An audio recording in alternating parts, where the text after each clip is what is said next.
All right.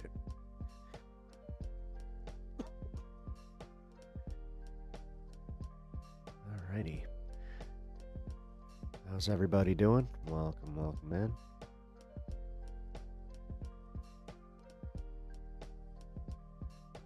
You did smack the button. All right. Yeah, definitely double tap that screen, hit that button. All right, guys. We're going to get the show on the road here in a minute.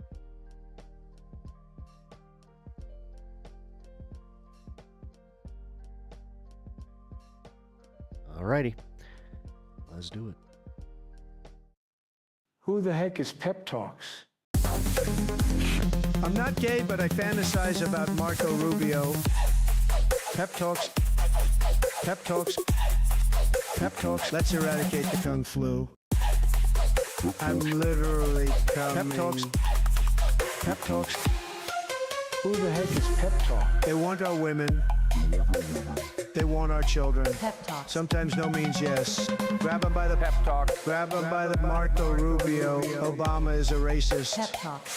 I'm literally coming. I'm Pep literally coming. Pep Talks. We found weapons of mass Pep talks. destruction. My fellow Americans, it has been confirmed today from Pep Talks that we are indeed all high on politics. Good afternoon, everybody. Welcome to a new edition of High on Politics. It is our early Wednesday. Hope you guys are doing well. Hope you guys are ready for some good news. We actually have good news today. We didn't really get the final results of the Colorado elections. I didn't cheat, by the way. We're going to find out in real time. Maybe you guys did. I don't know what happened in the Republican side of the governor's race, so I'm not sure if our boy, anti-meanie Bobini, I don't know what happened. So we're gonna find out in real time. We'll be going through that here in just a bit. Alrighty, we also got some good news about the DSA candidates. I know you guys already know about that one. That one was it's everywhere. It's kind of surprising. I don't think they understand that this is very, very Streisand effect as far as like the attention that they're putting on these things.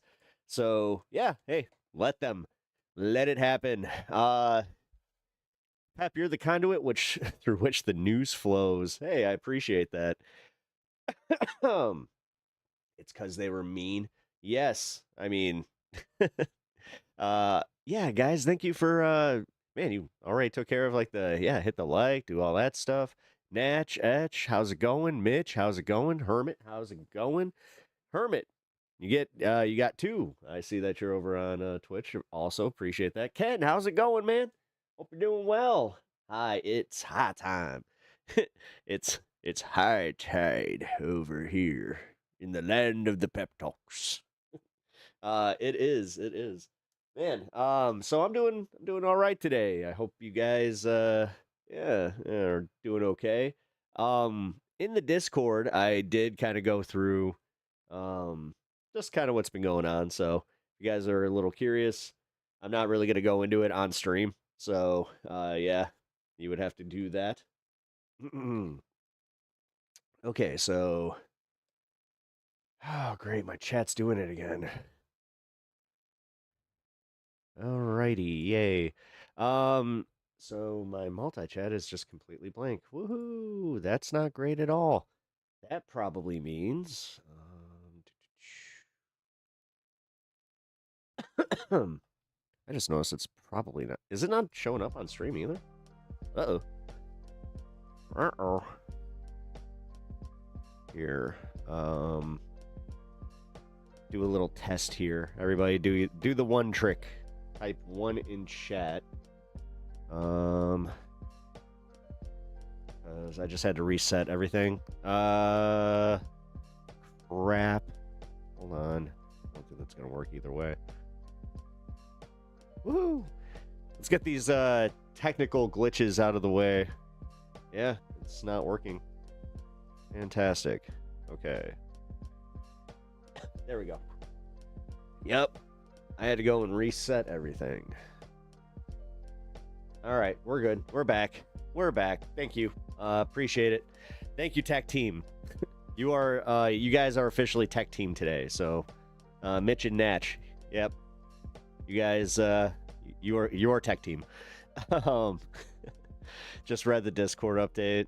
Thanks, man. Yeah, it's rough. It's a little rough. Yeah, shit be going down, folks, and it just, yeah, feeling the weight of life. And this is why I think I had that moment yesterday where I was just like, oh god. First time chatter. Hey, living life. Or living Lily? Let's see. Yeah, living Lily. How you doing? Or Lily. Lily, I'm guessing. Welcome to the stream. Appreciate you checking in. How are you? If this is your first time, I'm Pep. Nice to meet you. I just started the show, so welcome. Haven't really missed much. I like to kind of start light. We kind of chill. We kind of just, yeah. We have fun here. So I hope that you enjoy the vibe. I noticed the NASA logo there. That's freaking fire. Big into space myself. Hey, oh, wow. So I just watched this awesome video about why the cones on the space shuttle, I'll just call them the cones for you guys, why they don't melt. And it's because of the way that the fuel like cools, and they kind of like inject it. So like it's really cool, man. I try to break down space science for your normies and the stoned folk, you know. That's kind of my specialty. That's my speciality. At least I like to think it is. But no, it's also really cool, like the way that when you see the fuel getting essentially injected into the rocket, you can see the level because of the way that the heat and like the temperature difference. It's so freaking cool.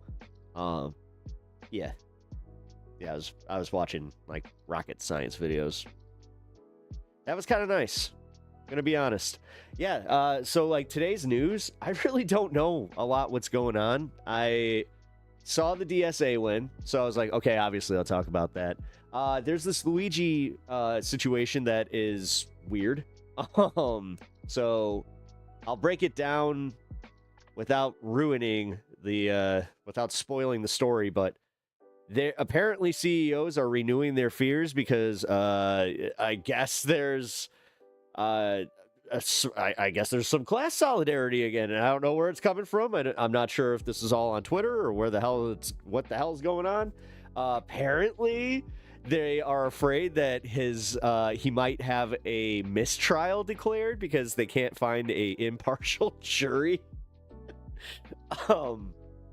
So yeah, there's some interesting stuff going on in the Luigi case. So, hey, Kinsley, how's it going? Welcome to the show. Appreciate you being here. Ghost Dog, how's it going? How you doing? Jeff, how's it going? Hope you're doing well yourself. Simply Steve, how you doing? Holy cow, my district just unseated one of the longest-serving, well-connected, well-funded members of Congress and put a small-town barista in her seat. Nice. You voted for Kuros. Congratulations. I am so happy for you. Yeah, Colorado. Yeah, you guys are making me jealous again.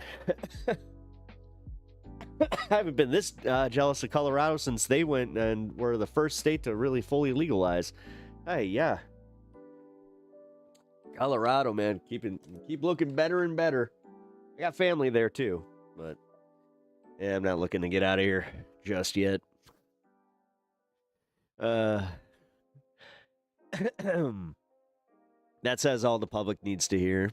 Good luck finding a jury that doesn't know the fuck. I mean, that's the thing. That's realistically what it is like, good. This is capitalism really fucking them over. That's just how it went. Good job, guys. Yeah, we're in such a late stage of capitalism that we kind of did this thing where everybody who, works, they don't have a lot of sympathy for these fuckers anymore. So, yeah, good luck with that one. I think the billionaire class screwed themselves because there's no jury that would both convict. Yeah. And also not dismiss the case in the interest of justice. Well, they can't really dismiss the case. I mean, that's on the judge, which I don't know. The judge, he's playing it by the book, but the thing is, the prosecution isn't. The prosecution really tried to do some dirty shit. And you got to give it to Luigi's defense team for calling him exactly on, what they were doing in court, by the way. That was really smart. I'm not sure if there's any other way to do it. I would assume that they could just be like, hey, ring, ring, Mr. Judge, can we see you? Because there's some malpractice happening. But, bringing it to the floor, that was smart. Gonna just say that. Icarus, hey, Icarus Flights, how are you? Welcome to the show. Appreciate you being here. It's always good to see people returning. I am always happy about that. Melted on the ground, not even a chance to get into the sun. Well, yeah, is it as hot as it is here? We have 93-degree heat that apparently feels like it's the hundreds again, which, yeah, I'm in this nice, very cold ice box of a basement, which I am good. I was running errands just a little bit before I started stream here. Just a little bit that I was out, I was like, oh, fuck this. Not a great time to, I got a hot sandwich. I got a Philly cheesesteak today. And, yeah, they just opened a Philly cheesesteak place near us, and I was just like, I want to try that. You know what? Fuck it. Not a great day to do that, though. I wasn't really thinking until I took that first bite where I'm just like, what am I doing? Why did I get a cold sandwich? What's wrong with me? Ugh. Yeah. I always hate those days where you're just like, you got the craving for something, but then you're also, there's like a practicality that you should be meeting. I got a falafel. It was spicy. Nice. Official Pep food review. Yeah, you know what? I might just lean into some of that stuff. Yeah, you know what? After yesterday and just some of the stuff that's going on, I'm definitely playing with, doing a little bit of different content and just, I don't know. Guys, I'm more comfortable in the idea that I'm a personality-based streamer, anyway. You guys are here for the politics, but you guys, I think, are mostly here to watch me, I guess. It kind of sounds so egotistical. But it's true, right? You guys are here to get my takes on stuff, and I hope I entertain you, God, this is awkward. But for real. I don't intend to ever stop talking about politics or news. I just want to reiterate that from yesterday, where it's just, yeah, we're in the throes of this stuff. It's just, yes, we are going to be doing more chill streams. You're an awesome entertainer. Thank you, man. That means the world to me. It really does. That stuff really does mean, it means a lot to me. When somebody said I was their favorite streamer, that means a lot. Yeah, I hope you guys. That's crazy to me, dude. It's fucking insane. I'm blushing right now. Yeah, it is crazy. And that's why, yeah, I think I had that moment yesterday where I was just like, oh, come on. Not now. I'm here for a random spin-off conversation. Or for the random spin-off conversation? Which one? Which one do you want to spin off here? I definitely, I stun lock hard, so if you want to spin off, just let me know which turn you want to take, and we will go there, likely. Especially in the early hour. I like to at least take an hour to just be weird, have conversations, and just kind of, yeah, go at our own pace here, man. I really am just trying to keep this more fun. I need it. But okay, so real quick. Let's see. What would I give the cheesesteak today? I would almost give it a perfect 10. But near the end of my sandwich, the cheese, it became too much for the bread to withstand. And the sauce, well, I guess not the sauce, but the dripping from the meat. It became too much for the bread. So the bread broke down. And the cheese went through the bread. And it was kind of ewy. I hate to say it, where it was just that moment where it's on your hands, you're just like, I'm gonna finish the sandwich, and yes, I'm gonna wash my hands, but god damn it, I wish that did not happen. So, yeah, 9.5. Yeah, it gets a solid 9.5. If it had not, well, but can I blame the sandwich? This is the nature of any type of sandwich that has, you know, a good, like, you know, a good. I hate saying this, the word saucy. Ew. It's kind of like moist, saucy. But yeah, it's literally like a good saucy, you know, sandwich. Yeah, you know, the sauce-soaked bread is, but it was definitely peak enjoyment. That's why I'm hard pressed on this one to just be like, I want to give it that perfect 10. But I did have, like, I literally had to be like, there's no paper towels won't even do this. Like, I need to wash my hands. Like, what the fuck? I'm not a big fan of meals like that, where you're just like, you feel like you're a surgeon and you're just like, I must walk to a sink now. I cannot touch anything. Move. And then you're doing this with the sink where you're just like, if you're like me. Or are you a barbarian and you just grab the top of the sink and you're just leaving your grease there for the next person? Ugh. You fucking animals. See how it is. Disgusting. Absolutely disgusting. Anyway, showing love on the horizontal stream. Thank you, Pinkerbell. I appreciate that. Also, Pinkerbell, welcome over to the vertical stream. It's good to see you. Thank you for hanging today. Also, Ken. Oh, the spicy pep. Hell yeah, man. If you guys are just joining us over on Twitch, I appreciate you hanging out today. Also, yeah. Why, dude, my tags are not working. Every time I start stream, none of my tags carry over? You gotta be kidding me. Oh, these updates, man. It always happens like this. Windows has a hard update. Then all the programs start doing their shit.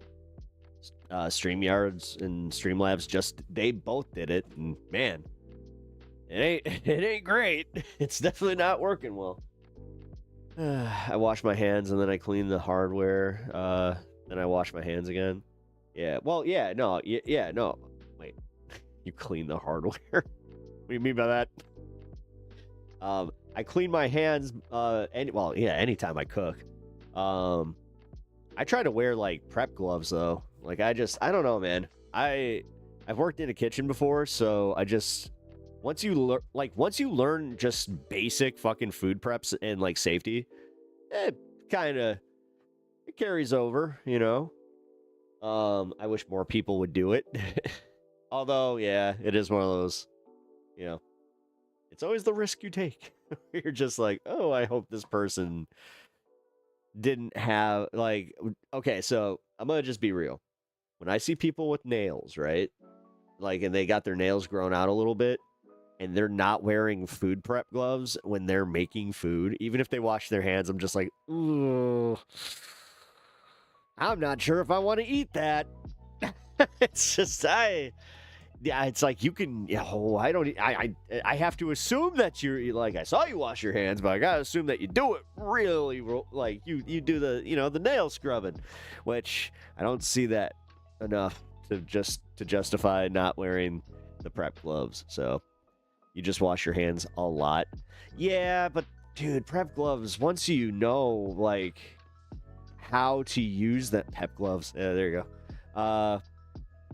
I don't know, once you use them and you just get used to it, like having them in the kitchen, it becomes a game changer, especially like when you cook, you know, different types of meat and, you know, all that fun stuff. But yeah, I'm feeling a lot better, almost back to normal. Awesome. I haven't been cooking as much because I have been doing so much stuff outside. Gotta get back to it. Hell yeah. I mean, I always rediscover my love for cooking.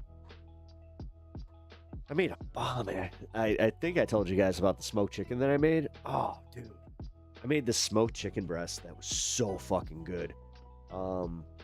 So I got one of those like meters. thank you to my father-in-law for the awesome Christmas gift 2 years ago. It's one of those presents where I was just like, you know, I've never actually like programmed this thing or used it. I should probably try it.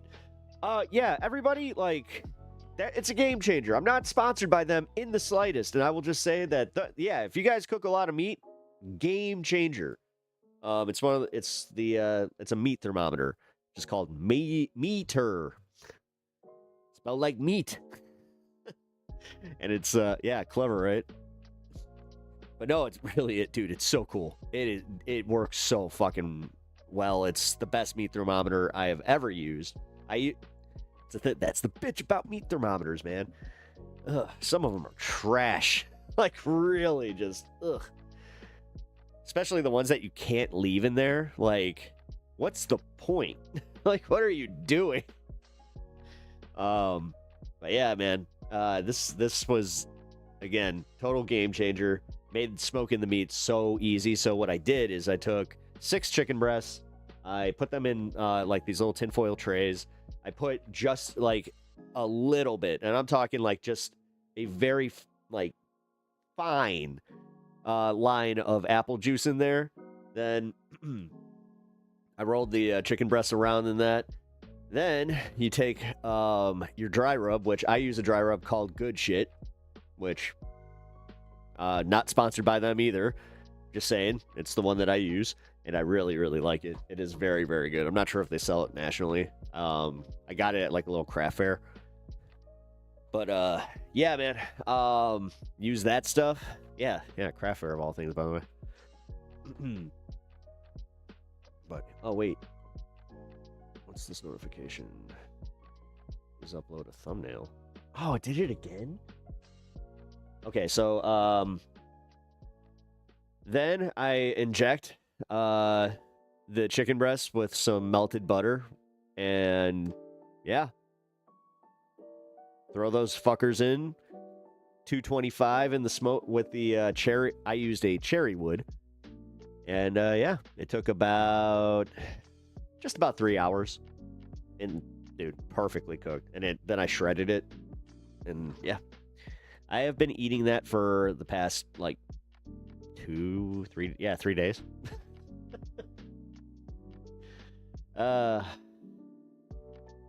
Oh dang. Oh yeah. Yeah, it was one of those ones too where it was so good where I was just like, oh yeah, I'm not letting any of this go to waste. Alrighty. You know what? Let's do this. Since you gave me 2 versions of the same thumbnail.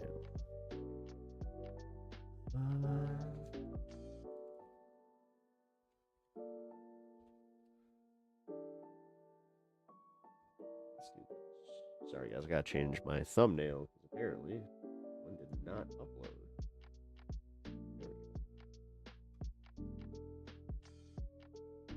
There, just different enough.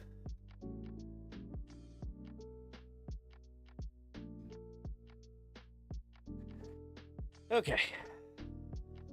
By the way, guys, if you have not already done the thing, hit the like button, double tap the screen, sub to the channel if you have not done that. Actually, one big thing, if you guys could do me the favor, if you do not know if you're still subbed to me, can you please check?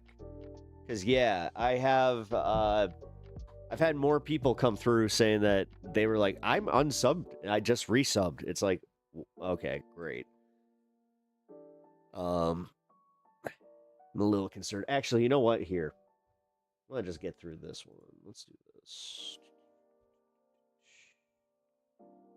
Also, yeah, guys, if you were not here yesterday, I got the new stream schedule up, everything, well, until some life changes. Also, by the way, if you were in Discord, I appreciate everybody's support there. You guys, that's kind of why I did that. Like, I know that a few of us are going through the same thing, so I really, really appreciate the solidarity. I hate to say that it's like misery loves company, but when we all got the same misery, why not? Yeah, YouTube is pulling shenanigans. Dude, YouTube, I don't know what, I'm not going to go into it today as much, because I am going to talk about this. So Park Rose Permaculture, who I have not watched her content in quite some time, she apparently got 2 copyright strikes in one day, which, yeah, if you know anything about YouTube, that's not normal in the slightest, especially for an account that's been there for like 10 plus years. You know, like to have them back to back, like number one, that's crazy. Like that's just, it's targeted, obviously. But it also scares me because, yes, the way that works is if it's that close together and they're consecutive, all it takes is the last one, and then it's just YouTube ban hammer, and there's not much you can do except for just try to appeal. So, yeah, can't see Friday and Thursday. What do you mean can't see Friday and Thursday? Dennis, what do you mean? Like my streams from Friday and Thursday?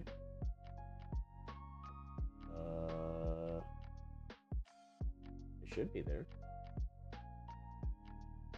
Well, it was Thursday the 26th. Wait, Friday was... Yeah, 26. Yeah, you're right. 20... Oh, wait, that's right. I went till midnight. That's why. Oh, they should be there. On the schedule. Oh, on the schedule. Wait, yeah, you can see Monday, Tuesday, Wednesday, Thursday, Friday. You got me on that one. You got me on that one. Oh, wait, yeah. If you're on the horizontal. Oh, that's right. My bad, guys. I forgot about that. Is this gonna actually work? Yay, it worked. So, yeah, for anybody on the horizontal or over on Twitch, yes, this is the schedule. You guys can, I don't know, screenshot it or whatever you need to do if you want to. But, yep, that's what we're going to be going with for a little bit. Usually go with olive oil, but, ooh, yeah. Well, okay, so I like to use olive oil and then like a little bit of mustard before I put my dry rub on. I forgot to do that this time, but the apple juice and then just putting the rub on, it worked really well. I'm just going to say, because then also having the butter, it was some of the most tender chicken I've ever had the pleasure of enjoying. And dude, there's no pleasure better than making your own like meal like that and working really hard and then taking that first bite and just being like, oh damn. Like where you're just like, this is some of the best shit I've ever tasted in my life. Fucking nailed it. You know, that's the one time you will kind of see me just kind of lose my my humility on that, where it's just like, nah, that's good shit right there. Olive oil is good. Need a little lemon juice. Yeah, something acidic to tenderize. Yeah. I also do like to break down something with a little bit of, just like a dab of, lemon. But yeah, sometimes that can fuck up the flavor, though. Oh, fuck yeah, Pep. I love myself more now. Nice. Hell yeah. Also, Brandano, how you doing? Saturday and fucking Sunday. Yeah, well, right now, scheduling, I can't. It's too hard. Those are essentially the main days that I have to really grind away, so, yeah. Alright, I'm not gonna, like I said, I'm not gonna get into it. I'm not gonna do it. Don't do it. Except for this bit with the Park Rose, because like I will talk a little bit about the YouTube thing, because yes, YouTube, it has some shenanigans going on. When you just gotta smack someone. Oh yeah, or it's I forgot that creator's name, but I'm not gonna do it because I don't have new glasses. But when he takes off his glasses, then he just fucking yucks them.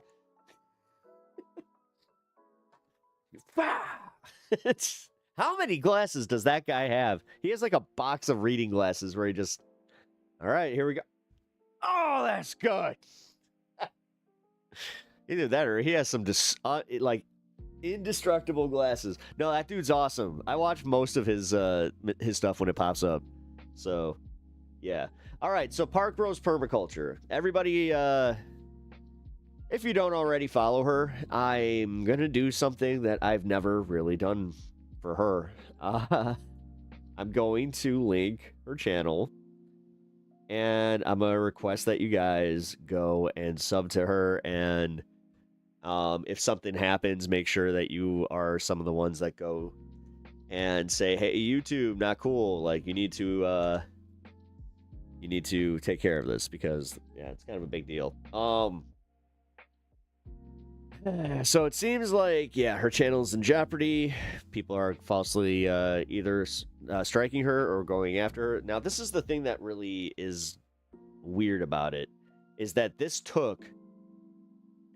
had to take an effort of 2 separate creators to strike her. Because, like, if these are strikes, and they're not allowing her to even, like, edit the video, which is insane, by the way, you know, at least give the warning. But yeah, apparently, from what it sounds like, these are strikes. So yeah, her channel's, it's in jeopardy, which sucks too for her, because she was just talking about how she wants to do more just like gardening content. And yeah, it's kind of, you're already subscribed to her. Good. Shitting on vegans is never cool. Why did she shit on vegans? I don't like Park Rose because she shits on vegans for political points, but she's also on our side. Yeah, wait, she shits on vegan. I mean, if I ever shit on like vegans, I don't actually mean anything by it. I mean, I don't know. If anything, I'm jealous. Like, I am. I don't know. I just love red meat. As far as just, yeah. I'm one of those Americans, man, and I see the ethical problem, and I've had this discussion. I remember one of the first people that ever announced their departure from my show, or from like subbing to my show. They were saying just like, "Oh, well, your ethics are definitely all fucked up because you just don't even see it. You don't see how like." How you eating red meat, you know, and having a dog, and I was just like, wait, what? It's just like, okay. Well, that aside, I do still want to cover this because this pertains to what I've been going through, and anytime that a creator is going through the same thing, I do kind of want to cover that. I've done it with David Pakman now, where I do not like David Pakman, but he's going through the same thing. BTC, same thing, except his is a little different. He even had the White House going after him. But yeah, dude, YouTube's definitely doing some weird stuff. So let's go through this. This will be real quick, and then we will start the news of the day. I am very worried that I'm about to lose my YouTube channel that I have spent 10 years building. I'm going to. A YouTube channel with 476,000 subscribers. Jesus. Today, I have gotten 2 copyright strikes. Yeah, she's making a living off this. Out of nowhere, that are both very weird. And I don't know if you know, as a YouTube creator, if you get 3 copyright strikes in less than 90 days, you lose your whole channel. I'm not saying that there's some conspiracy to try and take down my channel, but it sure feels that way. It feels that way a little bit, Since February of this year, my views have just tanked, out of nowhere, tanked. My views aren't being shown to anybody. My subscribers tell me that they don't see my content in the algorithm at all. Yep. I am now down 50% in my views over a year ago, even though I still have a very high click-through rate on my videos. If people see my which is the weirdest part. Like, if the click-through rate didn't maintain, then okay, fine. Then I guess there's also got to be like this organic like disinterest in your channel, but the click-through rate is what's telling us like, no, people are still interested in this shit. Thumbnail, they watch my video, but nobody's being shown my content. So videos that would have gotten 70, 80, 200,000 views a year ago are now struggling to crack 10 or maybe 20,000 views. Sure, so I've been a little bit stressed about that, having a giant drop in my income when I'm trying to do a big You can hear the panic seems more urgent than usual. Business expansion is it's really stressful, you guys. It's really stressful.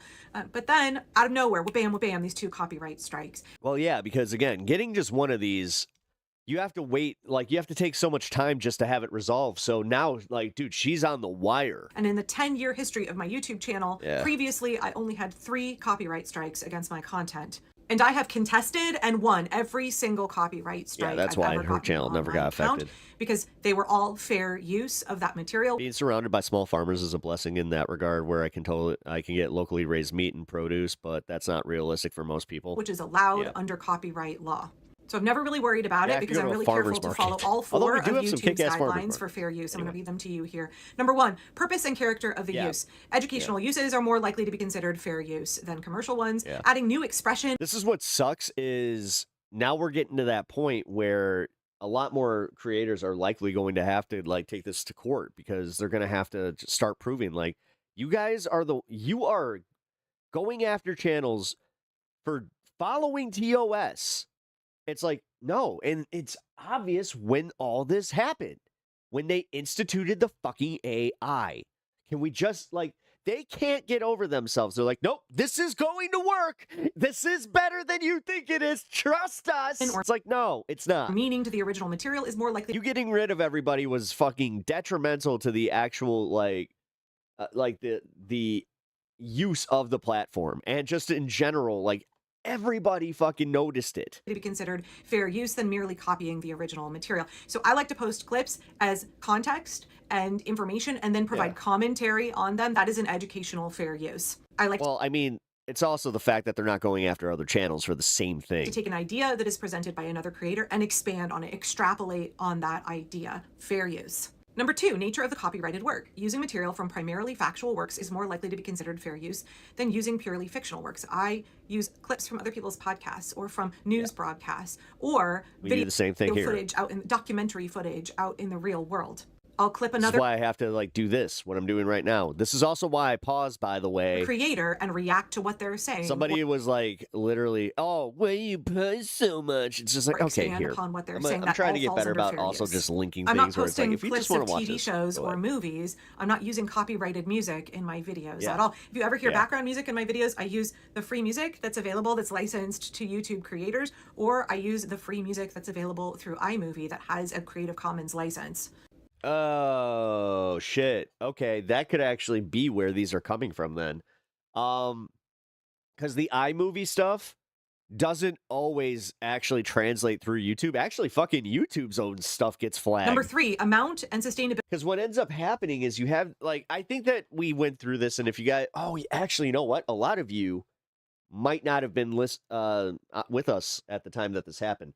Okay, so when I first started this channel, or like I started live streaming specifically, I was using non-copywritten lo-fi music, and I was using it directly from YouTube. And I was just like, okay, what the hell is going on here, where every once in a while there would just be one song, and it would be registered to, like, some jumbly company, like, where it would be literally just like Smash Keyboard Incorporated. And it was just like, huh, weird. So after this happened a few times, I did some, like, I finally did the smart thing where I just kind of reverse searched, like, this company, and I was like, oh my God, like, it's a scam. It's literally a scam. So, like, what they were doing is they would go to any live streamer, and they only did this with live streamers. So what they would do is they would run that song through, like, Shazam or whatever the fuck, like, program they were using. They would find it. Then they would go and they would put a video out called, name of song topic. And then they would register that through YouTube, run it with the same, like, with the same thing, and making, because they obviously know that it's going to trigger that AI. Boom, I would get the flag. I was just like, what the fuck? And it was a way for them to take the monetization and take all the earnings from my, or like half the earnings from my show. Actually, no, this was all the earnings, because it would trigger that. So this is back when I was able to actually get a hold of somebody at YouTube. This was one of the first times that I ever like went really far out of my way to get a hold of somebody where I was just like, no, this is not okay. This is not okay. And like I had this weird like sense of justice where I'm like, I'm going to fix this. Like they cannot do this. Like this is the most blatant scam I've ever fucking seen. And if they cannot fix that, then they're not going to be able to maintain a creator base, which I don't know. I used to think that they cared about their creators a little bit more than they actually do. I'm going to be real. Because the more and more that I see from them, goddamn, it feels like they're just willing to throw anybody under the bus. They're more than happy to like take the earnings and hype you up and say, here, we'll give you a little boost. Hey. But the second that it's inconvenient for them, it's just hit the bricks. Anyway, yeah, so I was dealing with that where like she is, and I think that's what she might have ran into. That's why for me personally, I have curated everything, and I made sure to get a hold of the creators. So like Lakely, I got a hold of Lakely, and you know, I'm not sure if it's a band or a person. I think it's a person, but they gave me the okay. Lofium. They gave me the okay. Shortfi. Or is it Short? I think it's or Shorfy or whatever, but they were all cool. They all gave me like the immediate permissions because they were just like, yeah, that's what we made our music for. And they were kind of taken aback by the fact that, you know, their stuff was getting flagged. So anyway, yeah, I can just say that anything that you hear on this channel has been carefully curated, and also I have permissions. So like from Hang Your Hate, from Kirk, I have special permissions. So it's one thing to use AI flagging on social sites, but nowadays some people build their careers entirely on social media. To allow something as flawed as AI to control income should be illegal. Absolutely. Absolutely. The fact that they take away livelihoods, and it's usually a mistake. Like, the one time that I think I technically have a mark on my account because of what they did. Because somebody was like, yeah, this guy has a firearm. No, I didn't. You can go through all that content. No, I did not. And they're like, even my people, like the people watching were just like, oh, it was from the clip we were watching. I'm like, that's not what they were reporting me for. They were reporting me for doing it. And then they were doing this to all types of content creators. Matt Bender, well, all types. No, they were doing it mostly to left-wing content creators. And this is what pisses me off. They incentivize and they reward the motherfuckers that do that shit. That's what's fucked up.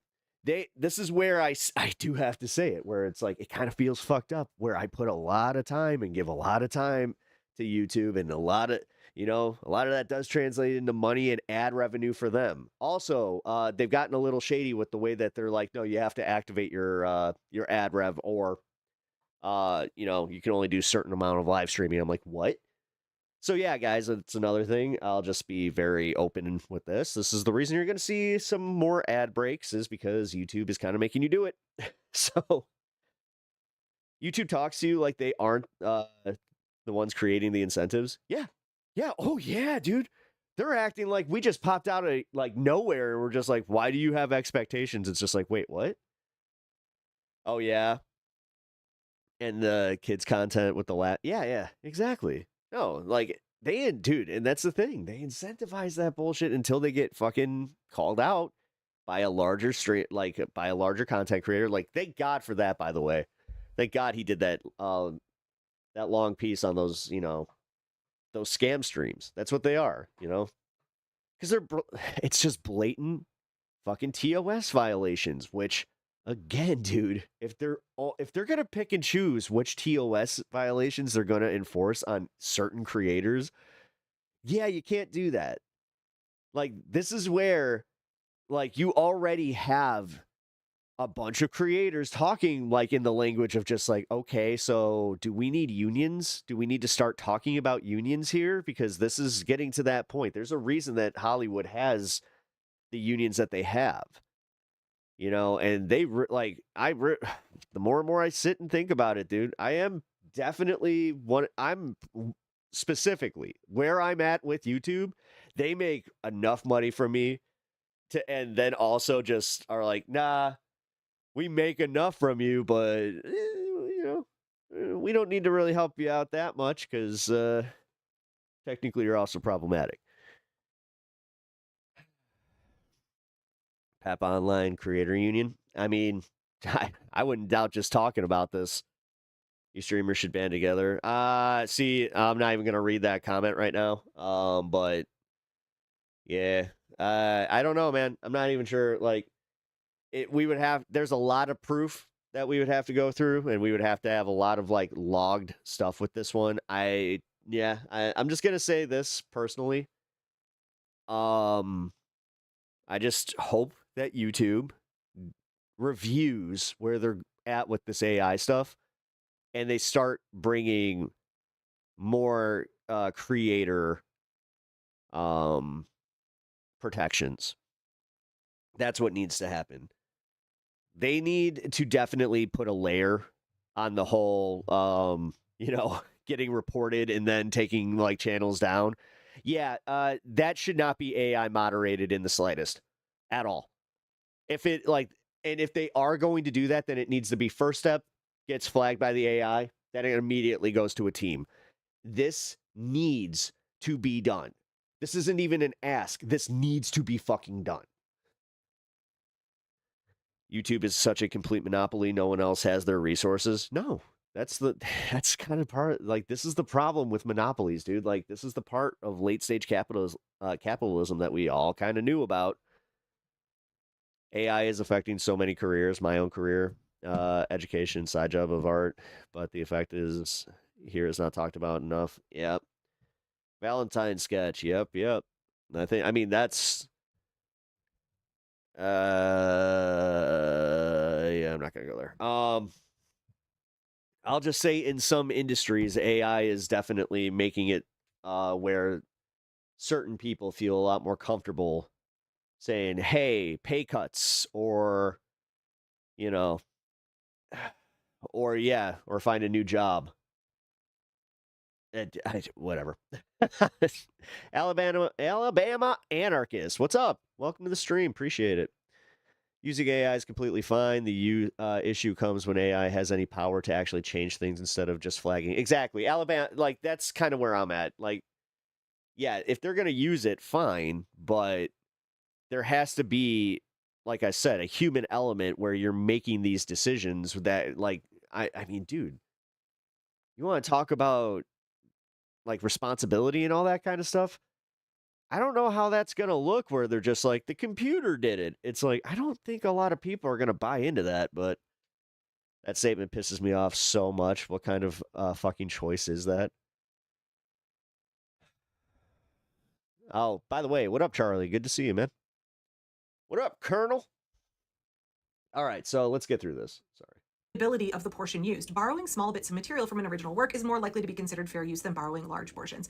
The 2 strikes I got in the last 2 days, one was 9 seconds long and one was 50 seconds from an almost hour-long podcast. That doesn't matter. That doesn't matter, actually. Hold on. Borrowing small bits of material. No. Some of it is not. No, because some of it, it's like the music. It's 4 seconds From an original work. But I know that she said she didn't use music. But if this is technically from the creators, which that's wild if it is. If it's true what she's saying, and this is 2 different creators that flagged her in the same, like, then that's crazy, and that doesn't make much sense. But to be considered fair use than borrowing. God, I love those earrings. Large portions. But if what's borrowed is considered the heart of the work, sometimes even sampling it may not be considered fair use. So I'm not sampling, I'm not just cutting and reposting, I'm using it transformatively. I'm very careful to be transformative. I don't have any interest in reposting other people's content without my lengthy and very verbose addition of my own commentary and analysis. The use is transformative. It is allowed under copyright law. Number 4, effect of the use upon the potential market. Uses that harm the copyright holder's ability to profit from their original work are less likely to be fair uses. Right, I'm not doing that, although tons of YouTube creators functionally do. They have their React channels where they just play a movie or they play somebody else's podcast and they do like, ooh, some faces and some... You bitch! Bitch, you have done the same Emojis. thing. What are you talking about? I've literally watched your shorts where you're doing like the same, and then you give your take. And that doesn't That's a React channel. You're a React channel. What? Did she really just like completely lose that? Like that the sense that she does the same type of content? Oh, I wasn't prepared for that. I was not prepared for that. That was fucked up. doesn't get taken down, but 9 seconds of a video That doesn't matter 9 seconds. 9 seconds, 50 seconds, if it's over 4 seconds. I know that much. You do have the grace period of 4 seconds, just a heads up. that I'm using to contextualize what is happening Oh, dang, she lost the plot. Yeah. Oh, God. Oh, God. I didn't make it this far in the video, so yeah, dude, I'm starting to think that she actually might have done it. in DC, And, like, the strikes actually might be legit. providing commentary. That gets my She 11. might have got, oh my God, that also explains, you know, because, dude, she's trying to do this pivot away from politics, and she's trying to, like, she brings it up, I do know this, where she talks about, like, her business. I did catch that part, like, near the end, because I was kind of, like, just trying to skim it. 7.5-minute video taken down and a strike on my account. I'm not negatively impacting the market in any way for either of the two supposed copyright holders who put a strike on my account. Well, okay, but this is where you do the appeal, and like she said before, she's already gone through this, and so she knows how this works. They are different people on different continents, back to back. I don't know if Oh y'all my know this, but God. I I don't wanna have show some you like guys my 20 air terabyte purifier. hard This thing drive. is When I sick. post my videos to YouTube, then I delete them off A little like, dude, I got like the deal of deals. my phone because It was a $70 air purifier that was on sale for fucking $40. I was just like, yeah. I need the space to film the next video. Because my videos don't get taken down because I don't Holy violate fair self-report. use laws. Yeah, I think she did. Then I just use YouTube as like a bank for all of my videos if I need to download one and That's also not smart. I've actually kind of been going through this where I'm gonna go like so we have the option to download all our stuff. I am going to be doing this soon where I'm just going to have a committed hard drive to just my library of like YouTube videos, so I have everything. clip it to do some video of mine, you know, farther down There's a good chunk of my stuff that I don't the have. road. I can do that.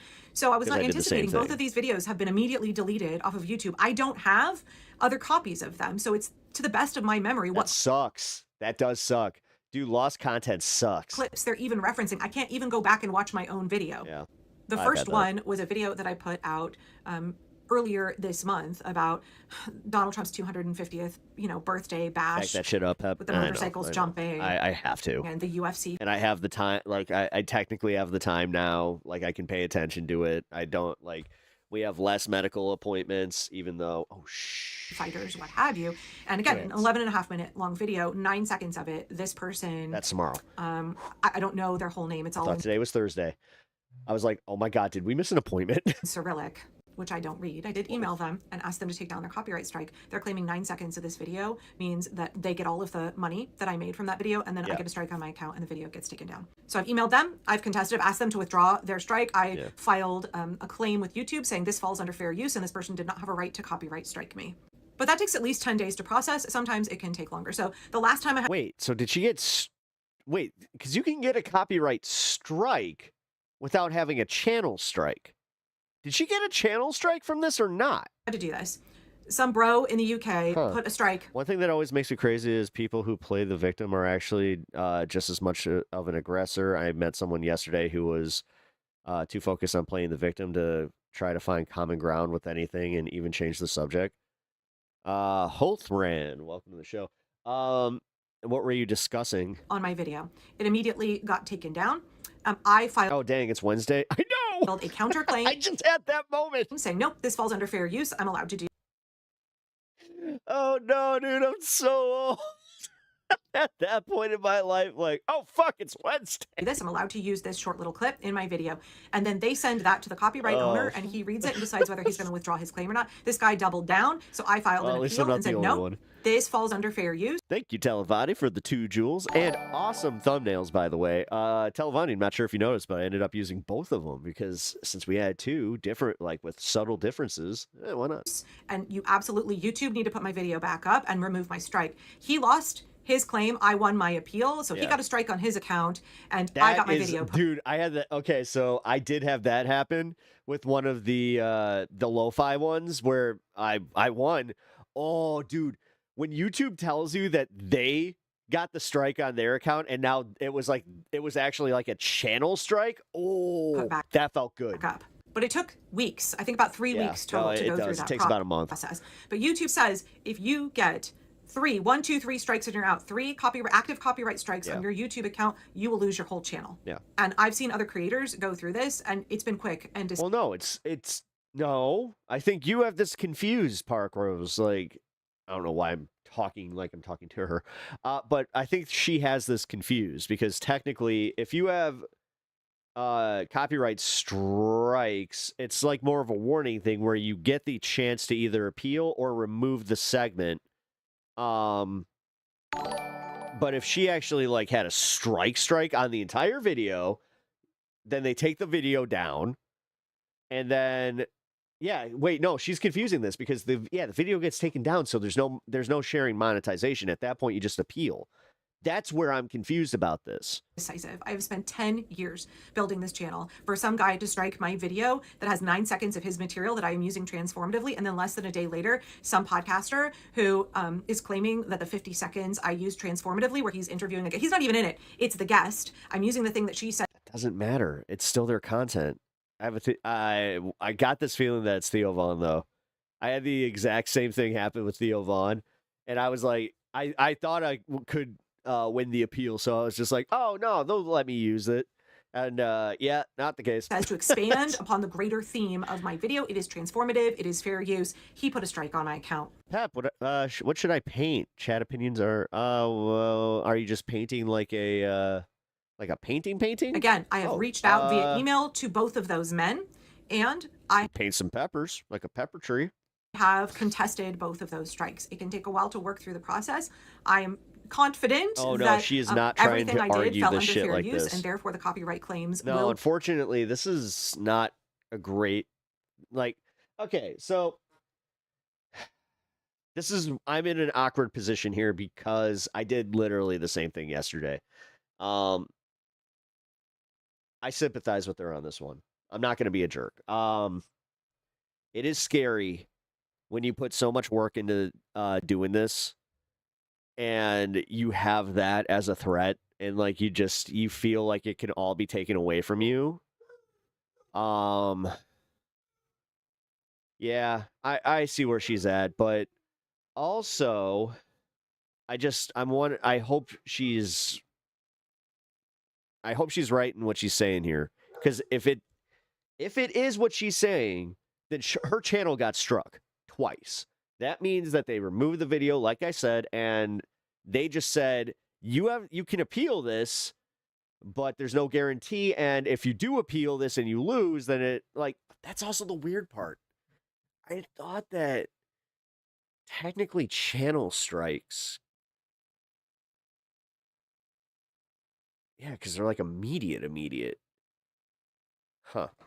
Be overturned, but in the interim, anywhere in the next 90 days, it sounds like she's bending the rules and hoping it flies. I mean, it's not even bending the rules. The thing is, it's like if they sent her these and she,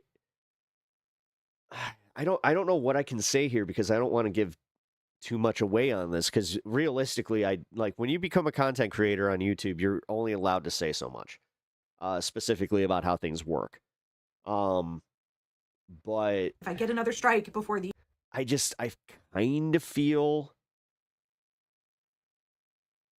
these clear out, I'll lose my channel. So I guess that I'm posting this to ask for your help, because I'm not. If she got that, if she got the channel strikes, then yeah, that's what it is. And yes, that means that they are saying that she already lost. Not sure what else to do. It feels really scary at a moment when I'm trying. Yeah, enough claims in a short time can result in a channel strike. Yes, that's true, but not 2. You have to essentially have a whole bunch stack up, and then they'll say, hey, you have a channel strike. Transition my content to do much more permaculture, gardening, intentional community content. I'm looking to make a really big business expansion. I've I always go into the editing bay the second that like I get the flag where I'm like, okay, I'm not even fucking with it. I'd rather have it just gone out of the content entirely. Whole business platform is in jeopardy for no legitimate reason. It's really scary. It feels awful. I don't know what else I can do. I've done everything that I know to do. I've emailed these guys. I've filed the paperwork, but to get 2 copyright strikes out of nowhere when, again, in 10 years I had 3. What up, Stacey? In 24 How's it hours, going? I get 2. It's Doing 3 okay. strikes and you're out. I would like to say that I'm regulating well and not freaking out, but I'm definitely freaking out. I'm freaking out. I'm freaking out. I'm freaking out. Well, yeah, it's your fucking career. You see this channel disappear, you know why. You know Yeah, this is why I mean, dude, she's panicking. why. You will know what happened, and if this channel goes poof, I'm asking you to please email. I'm guessing she's bigger than you, much bigger than me. Dude, she has 400,000 it's like 480,000 subs. YouTube.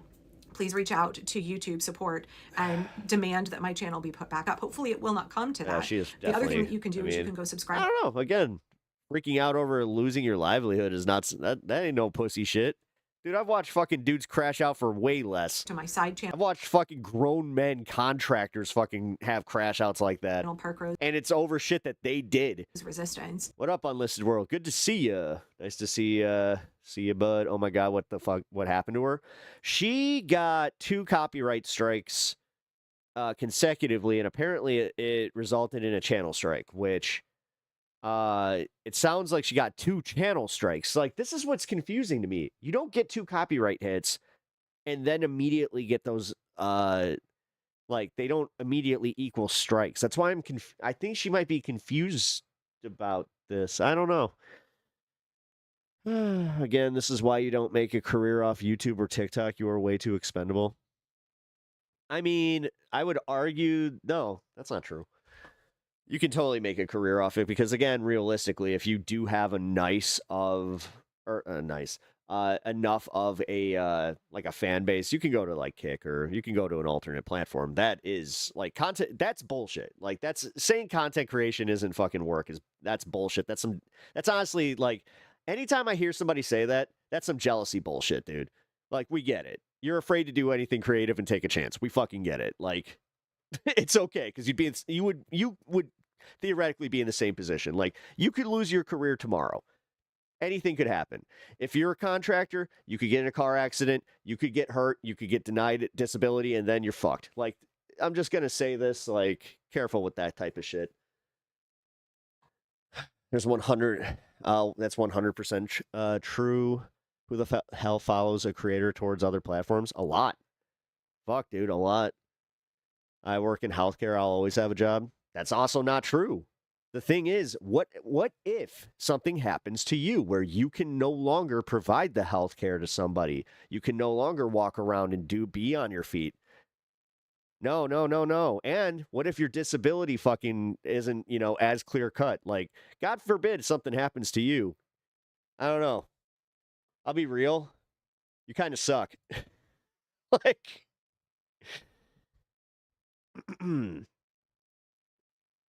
I mean, the fact that you have an AI fucking thumbnail too, like, yeah, you kind of just suck in general. Like, what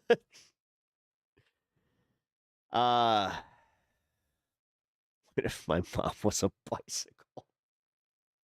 Then she'd go bring. Or I don't know. Would she have like the bicycle horn, or would she have like the yeah, like the or yeah, I don't know. What do you think? Bring or what kind of fuck honk? There we go. Yeah, I don't know what that first noise was. It sounded like a weird animal of some kind. But someone's mad. Oh, look at you being all mad. That's kind of fun. Like, honestly, that just shows me that you really are like the jealous type. That's cool. That's cool. You know what's funny? I know somebody in healthcare that has a successful YouTube channel where she theoretically could just stop being in healthcare, but yeah, she actually likes what she does. So, not mad, just laughing at the cope. Oh, laughing at the cope while coping yourself. So, how's that work? I don't know. That's crazy. We're almost done with this. Because I will be posting over there. I'm worried that I shouldn't post anything over here right now, because I don't know what to. I don't want to do anything. No, I'll that just will say this jeopardize much for 10 her: years the worth fact of that she work didn't and have my an entire alt career. platform like It feels really planned. bad. I feel very anxious. Like, dude, I had this baked into my channel when I started this with Twitch and YouTube in mind. Also, like, just knowing that, yeah, you got TikTok. Like, TikTok, no, I would argue that TikTok is the one where it's like, do not try to make that like those payouts your career, because oh boy, you want to talk about fickle. Yeesh. Especially if you're doing it based off like short form content. Like that shit, I don't know, man. The ones that I've seen that are really successful in these like commentary spaces are the ones that have longer form shows where it's mostly personality based. Yeah, I'm quite stressed. So I guess I'll go keep working on my Kickstarter, but you may not see as much content over here for the next few days. I'm hoping YouTube creator support will get back to me. I put out a frantic email. The fact that she has over 400, like if you have over 100,000 followers and creator support doesn't get a hold of you right away is insane. To the help team and was like, guys, what the hell is going on? But I'm very worried if I get another strike here in the next 90 days, they'll take down my account. So thanks for listening, and thank you for continuing to support my work. I really appreciate y'all. Well, then, I mean, honestly, this is the perfect time for her to start doing her transitional content. Like, I'm going to be real with that. It is kind of... People like me and Tucker... I kind of feel like this is... Like, you could definitely take this and run with it. And also, it is kind of like that, you know, that moment of... clarity where you're just like, okay, so I can't do as much React content. Let's try this. Does she? Yeah, I think she also does TikTok. But TikTok payouts again. You ain't doing fucking nothing there like that. That's it. I know people that have over millions on multiple videos that they were just like, yeah, dude, I got like $200 from that. It's just like, what? It's just that makes no sense. It makes absolutely no sense, especially with like how many ads you see on these things. Sometimes it's crazy, but yeah, whatever. Those who multi-stream probably do best. Oh yeah. No, I've noticed that like the guys that do the stuff like over on Twitch and anyway, Halthrin, sorry man. To be fair, you were kind of typing out some like really long stuff here. So one thing that drives me crazy is about how if ignorance our differences and try to find a solution to universal problems, we'd be better off. Like, it doesn't matter if you're left, right, central, whatnot. We can come together, try and make a better world, blah, blah, blah, blah, blah. I always look at views rather than subs. There are millions of accounts that haven't been logged into the past year, yet still accounted for the sub content or sub count, but views, while it's not one view, one person, due to the one person can contribute like 200 views by the... No, they can't. No, it actually only, it caps out at 4. And if you do have like multiple views, they sometimes will just give you the 1.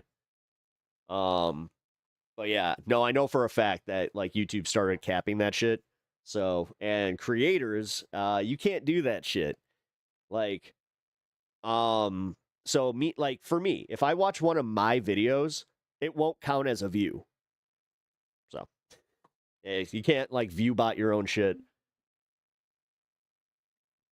View bot or whatever, You can't even give yourself like that 1 view. You could view bot, but I don't recommend doing that. I really don't. I think view botting's such shit. It does not help anybody. Cheating only cheats yourself. It does. Yeah, because like, dude, Steve, when they go back through and they kind of start adjusting some of this shit, dude, like, I don't know, man. I kind of feel like he might be liable for something. Like, because if they're paying out at like a certain like rate, right? And they think they're reaching a certain amount of people and like eyes. The problem is in the advertising contracts, if it is proven to be bots, they could be held liable for that. So yeah, that's something that they want. Yeah. might want to focus on. I know they definitely have gotten better at it. I saw a LOL streamer about a year ago, view botting, basically gameplay, no overlay, 0 people in chat, 200 viewers. Oh, what? Yeah, that shit. That shit is not cool. Somebody actually they tried to viewbot me, and I reported them. I was just like, hey, I don't want this. And strangely enough, that was one of the few times that YouTube and Twitch were just like, oh, well, don't worry your little head there, fella. We got this one. Yeah, weird. Yeah, if they're paying for artificial traffic, that's fraud. That's kind of where I'm at with it, where it's just like, bro, that's I mean, one of the guys that's read the TOS, and they just did so Google just updated their TOS. By the way, this is for all of you. If you have an active YouTube account or a Gmail account, go and read their new TOS. You really should, even just as basic consumers. Yeah, they got some data sharing stuff in there that's a little scary, but realistically, what are you gonna do? Like, that's the bitch of it, dude.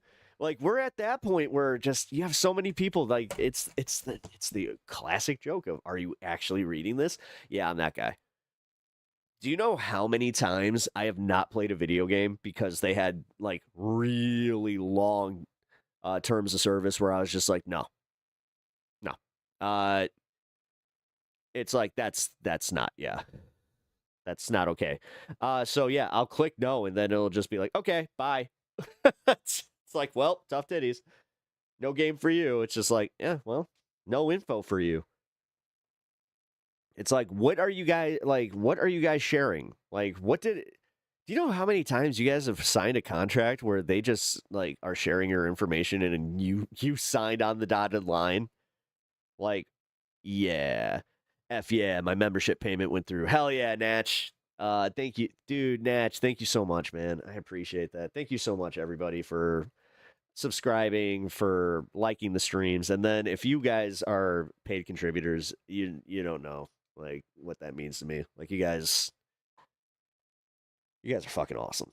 Just plain simple. You guys are fucking awesome. Yeah, it was showing some issues. You got the membership now. Nice. Hell yeah. Also, Etch. I'm gonna be sending you my gaming codes here. Since you are now part of the spicy tier of my YouTube memberships. Which, by the way, guys, that is the difference here. Yeah, I have 3 tiers. I think I've explained this before. I have 3 tiers because YouTube, when I started this channel, it wouldn't let me not. And I hated it. I only wanted the 2 tiers where I just wanted the basic tier and then spicy. Like, I just wanted mild and spicy. Yeah, so the hot tier, it helps. It really helps, but I hate to say there's no real perk outside of the normal tier. Okay. Hey, I hear you. Yeah, what are you doing? Can I see you? Hold on. Here, what are you doing?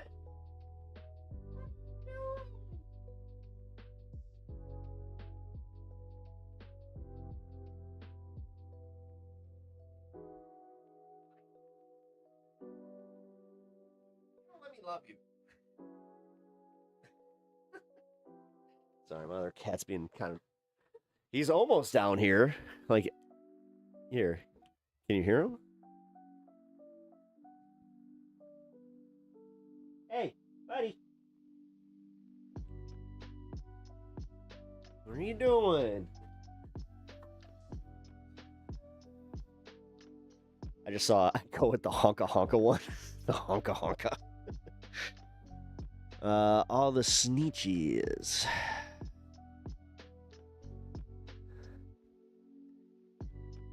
All right, so yeah.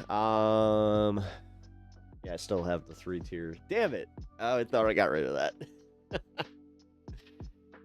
Yeah, I type a lot because when I want to talk, I'm going to talk. Just like this modern era where like 4 words messages. Well, I mean, to be fair, it's a lot easier for me to read that than these long diatribes.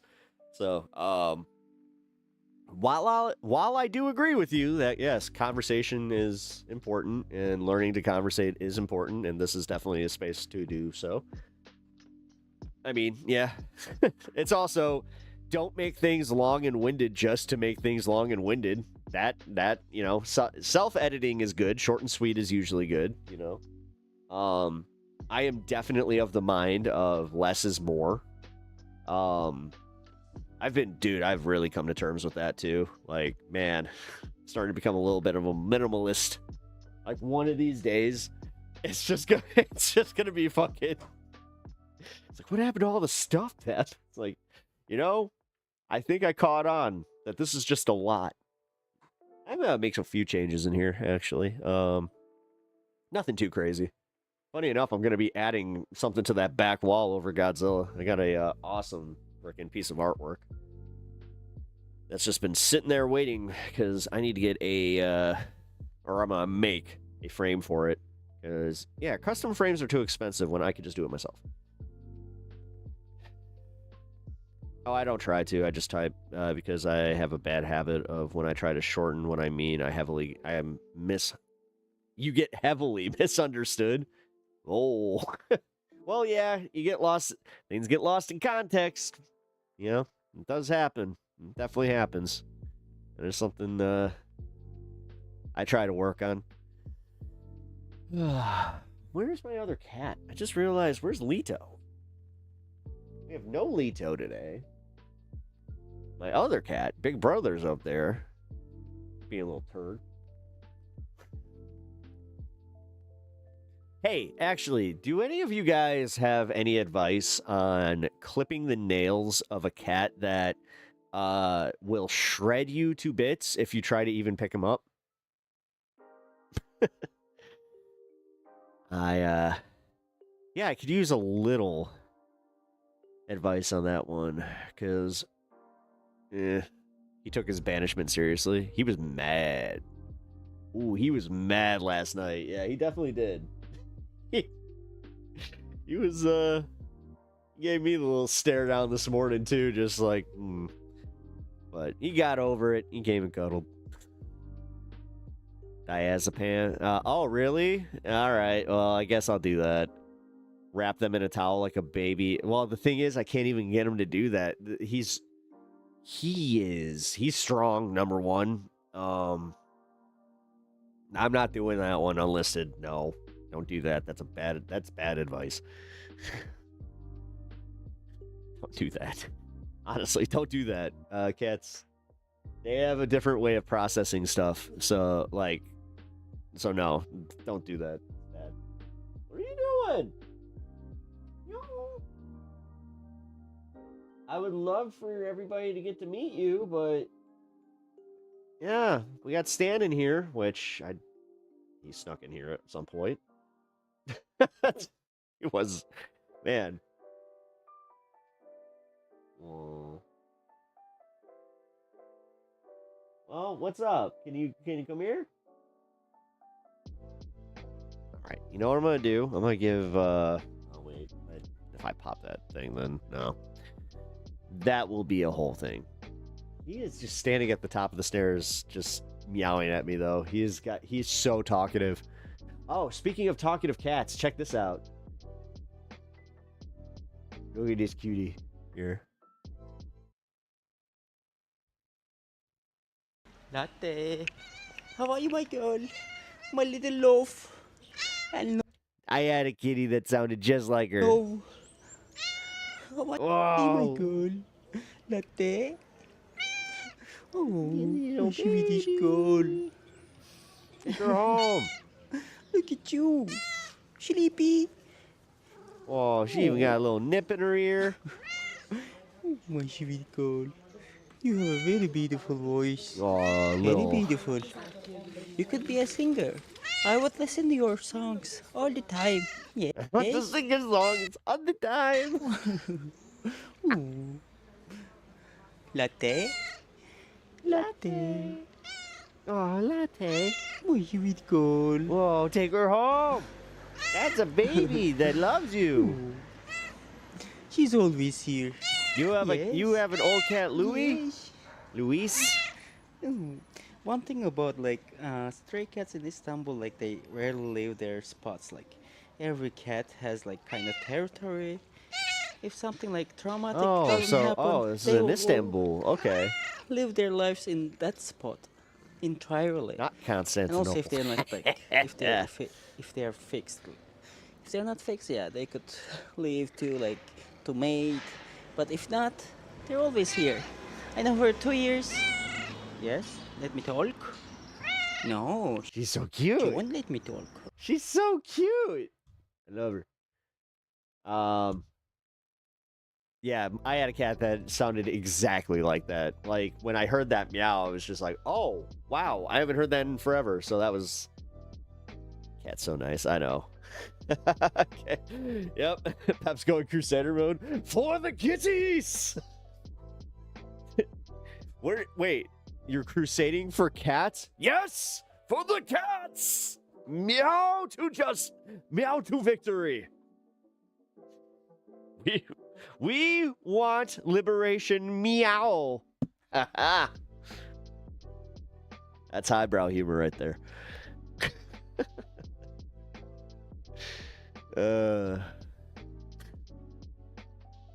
Just laughing at the coot. Oh god. Unrelated news, I'm going to be building an ADU in the back of my brother's house and moving there. What's an ADU? Is that like a tiny house or something? Or is that like one of those little housing sheds? Like those are cool, dude. I've seen a few of those. Like my mom, before she passed, she was toying with oh, okay. Actually I guess it doesn't matter. Her and her husband were kind of like arguing a little bit, and she was kind of just like, if I needed a place to stay, I was just like, you know what we would do? We would build you one of them little tiny houses on my property. And yeah, that's just how that would go. Like, I'd make sure it had AC. Thing is, it would be so cool. I was also kind of thinking like, oh, I could have a studio. That would be kind of cool, though. A little outdoor studio. We would get your first week in the motel. I want to build one here. We have too many people in one house. That's a good solution, especially if you got the land for it, Pinkerbell. Like, it is. It really is. Because I was looking into how much they cost to build, and they do have ones that have like really fair payment plans, like, and the APRs. It's good. I don't know, man. I like to have these types of backup plans. If anything ever blew up, that's one that I've thought about. I've looked into like certain types of campers that, I understand why some people live out of campers. Actually, funny enough, when they showed Spencer Pratt's, I was like, he's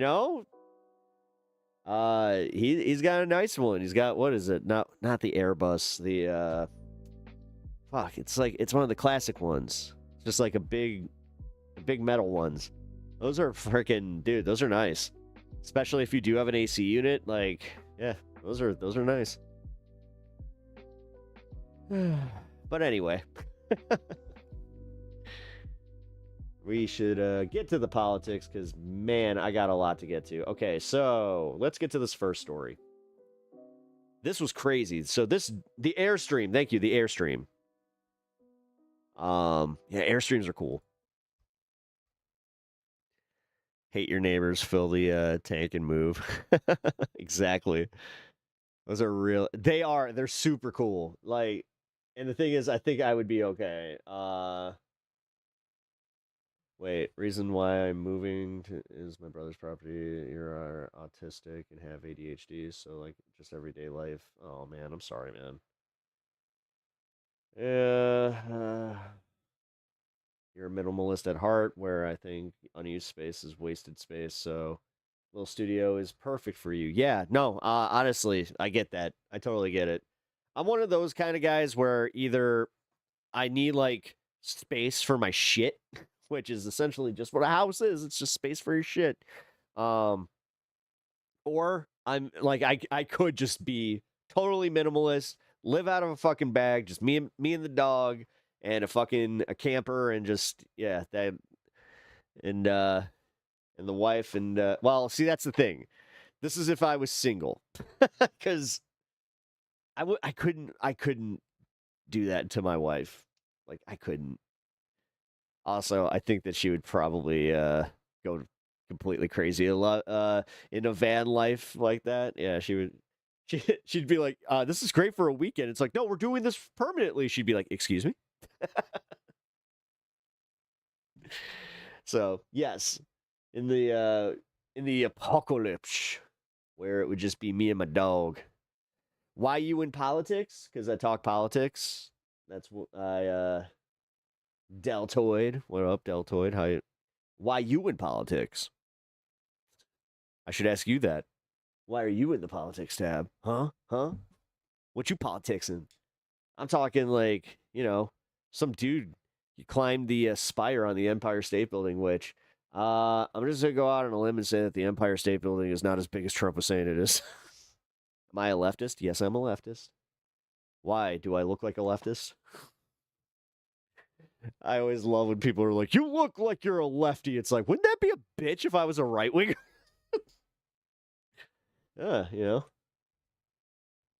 Whole judging books by the cover thing. All right, so yeah, like I said, this couple scaled the spire on the Empire State Building. Is he wearing a Batman mask? I'm not sure if it's a Batman mask. But yeah, and then he proposed to his We are girlfriend following up there. breaking news out of New York City, where at least 2 people have climbed to the very top of the Empire State Building. And then they flew a flag. You can see them there. They're on the antenna with a flag. That is 1,500 and When the power of love feet beats above the ground. the love of power, they appear to be the world protesters and have knows unfurled peace. a banner that says, "When the power of love beats the love of power, the world knows peace." NBC New York is covering all of it. We're going to take a listen right now to their He got coverage. himself a fucking baddie. We're able to Just see like- you what want to was talk about written ride or die? on that flag that we have talked about. But in terms of down here on the ground, I mean, this is Go out another on a limb and say that they've definitely gone to a Halloween party as Batman and Catwoman. day in Midtown. People are rushing to work. They're rushing to lunchtime. They're rushing to Penn Station. There's people here for the World Cup, of course. There's people really swirling around MSG as there's so much activity going on and questions, of course, about Taylor Swift's wedding. And that's exactly what we were doing just a block away from How can they all say of that this you look like Asmund but also look like a leftist? Yeah, it is weird. unfolding, of course, at the Empire State Building. But I can tell you that there's a lot of confusion. Now, of course, that I'm standing here reporting to you live, there's several people behind me listening to what I'm saying, and now they're looking up. But really, people are going to where they need to go. So really, business as usual, while we are A lot of people are just like, looking up They at just just this fucking- incredible and terrifying sight. These dude. 2 people on top. Okay, that's some city shit right there. Because for real, yeah, at some point you're just like, well, I got places to be. Of the spire of the Empire State Building, clearly making a massive statement, given that they are high above Midtown and high above the Empire State Building, with that message reading that when the power of love beats the love of power, the world knows peace. And we, of course, I'm glad they keep repeating it. That's cool. They don't need, like, honestly, in this modern news era that we're in, they wouldn't need to do that. And trust me, Trump would probably be like, tell them to shut up. They're talking about some leftist hippy dippy bullshit. as John mentioned, it is a quote and a reference to Jimi Hendrix. So, yeah, a lot of normalcy happening on the ground here in New York City as people are bopping around, doing what they need to do. Bopping around? But, yeah, just what a sight that we are seeing, even from the ground, to see that flag flying just high above Midtown, Gilma. Yeah, New Yorkers largely unfazed as they tend to be. But Jess, while I have you there, I'm guessing you can see the flag. This is still over 1,400 feet high. So can they even make out anything else that's happening without the help of say, a chopper camera like we have right now? Exactly. Just from my eyes, we looked up, of course, we saw that dark flag banner flying.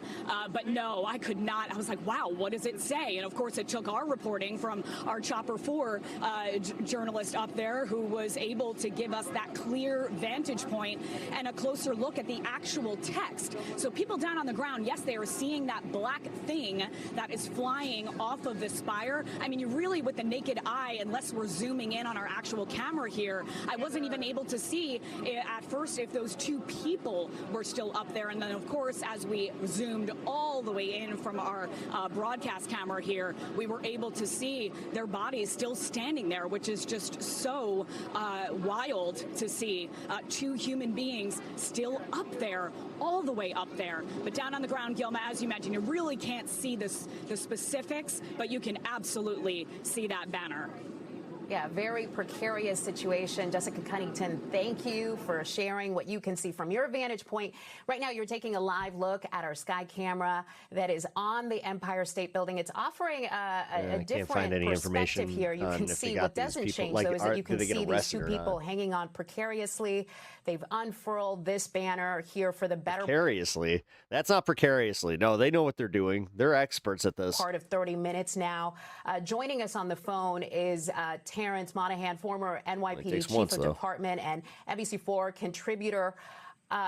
Terrence, can you tell us whether you've ever seen a protest similar to this? Why would they get arrested? Before? This is a very rare sight. They're going to get arrested For us. The NYPD is not going to just let this fly. Anything about how they could have scaled the Empire State Building. I know that we got a lot of simpletons that think like, oh, this is Zoran Mamdani's New York.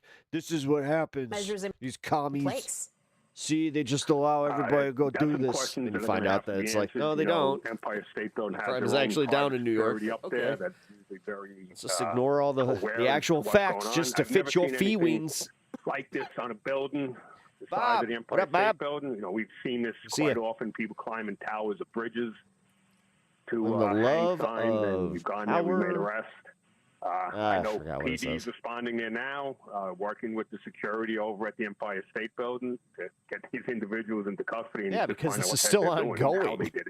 There's a lot of questions. This was just reported on before I started the stream. Right now is for these two so I don't think that they've come down yet. New York, clearly breathtaking, terrifying images. Not clear how those two people breached the security there to get to the top of the antenna. We'll keep following. Stay right here. We thank you for watching, and remember, stay up. That's about a fucking tweet that was just that flag going, fuck blue cheese. All right, we'll get some of the headlines from Democracy Now, but I do here. I want to. No. Let's find out. What is it? Did they get arrested?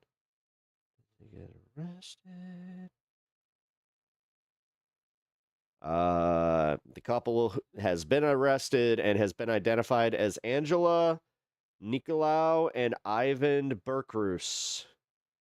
Okay, so I think they're probably one of those. I think they are like one of those influencer couple. Yeah. And then they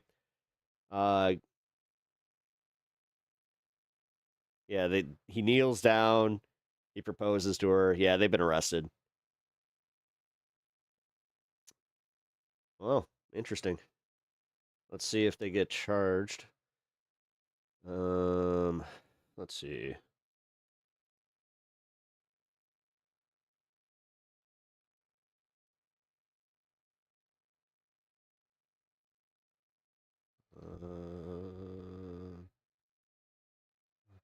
They were taken into custody by the New York Police Department. According to the law enforcement sources, two face pending charges of reckless endangerment, criminal trespass, and burglary. Oh, they took some shit. Oh, that's not great. Oh, what are you burgling? What are you doing? What? Oh, I get the... Dude, you got the souvenir. You did it. You did the thing. Like, oh, that's so dumb. Like, dude, you knew you were gonna get attention with that stunt. Why? Why would you do the extra crime? Don't extra crime. Don't extra crime. lost mad now. God damn it. Updated. Ah. So dumb. All right, well, that changes things. Yeah, it definitely changes things. They stole our hearts. And they were charged with burglary because they stole our hearts. Oh my God, that's such... You know what? Oh, I should do a short about that where it's just... Wait. Hold on. Let's bring that back. Let's bring that one back. Where is it? Where is it? There it is. All right. This just in. Carlson. This couple scaled the Empire State Building after he proposed to his girlfriend on the top. It read, "When the power of love beats the love of power, the world knows peace." I could definitely say this: they will be charged with criminal danger, and they will also be charged with burglary because they stole our hearts. This has been Pep News. Coming at you from the ground, this is Charlie Pepper. God, saying my full name is so weird. All right. After being charged with burglary, we still can't tell what they were actually charged with, what they were stealing, but we do know this for a fact: they stole our hearts. Oh, isn't that adorable? Well, this guy just made it a lot harder for us to show our love to our wives. Thanks there, pal. Look at you guys out there becoming spy for spy. I could never do a stunt like this. Oh no, I could never. No. I've been in like height situations where even with a harness, like, yeah, no, that panic is real, dude. Like that. There was one time where I didn't get stuck on the roller coaster, but something happened where at the top it stopped for a minute, and then they gave us an announcement and said that they were fixing something, and then they were like, "Okay, everybody," and they gave us a countdown, and then we went over because I guess they didn't want us. But dude, I was starting to have like a fucking panic attack. I was just like, dude, are we gonna be stuck up here? And I started really thinking about it. Like I was looking at the stairway down, and I was just like, I don't think I can get down. I don't think I can get down. I'm like, I can't. I won't be able to move.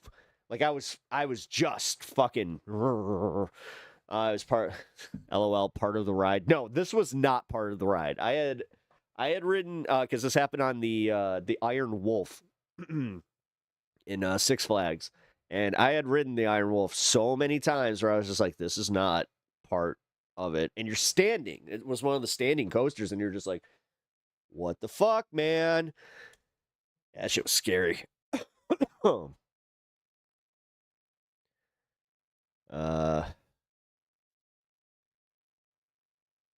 All right, now let's do our thing. Yeah, let's go through the headlines. Welcome to Democracy Now!, democracynow.org, the War and Peace Report. I'm Amy Goodman. In Venezuela, By the way, guys, if you have not already hit the like on the stream, please do. Double tap, and also sub to the channel if you're enjoying the content. Confirmed death toll from last week's devastating twin earthquakes is nearing 2,000 people, though that number is expected to soar. On Tuesday, NASA researchers said a review of satellite images along the coast of La Guaira, near this epicenter of the June 24th earthquake, showed more than 58,000 buildings damaged or destroyed. Tens of thousands of people are still missing 1 week after. That just shows you how little this world cares about us. The quake struck, with hopes fading that rescue teams will find remaining survivors trapped in the rubble. The United Nations warns displaced survivors are likely to face hunger and the spread of disease as the quakes have escalated. Venezuela's already dire humanitarian crisis, caused in part by harsh U.S. sanctions. Even before the earthquakes, aid groups estimate nearly 8 million people in Venezuela were already in need of urgent humanitarian support. The World Food Programme is appealing for $50 million to provide food assistance to some 500,000 people in Venezuela over the next 3 months. Indirect technical talks between U.S. and Iranian teams got underway in Qatar today after Iran's top negotiator said his nation would not enter further high-level negotiations until the U.S. meets the terms of its memorandum of understanding with Iran. Okay, so by the way, you're starting to have some people blow the whistle on the memorandum of understanding. Apparently, this is just all a farce, so they can start start refilling their oil reserves. Mohammed Bakr Ghalibaf spoke, And that they all had the intent of just resuming this war, on Iranian state television. which is kind of fucked up when you think about that. Even now that we are negotiating with America, we are not negotiating with a friend. We are negotiating with an untrustworthy enemy who will definitely take action against us whenever they find the opportunity. In truth, a person can negotiate well only if they are also prepared for war. Ghalibaf added Iran's guarantee of free passage through the Strait of Hormuz is only valid for 60 days and that Iran would never I give love up the its rights ride to on the stratosphere. Oh, dude, I hated that. control the waterway under any circumstances. He called the Strait Iran's greatest That instrument one fucked of with me. power. I did that one with my dad, and my dad was just laughing at me. I'm sitting there just like, Following those remarks, Iran's like, you Navy okay? I'm sent like, a commercial container ship ran No. aground in shallow waters as No. it tried to No, I'm not. circumvent the normal shipping route through the Strait of Hormuz. Meanwhile, Israeli Defense Minister Israel Katz has threatened to bomb Iran for a third time, despite the Trump administration's apparent efforts at diplomacy. Israeli Prime Minister Benjamin Netanyahu met Tuesday with Israeli soldiers in southern Lebanon, telling his forces they would continue their occupation as long as Hezbollah poses a threat. It was his first visit to Lebanon yeah, since in a Israel direct invaded rebuke its to the USA. God, how many times can we just take them fucking like throwing this in our face? Like, for everybody that likes to tout how strong Trump is, this shit fucking, this is the like clearest way we have ever seen him just get clowned on by another head of state. its northern neighbor. And like everybody that has said, yes, Netanyahu totally has Trump wrapped around his little finger. March 2nd, Israeli attacks on It's Lebanon true. since then have killed over 4,000 people and have continued despite the U.S. ceasefire with Iran, which requires Israel stop bombing Lebanon and withdraw its forces. In Washington, D.C., the House of Representatives Tuesday rejected a war powers resolution seeking to limit President Trump's authority to involve U.S. forces in Israel's war on Lebanon. The measure was brought by Michigan Congresswoman Rashida Tlaib, the only Palestinian-American serving in Congress. It was rejected on a vote of 189 to 235 after 22 Democrats joined most Republicans voting against it. The United Nations is calling on donors to fill a $100 million gap in funding for UNRWA, the UN Agency for Palestinian Refugees. On Tuesday, UN Secretary General Antonio Guterres said millions of Palestinians are at risk due to the shortfall, as well as Israel's massive restrictions on UNRWA's ability to work in the occupied Palestinian territories. This comes as Israeli media is reporting the Trump-created so-called Board of Peace will soon begin managing humanitarian shelters in Gaza. Yeah.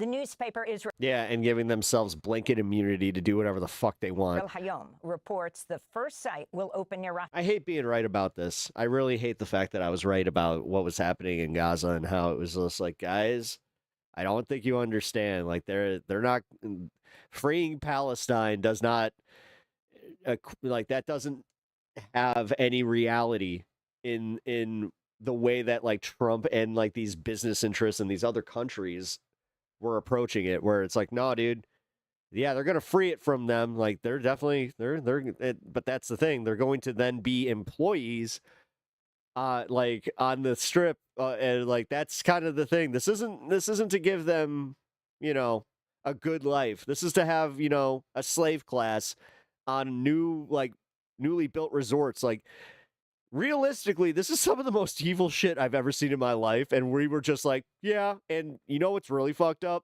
40 years from now, people are going to be sipping their fucking margaritas, doing their fucking, selfies and like all that shit from the fucking Gaza resorts. Within weeks. Talking to a a third generation, past October 7th. And will be policed by It's so fucked. Yeah. a multinational force armed with so-called less lethal weapons. The report also stated Israel's military will continue expanding its control beyond the so-called yellow line agreed to in the U.S. brokered October ceasefire. Israel continues to violate the agreement on a daily basis. Republicans People in Israel are in a mass formation and got propagandized from birth to think that everyone is their enemy without thinking maybe the state and representatives are. controlling the House Rules Committee have refused to allow. Yeah, but I'm not sitting. I don't need to hold the hands of the people that refuse to recognize the actual face of their oppressors. A floor vote on a bipartisan amendment seeking to block the integration of the U.S. and Israel. Because they don't have the patience to even have like, you understand how many people have died thinking that, like, oh, I'm going to change them. Militaries. The proposed U.S.-Israel Defense Technology Cooperation Initiative would accelerate U.S.-Israeli technology sharing, co-production of weapon systems, and partnerships on the military use of artificial intelligence, biotechnology, and more. An amendment by California Democrat Ro Khanna and Kentucky Republican Thomas Massie would have removed the initiative from the 2027 National Defense Authorization Act. Congressmember Khanna spoke out Tuesday after Republican leaders refused to make the amendment eligible for debate.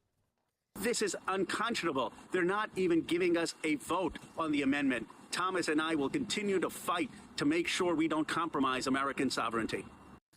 The Supreme Court, in a 6-3 ruling Tuesday, rejected President Trump's attempt to abolish birthright citizenship, a right that's enshrined into the 14th Amendment of the U.S. Constitution.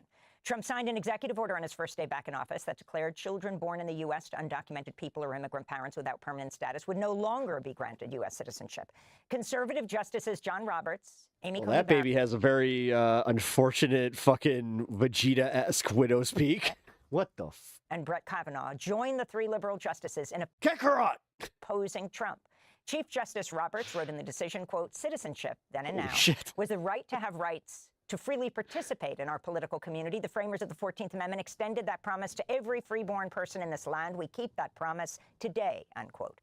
Immigrant rights advocates gathered at the steps of the Supreme Court. This is Illinois Democratic Congressmember Delia Ramirez, who's the daughter of Guatemalan immigrants. I am the proud daughter of Maria Elvira Ramirez Guerra, a Guatemalan immigrant who crossed the border pregnant with me.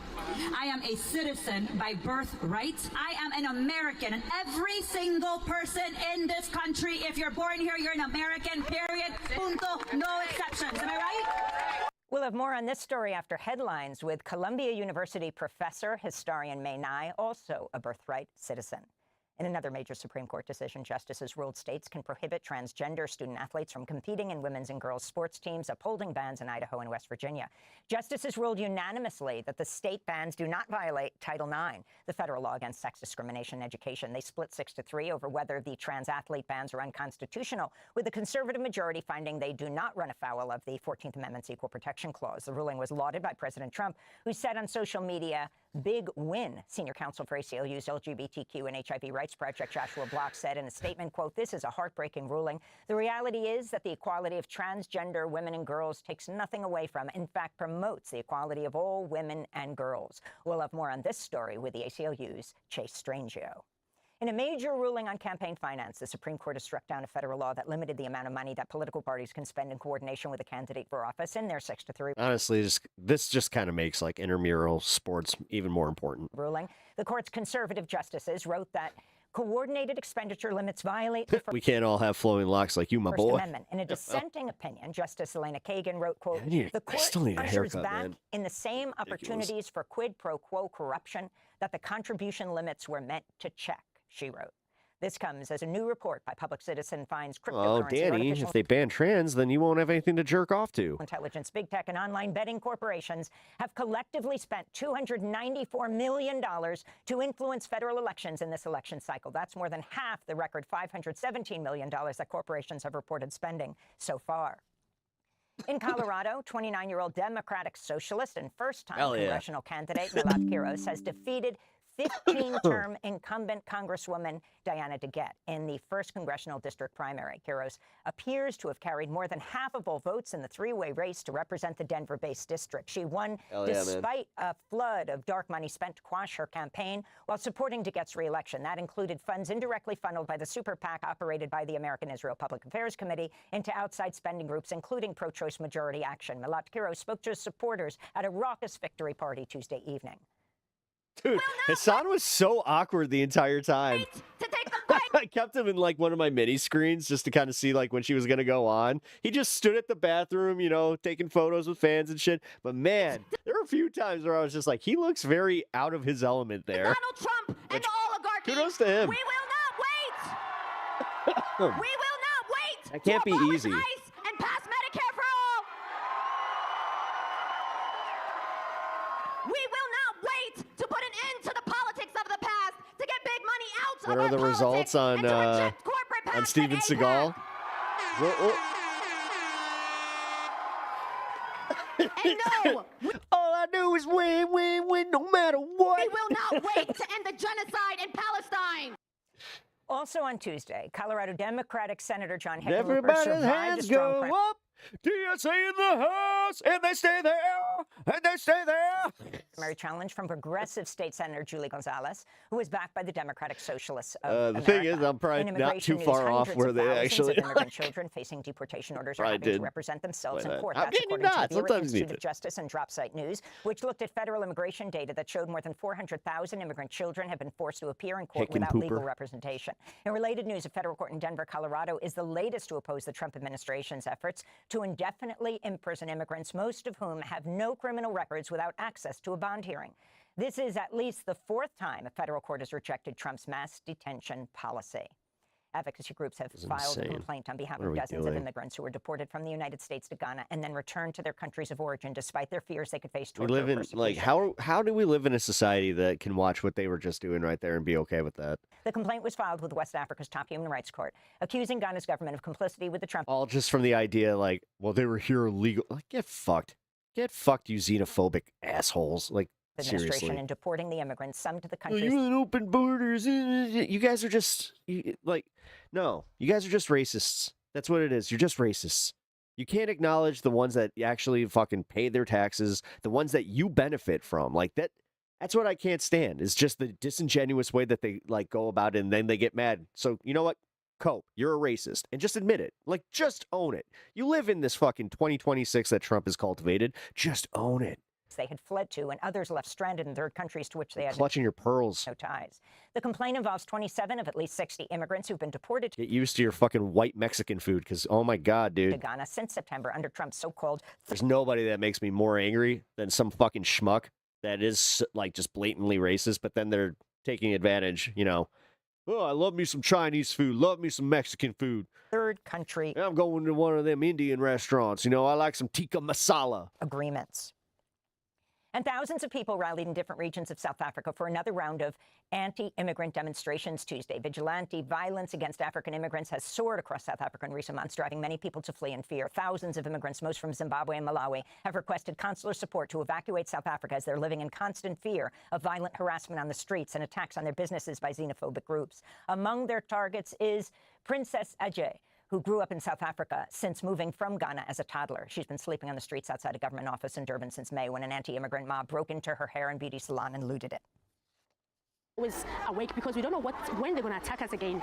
They've been here twice, so we don't know when they're going to attack us again. So we can't all sleep. Some people sleep for a few hours. You wake up. We also have to sit and watch. I can't pay my rent in the shop. I can't pay my rent at home.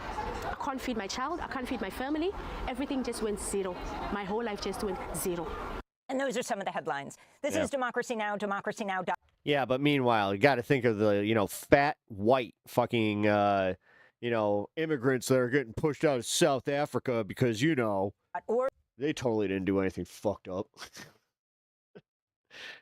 Good on Democracy Now! For covering this. Dude, good, always good on Democracy Now! Let's be real here.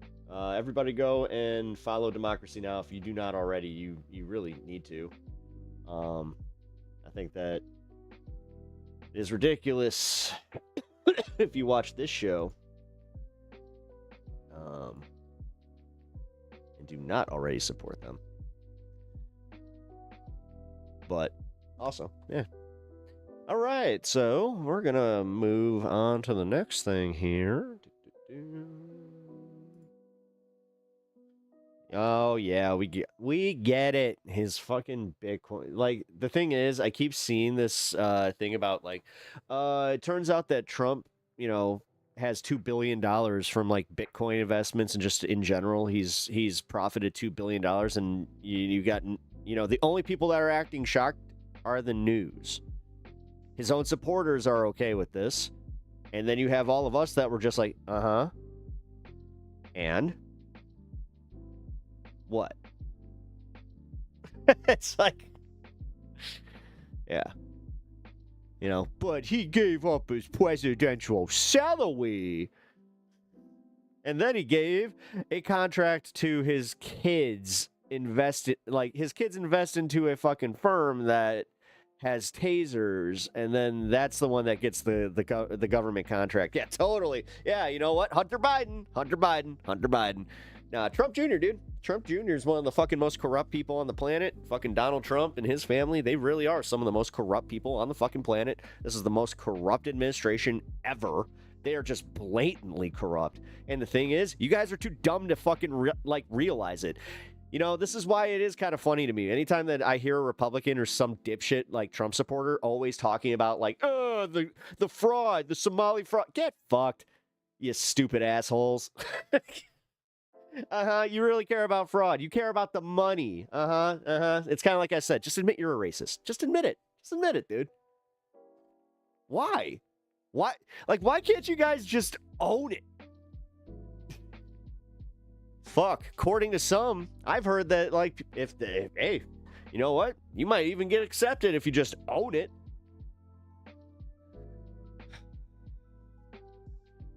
Yeah, the Ghislaine. Yes. Oh, yeah. The fucking blatant, the Epstein fucking corruption. You know, totally not in the files, but does everything, you know, that somebody that was in the files that has the power that he does. Yeah, he would totally do that. Trump or that one president that's on the $20 bill, Andrew Jackson? Well, I'd say that Trump is, because we have a modern context to that, and Andrew Jackson was kind of, you know, whitewashed. And that's the reason that he's even on the $20 bill to begin with, realistically. I thought we were doing something about that. I thought that like Harriet Tubman or something was going to be replaced. Whatever. Who the fuck cares whose face is on our fucking money? Who cares? It's all dumb anyway. Realistically, we all pay with our credit cards. Like, seriously. If there's one thing that's good about that is that. Where it's just like, I don't give a shit which dead old fuck is on there. No, see, this is the thing. People don't like breaking shit down this simplistically because they don't want to think like, oh, life really is kind of just, it's just a bunch of repeats, and then we put a bunch of people up there like they're better than us. Like, Trump's not better than you. He was literally fucking born to the right people. He's a piece of shit. Most of these rich fucks, they didn't do anything. Honestly. If you're like the average worker, if you work an 8-hour job, like if you work 8 hours a day, you deserve way more than any of these assholes. They don't have any fucking knowledge that you don't. They don't have any actual like wherewithal or any of that shit. They don't deserve any of it. Most of them fell into their money just by falling out of their dad's ball sack. Like, that's the facts. That's the facts. But again, let's keep listening to these same fuckers say, don't tax us on our inheritances. Because that means they're coming for your inheritance tax. It's like, all right, how about we only tax inheritances that are over $1 million? Watch them, like, all of a sudden change their message on that one. Trump is the luckiest boomer who ever lived, I guess. The hardest working people live and die with nothing, the reality. The thing is, I love watching how miserable Trump is, realizing that his legacy is always going to be shit because people hate him. Like, nobody, like, he so badly wants to be beloved, but he's not. Everybody hates him. This is why he needs yes men around. This is why he needs the cult around him. This is why instead of actually governing, this motherfucker goes out there and he throws parties. And his people eat it up because they're out there, and realistically, they want their tour. They want them to go on tour. They love that shit. It's all a performance. It has absolutely nothing to do with the substance. Homelander vibes? Yes, but the thing is, realistically, people just want that shit. Also, Zach, thank you for the 12-month... Hey, look at that. Unbanned from Twitch chat. You were never banned from Twitch chat. You're also not technically banned in YouTube chat. all of your alt accounts were, because we don't, dude, I'm not playing games. Like, just because, like, technically you're a longer, supporter of the channel, I guess. Yeah, dude, like, you can't just break the rules. That's just how it is. I hold everybody the same fucking expectations, so. At least they are, gonna put his face on a bill that won't last long, the 250. Yeah, because anybody's gonna fucking get a $250 bill. Oh, your Twitch account was banned for a week. Oh. Surprise! Lucky me, thanks to nursing care, I don't have to worry about inheritance. Oh, yeah. Yeah. No, that's exactly... I was pointing that out. That most... So you have a lot of millennials that are expecting to get an inheritance from their parents. That is very likely to not happen. Because, yeah, unless your parents die at home. Like, if your parents die at home or, something like that where they don't have any long-term care, yeah, likely you will come into something. But realistically, man, that is not the case. Start a new job on the 11th, even higher pay. New part of Florida. Nice. Fuck yeah, man. Get that money. Also, get out of that fucking last job, because it sounds like they were taking advantage of you.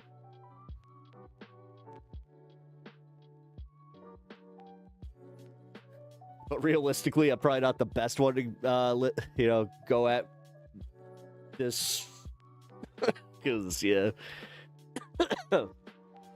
I, unfortunately, I have a little bit of an abusive work situation, so, whatever. I work at the, DOE.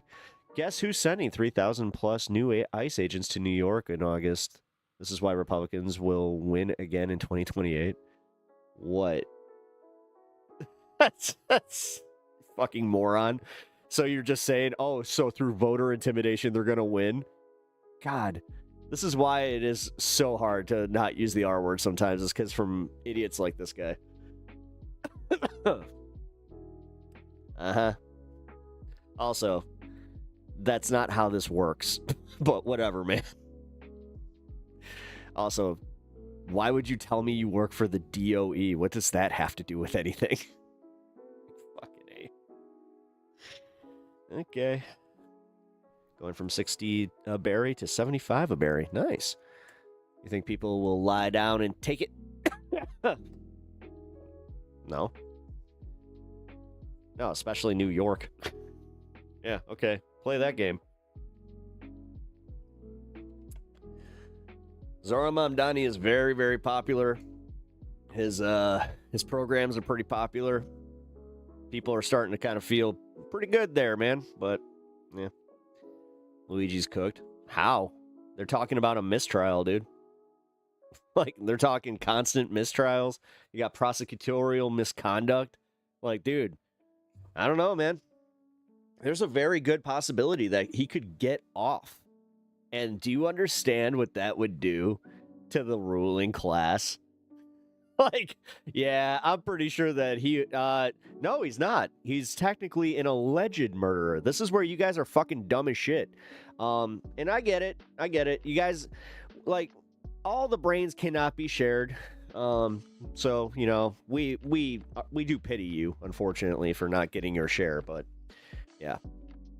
How is it an open shut case? Were you there? Do you have proof of this? Maybe you should go and, I don't know, contact his lawyers or his, the prosecution team and, give the details that since you seem to know more.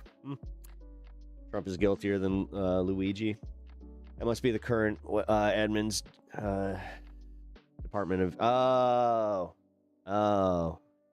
Oh, so you mean the Department of Uneducation. Got it.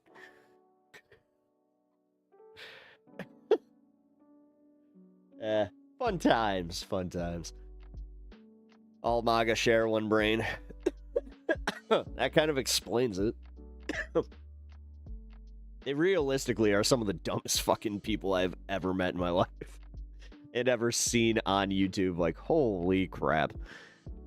It's not about curing cancer, dumbass. You see how it's a recovery fund? It helps in the recovery fund. And then I reset the goal, because that's how this works. But, hey, keep asking. Because I'll just keep reminding people. That's how. And you guys can contribute to said fund and help in my wife's recovery. And, yeah. Did you see recovery from cancer?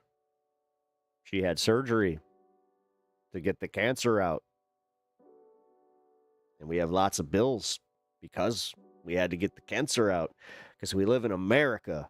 And in America, even when you got some really good insurance, you still got to pay these fucking bills. So, can you not read? I'm going to guess that is the case. She had colorectal cancer that was a tumor that perforated her bowel. So, yeah.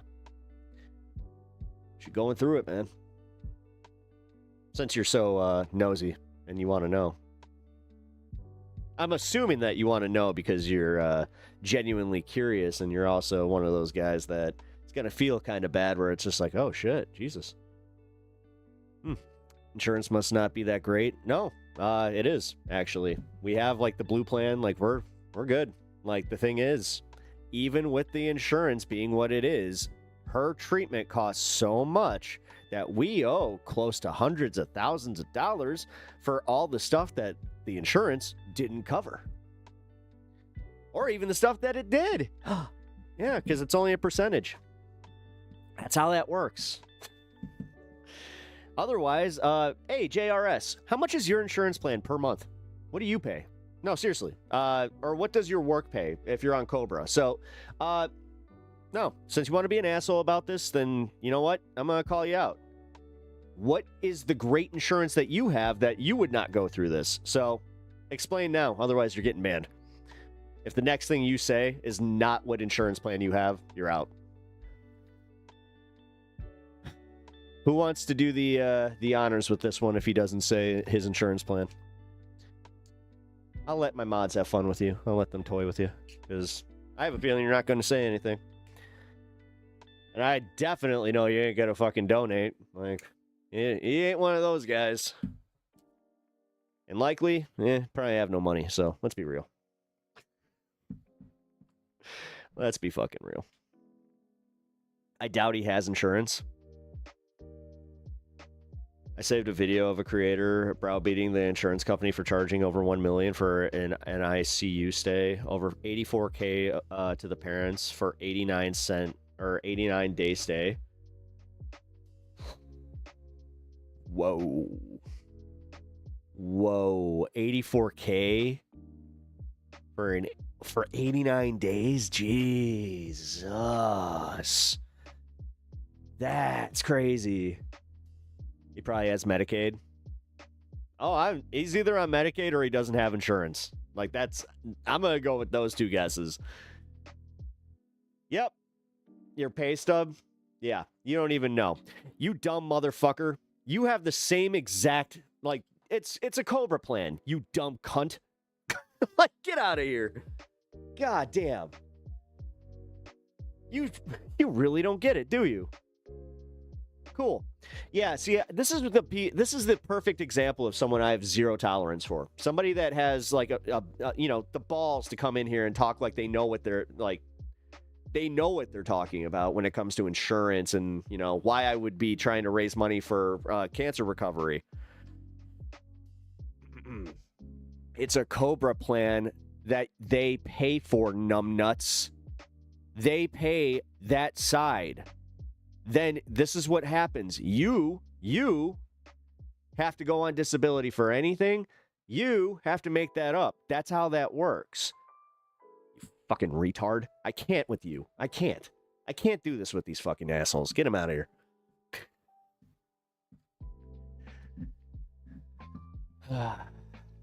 Nah, I'm done with this. I'm done with these idiots. We're not doing this.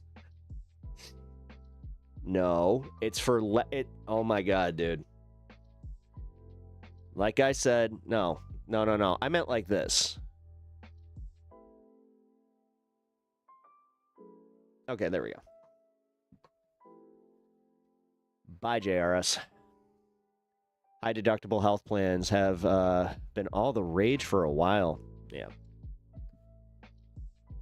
No, I'm just waiting for him to need that. And that's how that's going to end up working. Because, yeah. Guillotined. How did that last message get through? Because YouTube's YouTube. I'm just going to, I don't know. YouTube's YouTube. That's how that goes.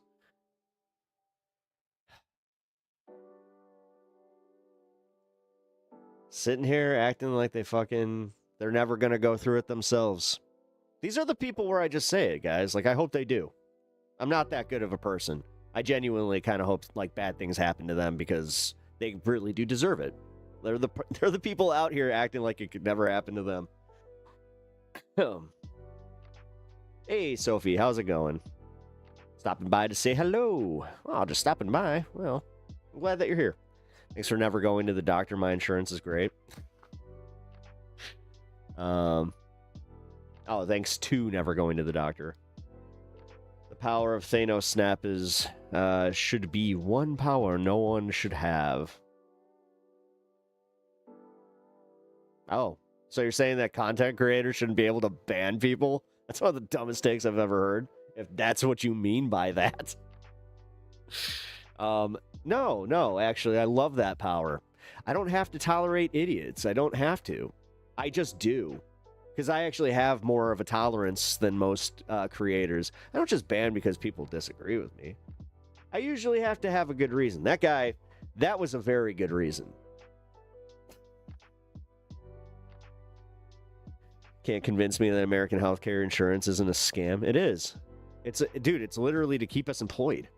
That's the whole reason. That's why they also tie it to they tie our insurance to our work. That is exactly why. I wonder if it's the same robot that sent me a job rejection. Coworker stopped me from going into the bathroom right now because they said they just cleaned it, but I don't care. Well, if they just cleaned it, then yeah. Yay. What, do they... I just cleaned this. I get the first poop. I take the clean poopy. Jesus Christ. Wait a minute. I'm trying to think what I would do where it's just like, so it's not... so it's clean. Right? Like, I can go and, like, it's not in the process of being clean. No? Oh, I'm gonna definitely go take a nice dookie on that fucking clean porcelain. Let's go. Yeah, ban the people you hate in chat. I mean, I don't even do that. I got people that I legitimately, like, don't like. Hate is a very, like, I hate to do this, but no, hate really is, like, a strong word. It takes a lot for me to really hate you. Even that guy, like, JRS, you know, he could probably be redeemed if he just came in and said, you know what, I apologize. I was kind of an asshole, you know, just assuming that you had really shitty insurance and not, you know, some of the best insurance that you could possibly be on. This idea that, again, none of it falls on you. I had shoulder surgery. Yeah, so you just barely met your fucking deductible. Cool. Yeah, and you had one surgery. Cool. Yes. Now, add, I think like 6 or 7 different forms of that and rehab, all of it. Like, what a fucking idiot. And this is why I told you guys I was going to slip and I was going to use the R word on somebody occasionally. That was one of them where I couldn't even. Fuck that guy. All right.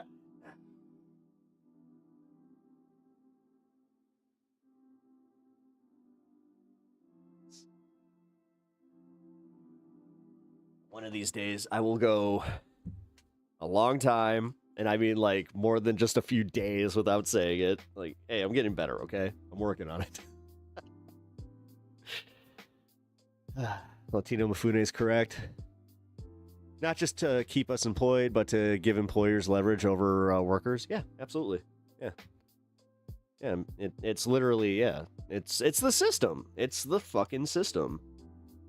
And then you have these assholes that are like, I have the boss position in the system. You didn't work hard enough to become the boss. Therefore, you must suffer. Wah, ha, ha, ha, ha.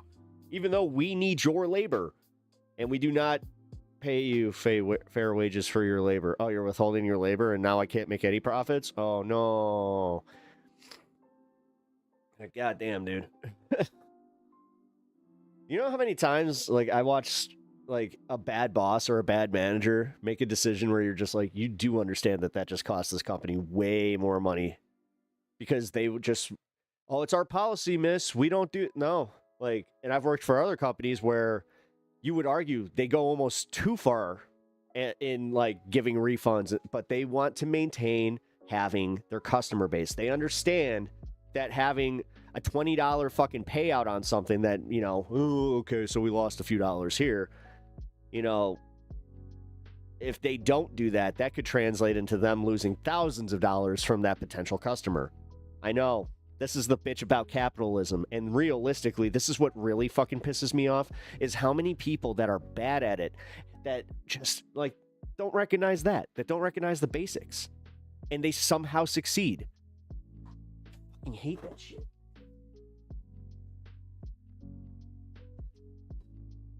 It's usually some fucking Nepo baby that fucking fails upwards, you know. Todd, you know, his uncle owns the grocery store, so he's the manager of the grocery store. Never worked there for fucking a single day before, but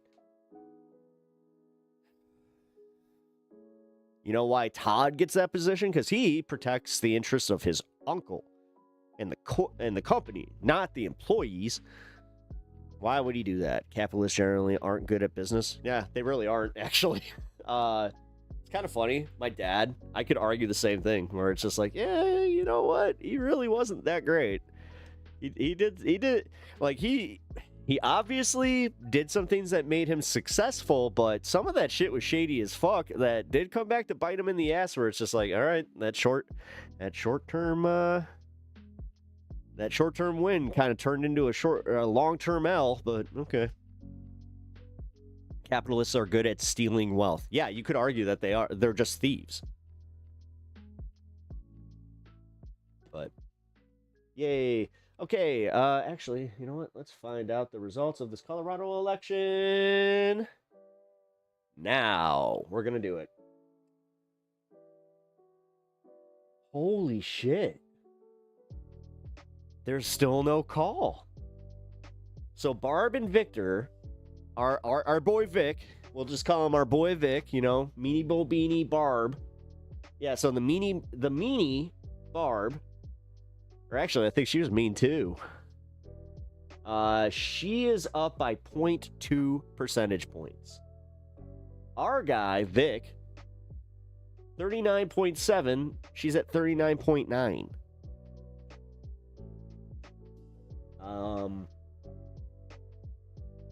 Damn, does that mean that they go into a runoff? Dude, that's crazy. Wow, yeah. So we don't have a call in Colorado still. That's crazy. Although it looks like, I mean, Victor might stand a chance. But if it's Vic versus Phil Weiser, I don't think that Vic's going to pull it off. Barb, maybe. I don't know. It depends on how she sells this whole thing to Colorado. But I don't see Colorado going red. Unless, again, like, if all these blue states all of a sudden go red, then we could just be like, yeah, okay, so he just literally stole that election, and there's nothing that we can do about it because he just set it up to where, like, if anybody disagrees, we're all going into a fucking concentration camp. Cool. It's literally... It's the final result. Oh, good. All right. Sorry, I'm kind of just unlocking for a minute here because guess what time it is? Hell yeah. We've been here for 2 hours. If I work my butt off and become a billionaire, there's nothing wrong with that. You're not going to work your butt off and ever become a billionaire. You're never going to become a billionaire. Ever. You're an idiot. The fact that you came in here and typed that shows me just how big of an idiot you are. No, you're one of these dipshits that, like, when you started actually making a little bit of money, you saw how much more in taxes you fucking pay. But then you didn't equate it to where it's like, you stopped at a certain point where you're just like, no, Amazon should be able to fucking not pay taxes as a corporation, because that makes sense. All right.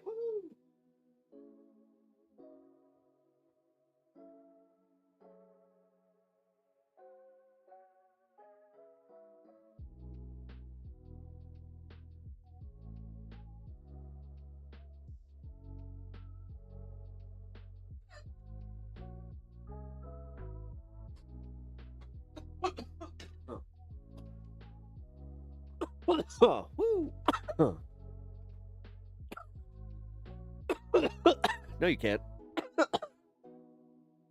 Nobody has just worked their way to $1 billion.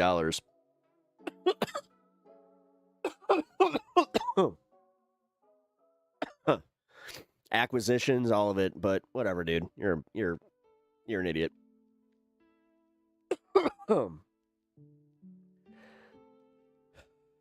You really are. And you know what? Have fun with it. Seriously, have fun standing up for a system that doesn't give a fuck about you. Have fun standing up for a system that, realistically, will likely eat you alive. But, like I said, have fun.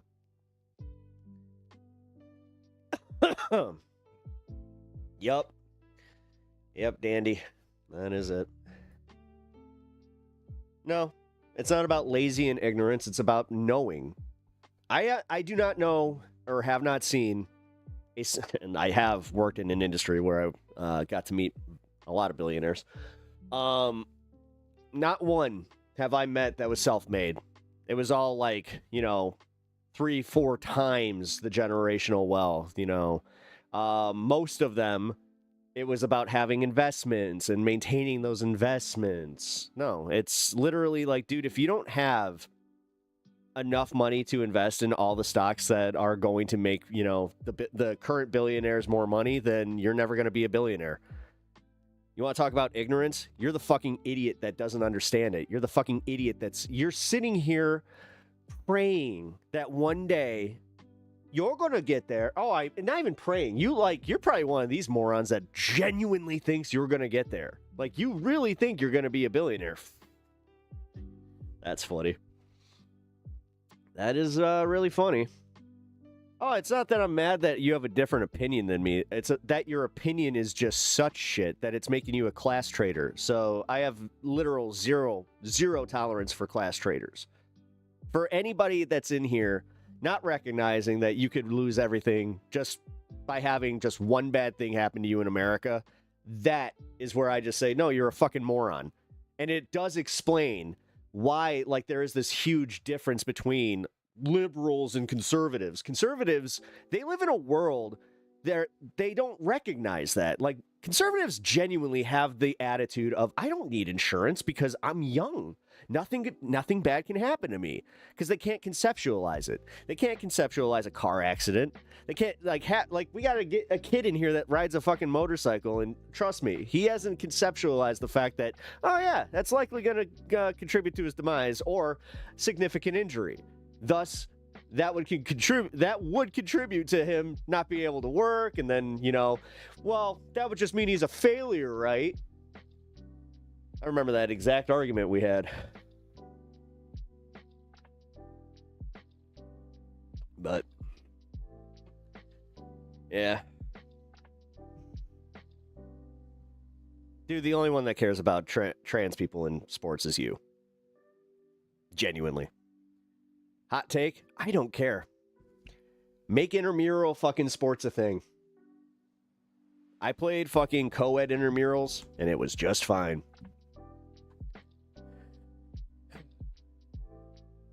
Luthen, you had a very successful day today. That's good. I don't hate success. That's good. As long as you didn't fuck anybody over to do it. All right. That's cool. It's not stealing. It's called accounting. It's called accounting. People who worship capitalism just refuse to see the downside of capitalism. Yeah, absolutely. Sarcasm. I know. I got it. Like that was one of the few times where I was just like, oh, huh. Well said. My neighbor who's very old, a nasty man who seriously should have clocked out. Oh. Well, I don't know. That's weird. Man, I have like a shitty neighbor that even if they died, I'd be kind of sad. I don't know. I guess not. I don't know. Would I? Nah, I think I would literally just have this moment of just like, oh, that's too bad. Managed to make him jump and...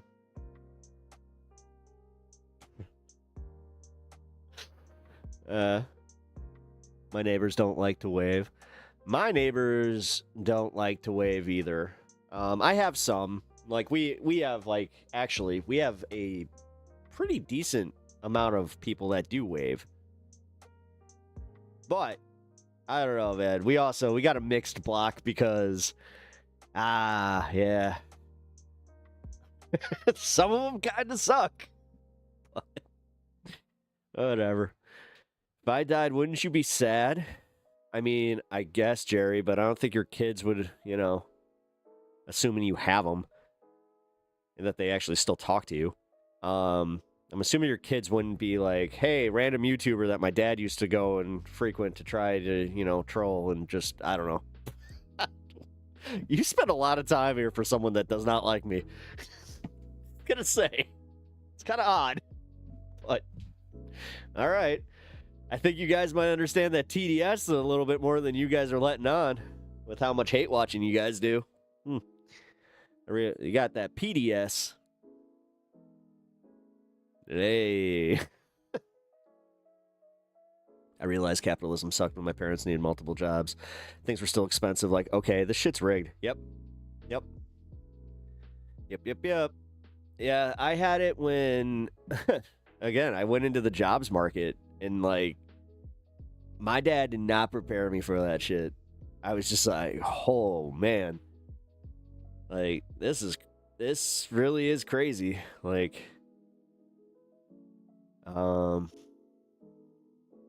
wait, didn't even catch Ghost Dog. Pep's the best idiot chatter. Or Pep gets the best idiot chatters. I was like, wait, what? Yeah, having all right-wing neighbors sucks. And then Bob had to come in saying stupid shit. Wait, who's psycho-essually obsessed? Who said I hate you? Oh. Well, isn't that interesting? You know what? I guess I assumed. You know what they say about assuming. Makes an ass out of you.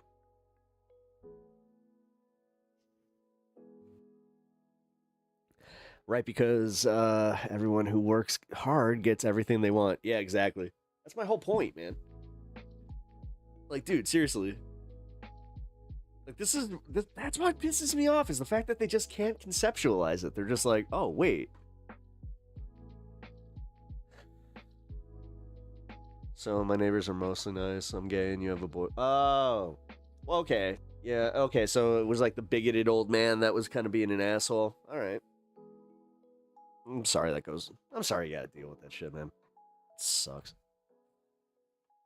I mean, I saw the shit that my sister, like, got for being in an interracial marriage. Like, dude, the amount of shit that these people would say at church. Like, I don't know, man. And the way that she would just, like, kind of... She would just say it, where she's like, what am I gonna do? It's like, I don't know, you would push back, but... I guess I get it. Like, I guess you don't want to start shit, and you're just... whatever. I mean, there have been times that, like, you know, I've had to walk away, just not give in. But it's never anything like just some racist or anything. That's where I recognize this. It's just like, no, usually it's some guy.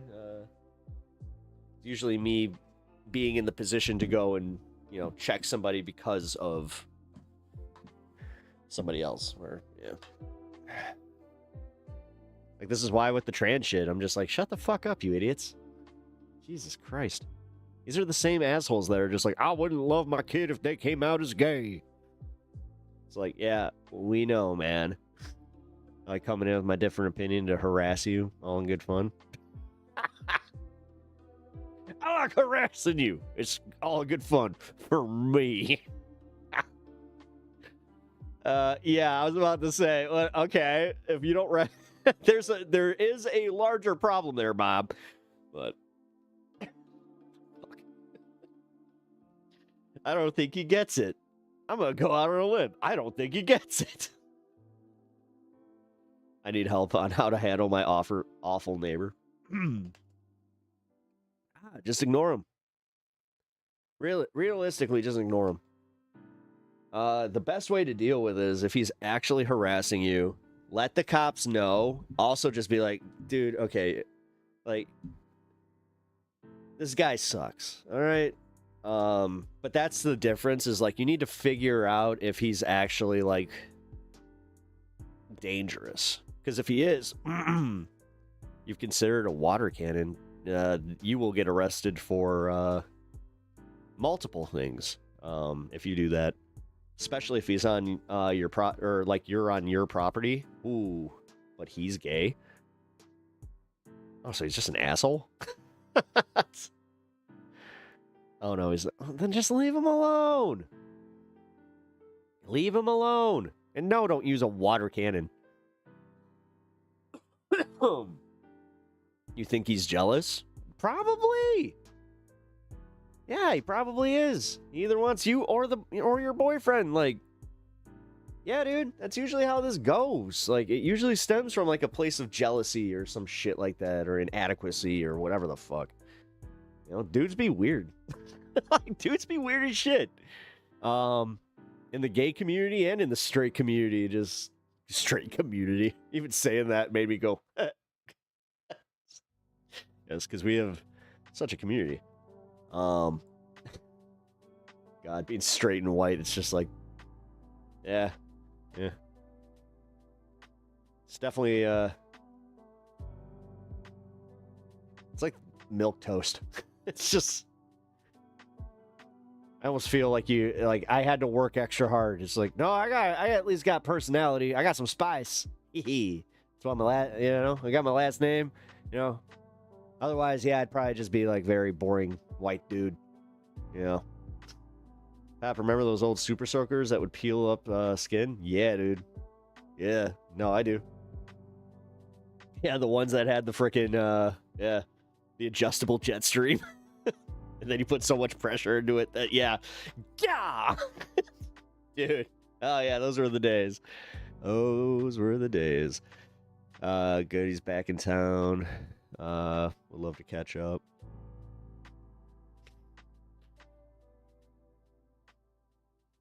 Put a hex on him. I mean, honestly, just whatever. Just try it. I try to ignore people that fucking annoy the shit out of me. Like, again, I got my neighbors that, like today, I'll just be real. They're outside blasting their Christian fucking country music. There was a small part of me that was just like, okay, let's do this. Let's do it. I guess the battle's back on. But I didn't. I'm the bigger man. I am the bigger man. I'm better than this. So I just put on my sweater and came down here. Decided, you know what? No. I'll put a little extra work into the stream. Here. It is, though. It is. God, it is offensive. Today, I swear to God, there was a line in the song that was just like, and that's why J is for Jesus. And it was just like, what? It's just, God. You're not beating the stupid accusations, okay? Like, jeez.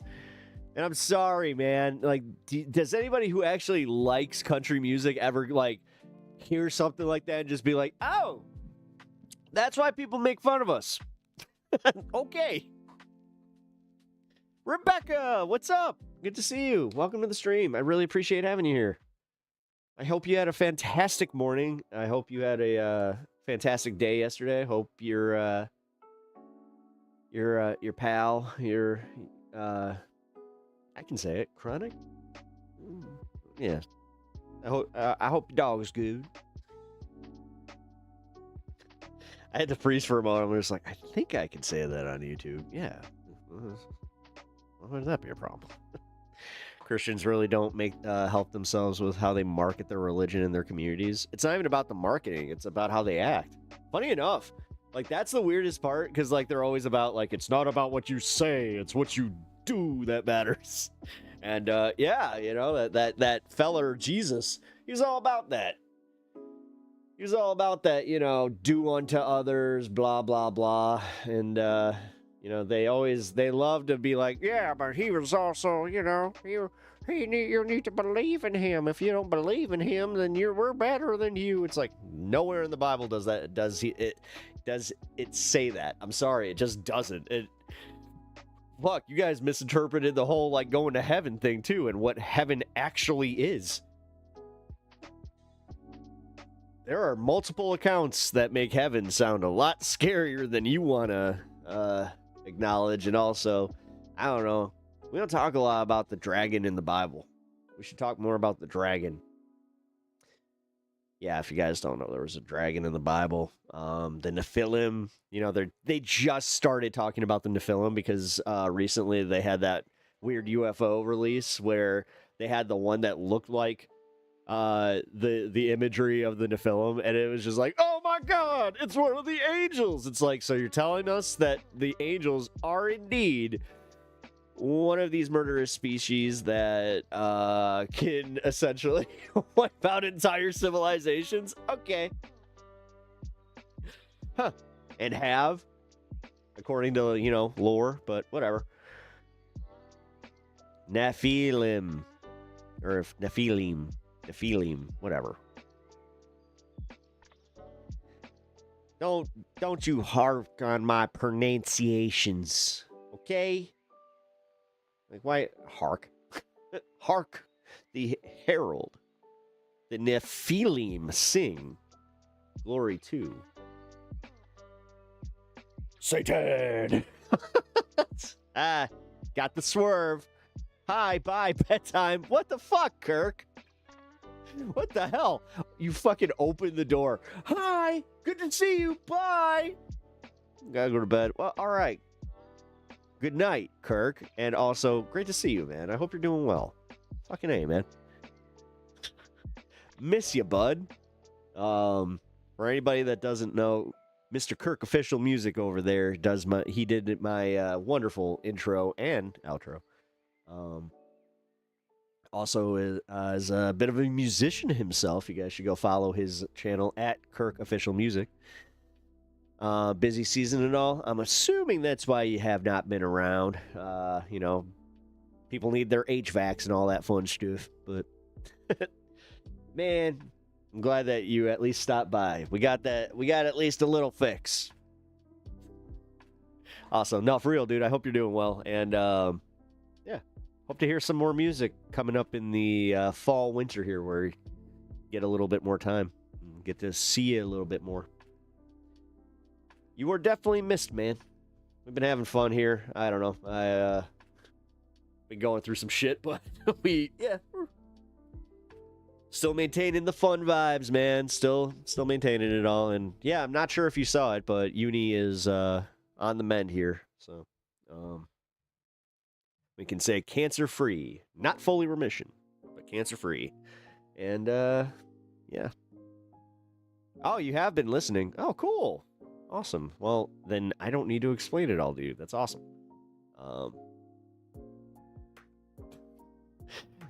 Why'd you add really? Oh, now I just kind of feel like, oh. Nah, dude.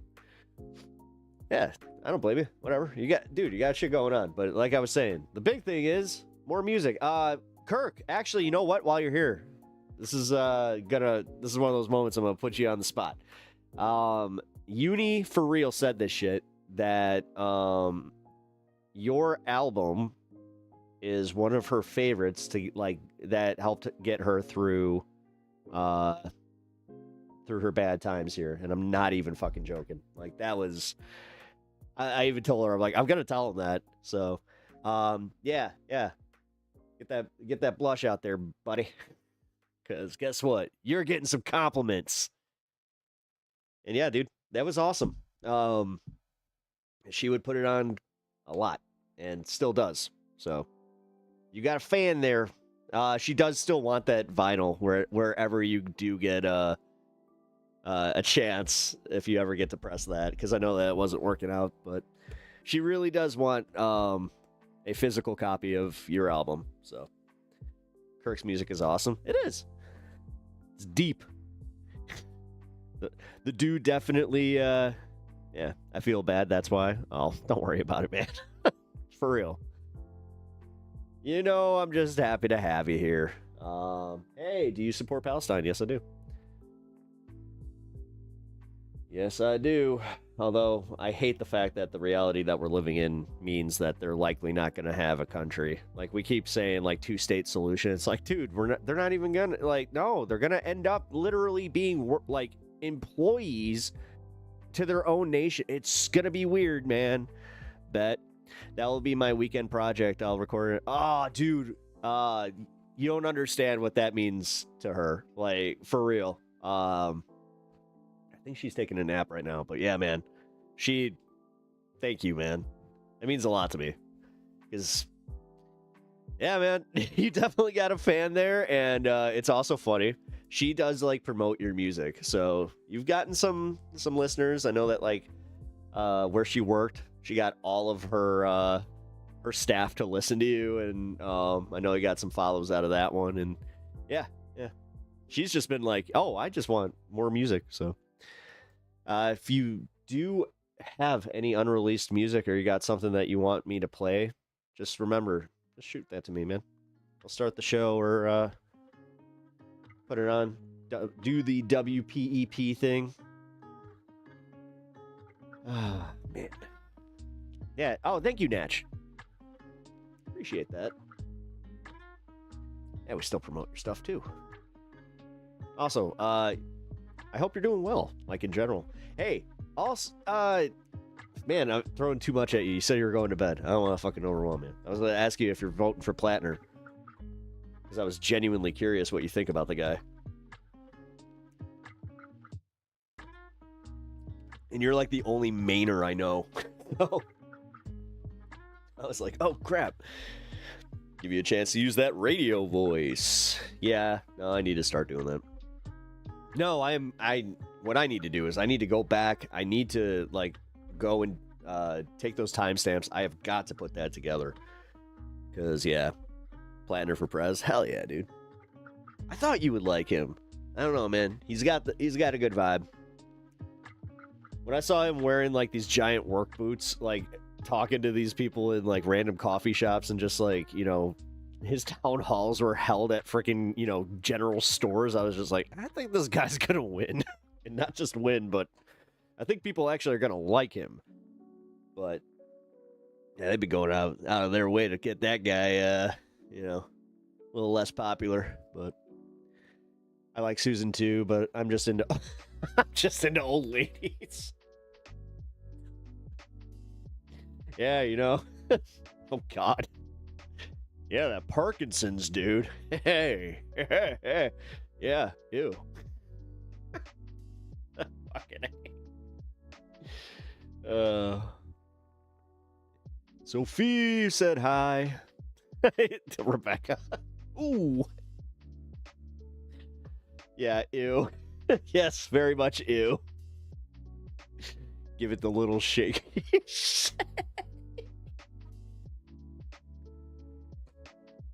I'm getting canceled. Oh, God. Oh, my God. Yeah, I'm sorry, guys. I'm not happy with me either. I hate the fact that my brain went there. It got covered, so... Oh, yeah. Should send him money. What? Plattner... What? Oh, Jesus Christ, Kirk. Oh man, the people that don't know you, this is you know what? This is where I'm not gonna kill the bit. Gotta let it settle. Also,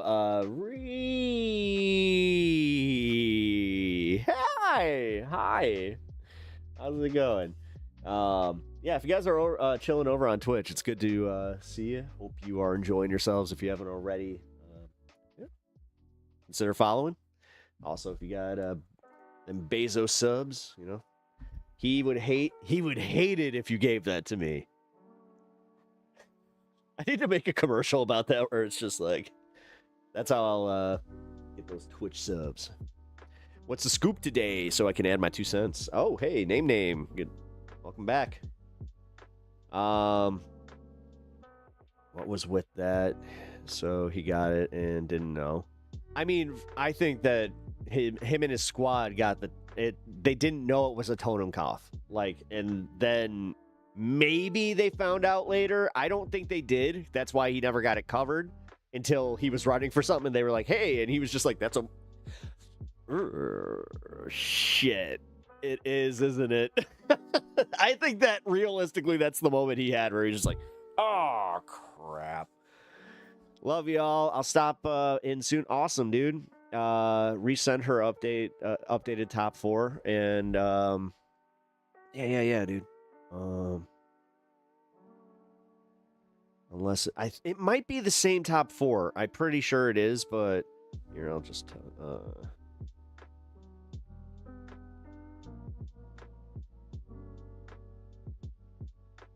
because if I'm going based off how she tackled her lunch, she probably is taking a nap. As I said, man, her appetite has just, it's so good right now. Like she, oh, no, she's typing back. Cool. Yeah, she's doing really well, guys. And you know what? Real quick, thank you to everybody that has been concerned about my wife. If you guys don't know, she's Unimoogle in chat. And for everybody that does, thank you so much, guys. Like, it really matters. Like, you guys are awesome. You guys really are. You're fucking awesome. Oh, man. Yeah, she's... I'll send this to you. Oh, man, that's how you know it's been a bit here. Where's the burrito? She's got to go on Spotify when I'm done. Oh, she's got to look at the album. Got it. Okay. Yeah, we'll send it to you. That's right. She can't go to my... I mean, if you need to go to Spotify, I guess I could just wait. Everybody says hi, by the way. She might not want to chat today. Sometimes, you know. Lido got evicted by the landlord? Oh, no. I mean, I got the door open. Where is Lido? You know what? Now you got me wondering. Because I haven't seen him for a minute. How long have we been married? 14 years? Wait. I think 14 years? Yeah. That sounds about right. Yeah, 14 years. Oh my god, Lido's napping on the chair in the room. Oh, in the living room. Yeah, Uni, how long have we been married? I think 14 years, right? Because 2012. So 2012 was yeah. Aha. Hey, I got it. 14. Woo! Notice me and my wife have been together. Nice. Me and my wife have been together for 21 years. Nice. We've been together for about that. Like, we knew each other when we were 16. I've told the story here. Like, we were friends, and yeah, then we started dating. So yeah, we started dating when I was 18. So 20 years. Yeah. 21 years, actually. Yeesh. Sorry. Don't tell me you got married 12, 12, 12. No. Nothing. No. Why? No. No, it was more of a... No. If Pep had a political ad, hi, I'm Pepper. I'm not a doctor, but I am sick. Sick and tired of billionaires and large corporations. That's not bad. Oh, man. I like that. I definitely like that. I'm here. Oh. And I'm here to spice up your life with some free healthcare.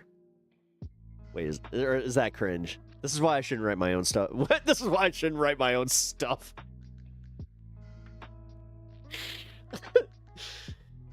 Yeah, when it comes to actually being serious, that's where I kind of lose it. Ayo, there we go. I'll bring the spice to Washington. This has been this endorsement has been has the endorsement of Pep Coalition and Associates. God. Yeah. If I run for office, fuck, man. That's an uphill battle and a half. I would get halfway through my campaign, and I'd just be like, guys, I'm tired. It's like, I don't want to do it. Rebecca, thank you for the very kind $20. Oh. At Rebecca Green 1827 20 Australian dollars. Hey. I got to work again. Somebody just totally woke up for that one. I saw you perk up. Oh, it's the air purifier. Oh. Okay, yeah, I got a new air purifier down here, and he's just kind of like...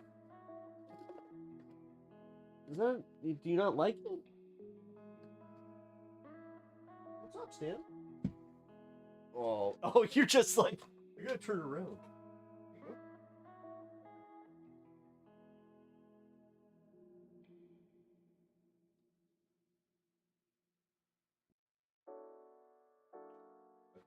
I'm going to give you all of them. There you go. You eat them one by one anyway, so. There. Now he's gonna have to go like this.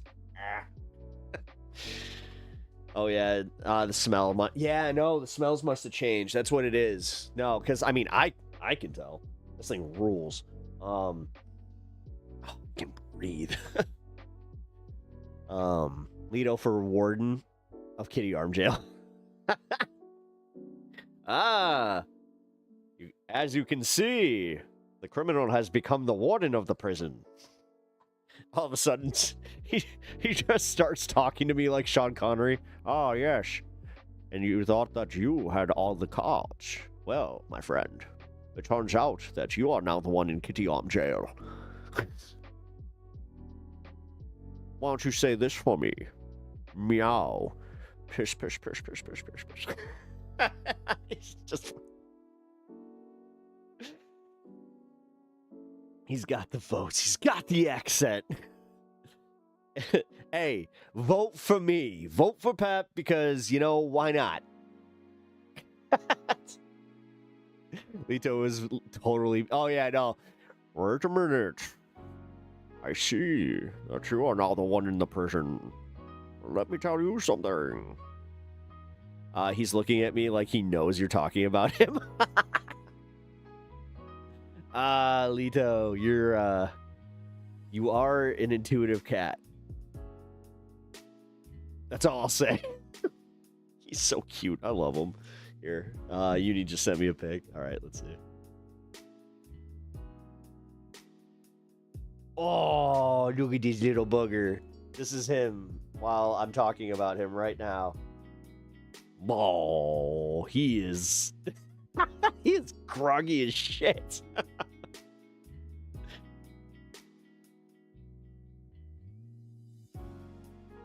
Ah, that cute little bastard. Aw, dang. He's so cute, yeah. I hope this weather changes back soon. Yesterday, some dude lost it. Let's just say he was doing... Oh, yeah. No, you said you said that he was running around your neighborhood, chasing your neighbor with a chainsaw? Like, dude, where the hell... Mitch, I'm not, like, trying to get you to dox yourself or nothing like that, but where the hell do you live? Where... It's just like, yeah, you know, the heat's getting to people. Neighbor, chainsaw. It was a thing. It's like, what? That's not... I hate to be this guy, but it's like, that's not normal. And, you know, I thought I had some crazy shit happen in my neighborhood, but apparently not. He's like, what the fuck? I won't want to be no fucking warden. Yeah, he's just like, wait a minute. Fuck them cops. It's just Lito. All of a sudden, he just comes down wearing a collar that's just got ACAB on it. It's scratched in. It's just like, tell me again how I'd be the warden. I love Florida in wintertime. I guess. I mean, Florida's okay. I don't know. Florida heat's insane. I hate humidity. I absolutely hate. Actually, we were just talking about this today because Reggae Rise Up, which is a awesome festival, by the way. And if you guys are in Florida or like near Arizona, definitely check it out. Yeah, so they got it happening in Florida and Arizona this year and next year, and she was just like, Arizona all the way, dry heat. It's just like, oh yeah. But I don't, why would I want to go to a reggae fest in any state that does not have legal? Like, no. That's just not happening. That's stupid. Like, that's genuinely stupid. And I think it's very stupid that they would do that. Might run into Johnny Walrus. Be nice. God damn. Although, my God, I could, like, literally, like, if he was a character in Zootopia, that it oh my God, it's just, he is. He's got the little reggae hat. Actually, that's not, oh man. All right, good one. Finger Mouth, now I got it stuck in my head. I would hate to live in Florida in the summer. Oh, yeah. Coming straight from under.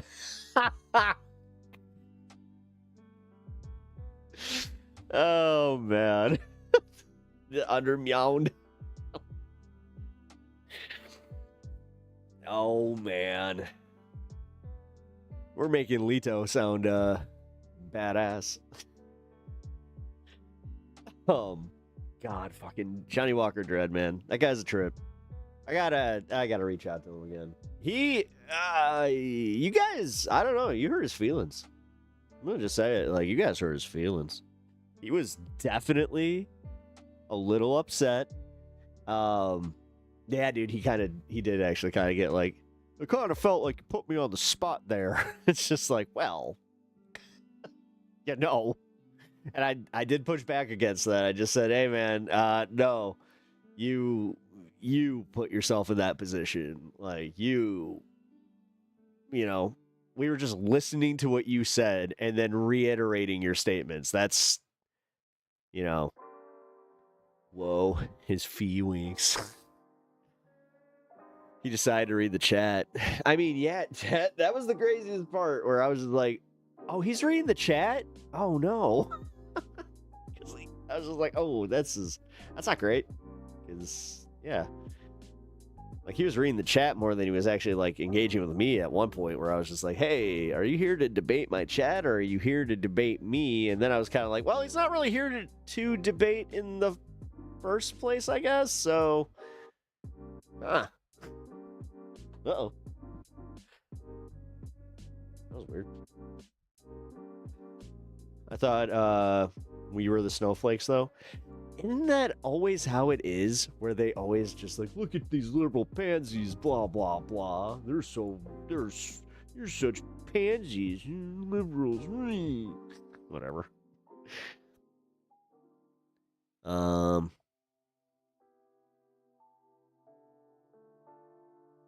Wait, who's getting what?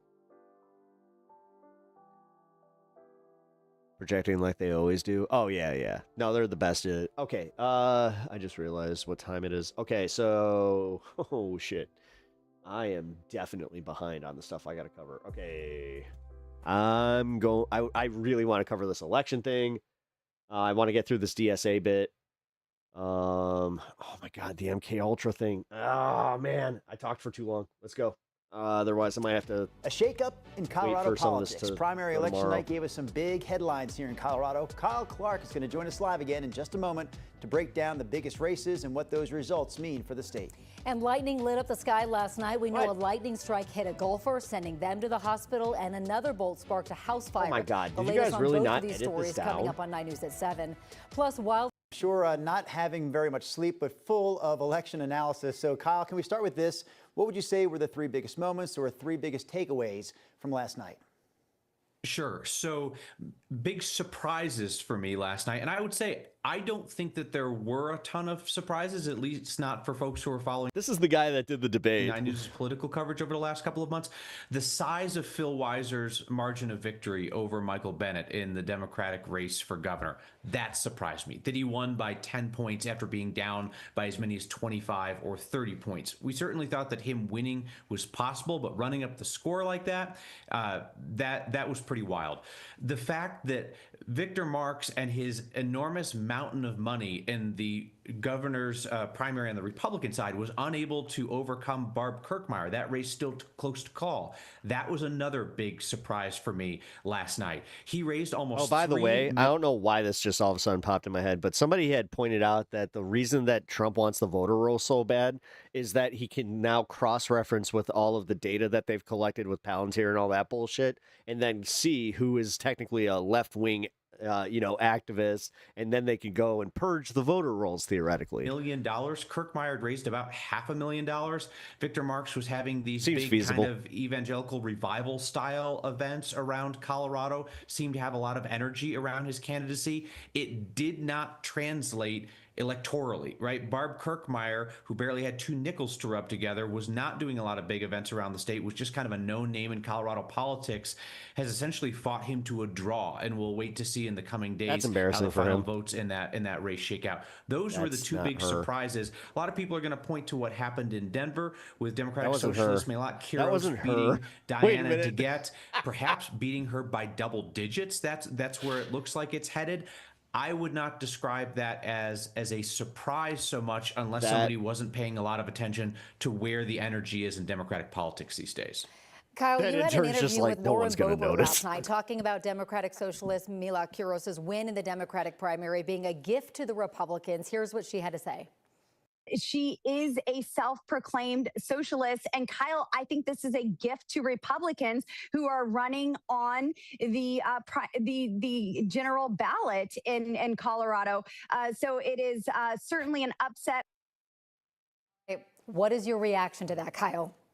Cajun As karate I said to man. Congressman Boebert on the air last night, Melat Hey, Kiros well, that's just is kinda mean. who Lauren Boebert says every Democrat is. I do know Kung Fu. Which, of course, is not. I participated in a kumite when I was 8 years old, right after my first revival, where I brought back my own form of Lazarus, where we had his name was Larry. We called him Larryzarus.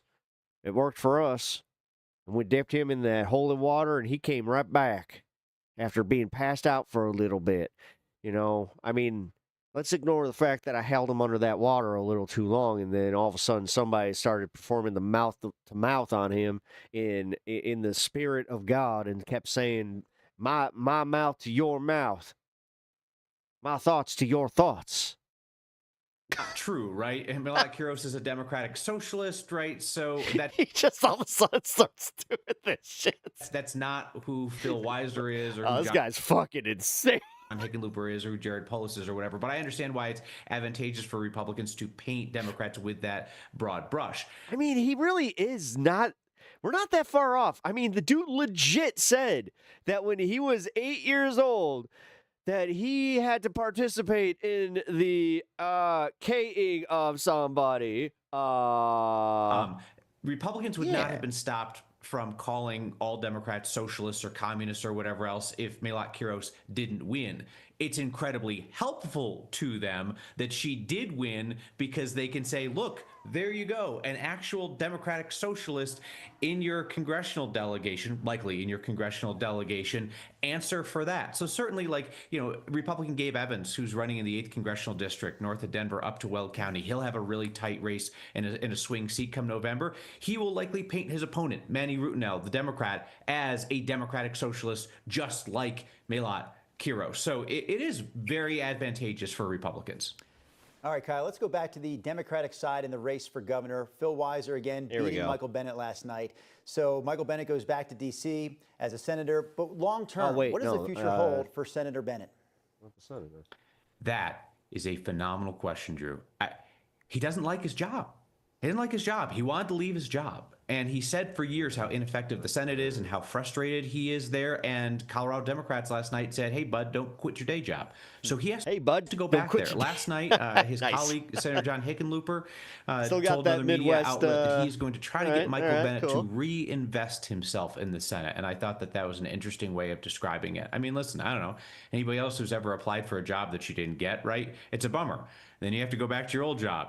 You have to see everybody that you work with who you may or may not like, and you have to pick up the work that you may or may not like. That's what he's left with. Certainly, right? It's an important job. Voters sent him there to do it. The expectation is that he's going to do it to the best of his ability. But does he run for re-election in 2 years? I don't know. Does he get a really strong progressive challenger in 2 years, stronger than what Hickenlooper got last night? I bet you that he does.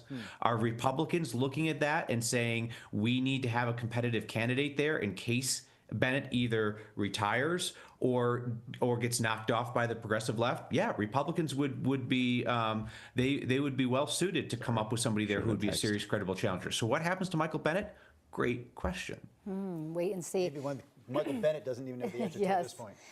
Kyle, real quick, it seems like there's only one race that really has yet to be called that's too close, even though Barb Kirkmeyer is already claiming victory. But that gap is narrowing now.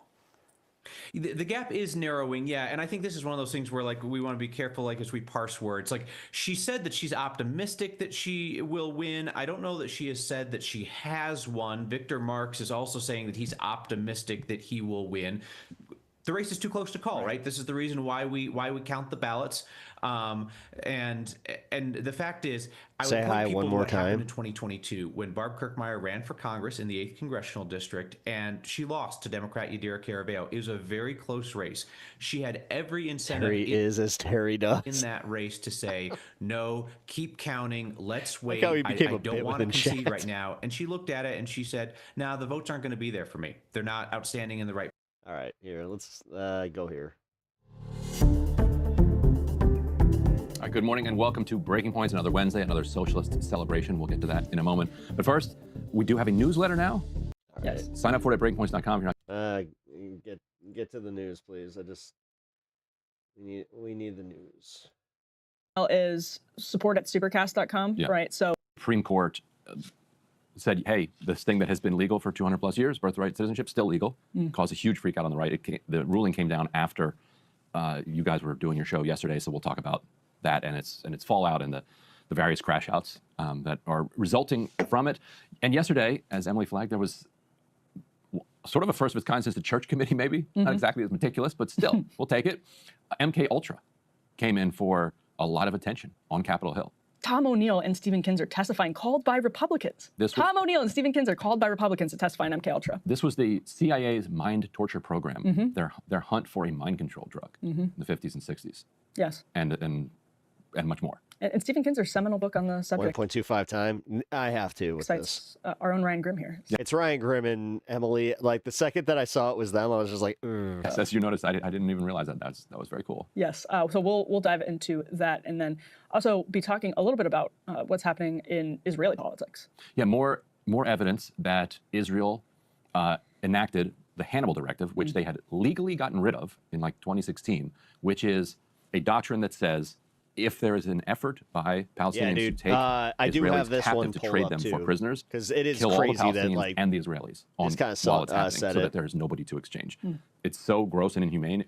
They publicly said they don't do that anymore. We're going to show you video evidence of them implementing it ordering it before, I think, like 10 a.m. on October 7th. And Juan David Rojas will join us as well. He has been covering the Colombian election, which is much more interesting than it's getting credit for, to be honest. They have a new incoming president who's being referred to as the Colombian Bukele, and he's got some music videos, obviously, and a podcast, and Petro is taking things not quite in stride, so we'll have an update from Colombia. He has an interesting theory about how environmentalism may have affected Petro's party's odds of hanging into power. I know it looks like I'm sleeping, but yeah, this is one of those rare times I'm breaking a rule.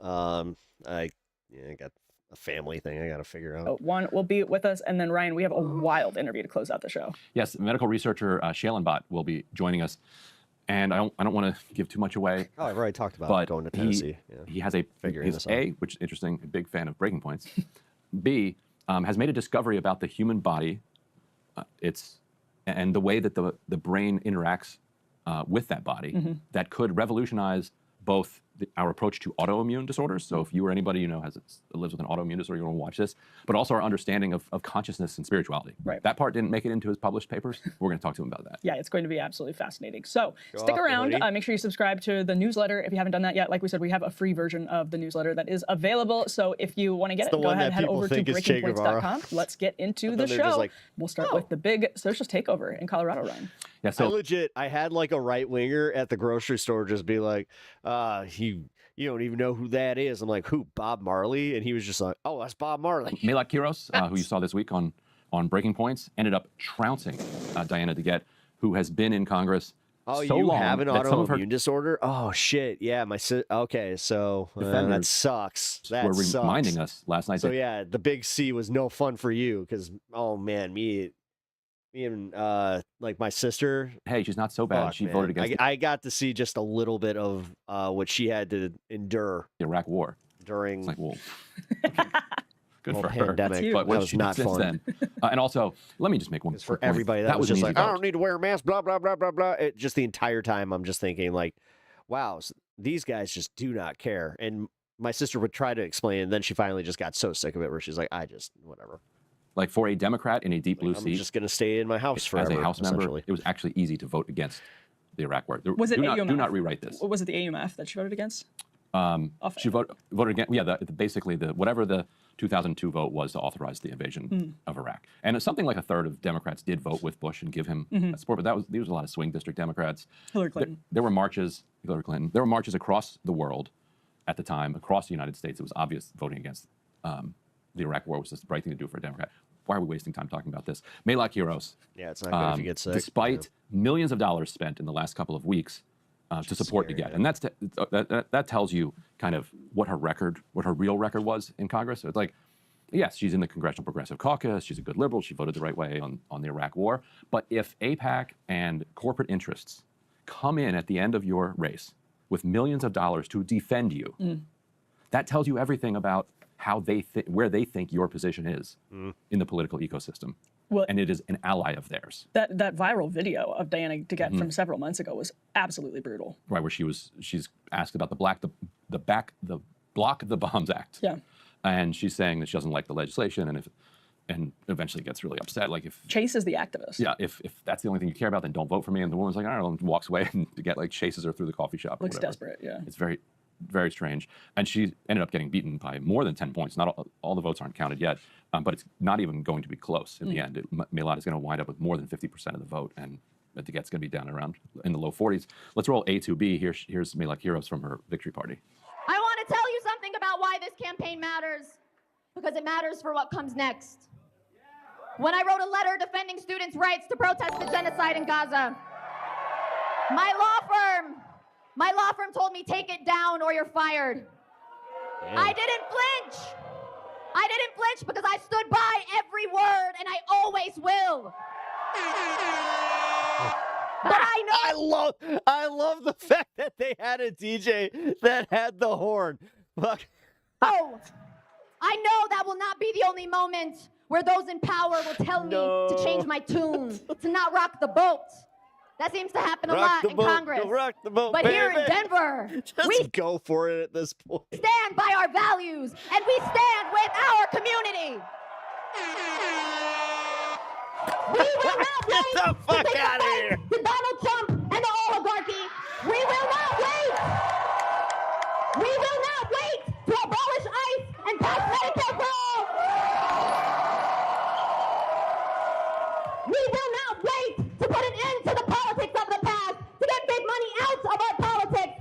you for the. Thanks. Appreciate that, Taliban. And no, we will not wait to end the genocide in Palestine. First of all, why do we not have one of Did they air horn that one too? those horns here on this show? We're a morning show. The vuvuzela. Without the vuvuzela, without the horn. Come on, we got Not it. even one of the, I don't know. We got to have You're one. right. We need one of those. We don't do enough Kathy Lee and Hoda just to begin with. That's like the energy. We need more of that. Yeah. So this was another W. How am I letting for this one go? Hold on. Hold the fuck on. Wait. Here. Powerhouse. You can put up A3. Ms. Rachel, who had Maylot. It's also a win. Go to free Palestine! Yeah! I mean, we didn't see the end of the clip, so I can only assume that might have happened. It's Democrats, which has been on its biggest winning streak since its founding. Like they're blowing away their transformational year of 2018. What they're able to do now. Maylot also had the support of Denver DSA and the national. They're like, we need to get that, and I'm like, I got that. DSA, and also Hassan Piker.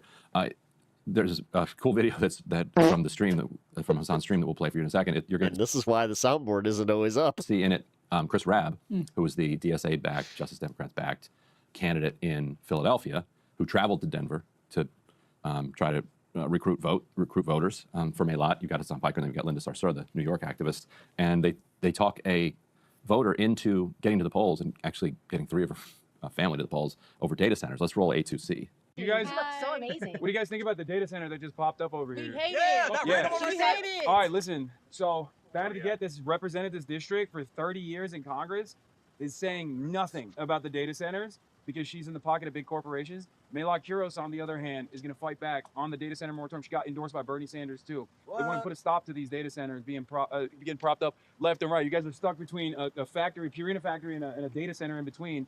And that's not good for these little guys back there. Poison. It's literally poison. District's poison. But you only have till 7 o'clock to vote. So if you don't have, do you have a ballot in your house currently? Yes. Yeah, you I have 3. You got to put it in a drop box. Oh, you got 3 voters in your house? Yeah. Yo, that. Okay. Drop them off. Hell yeah. I'm going to Congress in Philly. We just came all the way out because you have the opportunity to. New York? Huh? He's from Philly. She's from New York. Yeah. You know, East Coast. New York, East Coast. Well, you have the opportunity to bring someone to Congress who's actually going to change things and not be with the corporations, but be with the people. But only if you come out. So if you got 3 ballots at home, drop it in by 7 o'clock. This is effective. They then talk about like where her that was really ballot effective. drop-off location is, and they figured out there's a library nearby. So she went home, found those ballots.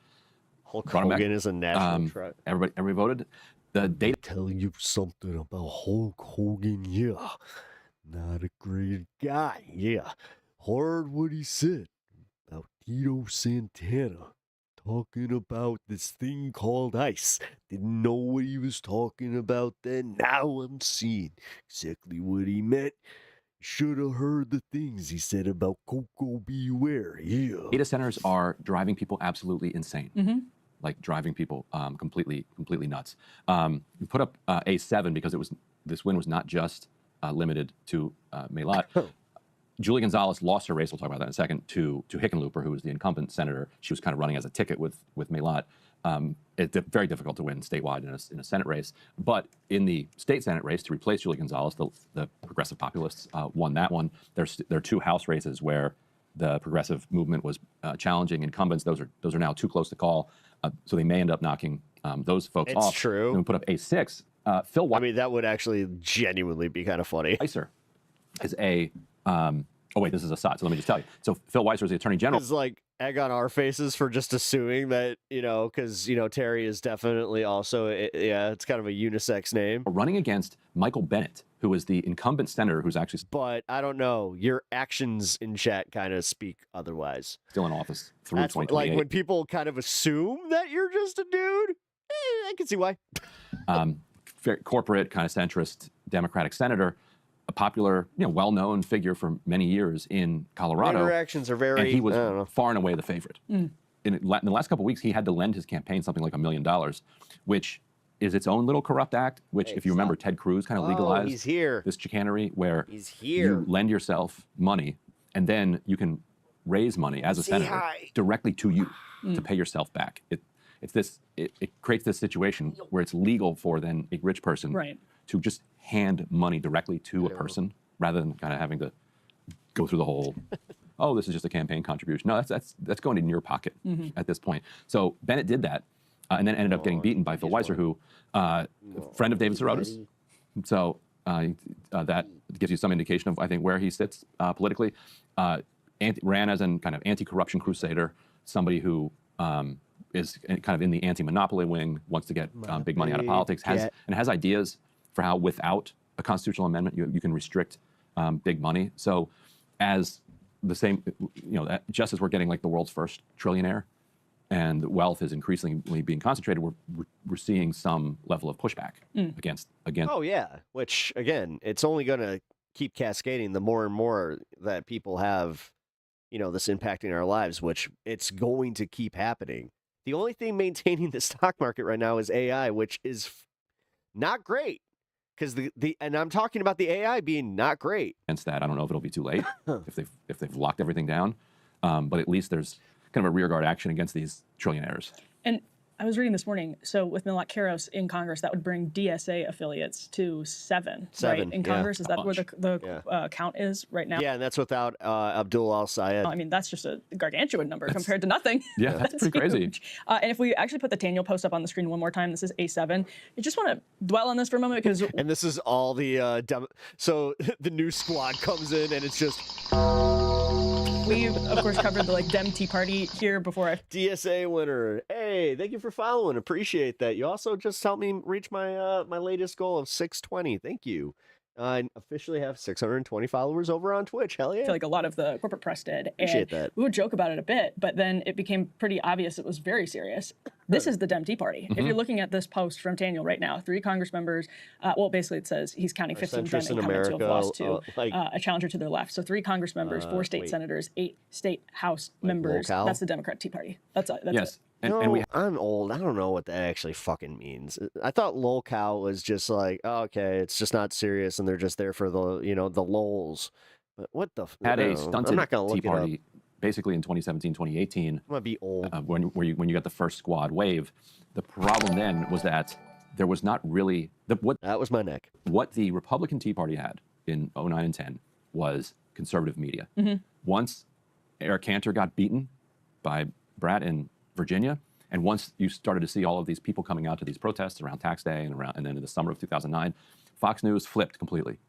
They're like, all right, this Republican establishment world is done. Like, we are throwing our weight in with the Tea Party. And that just the entire... I don't even know what we're celebrating, man, but I just felt like we gotta do it, man. I mean, it's just the vibe. Balance of power.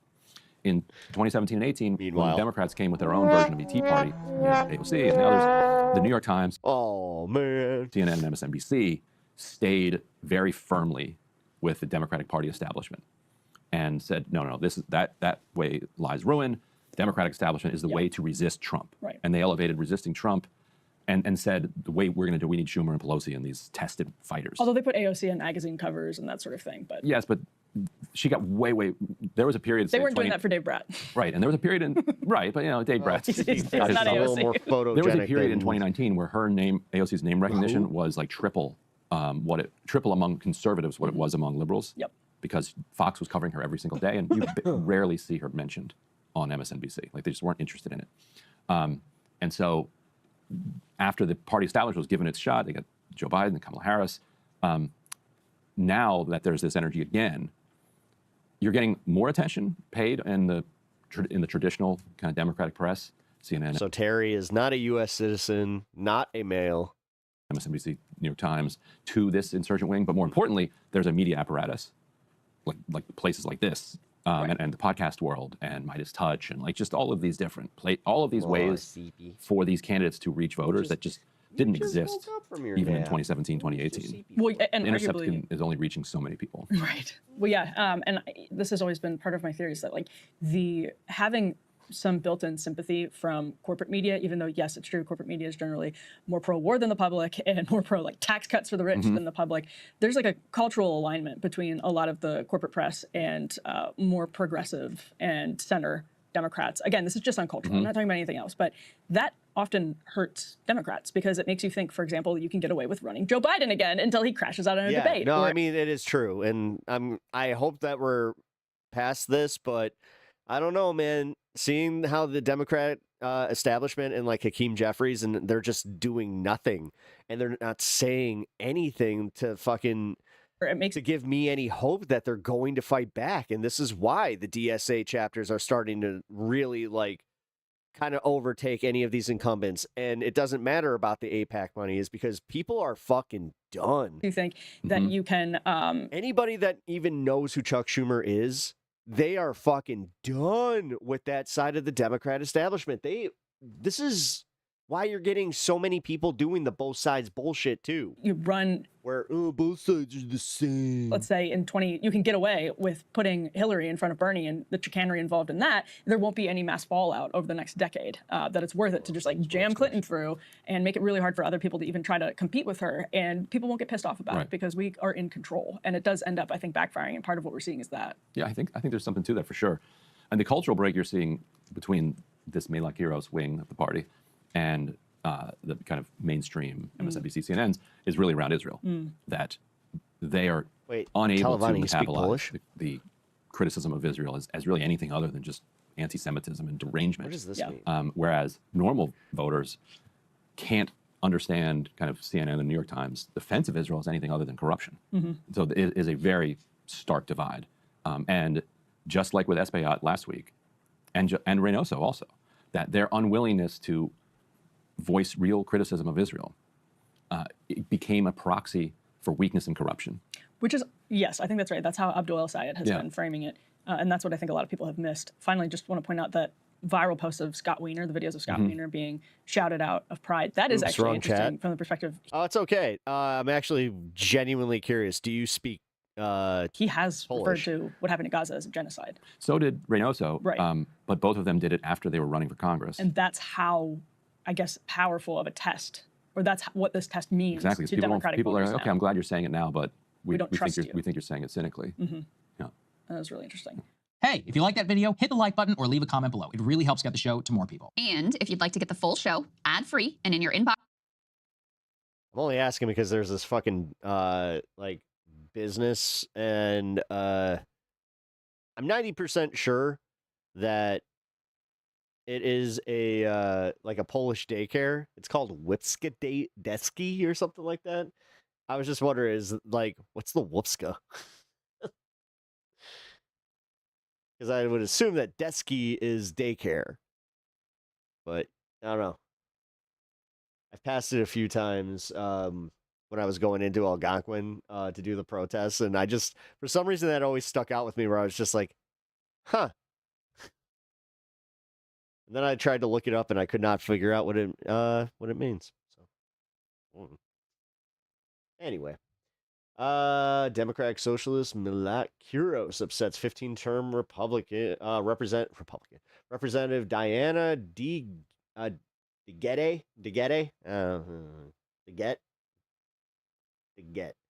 gets in heated. Oh, this lady. It was this lady. Work you've done. I'm just wondering. You are fundamentally not going to agree with me on this because. Yeah. Okay. I remember her. I remember that going viral. Okay. Good. Okay. So, investigative journalist Tom O'Neill on CIA's MK Ultra mind control program. Yeah, we're definitely going to speed this one up. And almost 50 years ago, the last congressional hearings into MK Ultra took place just a short walk from here in the Dirksen Senate Office Building. At those hearings, convened in August and September of 1977, representatives of the CIA told Congress and the American people that its 25-year effort to control human behavior had been a colossal failure. Because I believe Congress was never told the truth about what this program actually achieved. In fact, I believe the agency misled Congress in 1977 when it characterized MK Ultra as a failure. My name is Tom O'Neill, and in 1999, I accepted a magazine assignment to write a story about murders committed by a group of hippies called. Hey, Rebecca.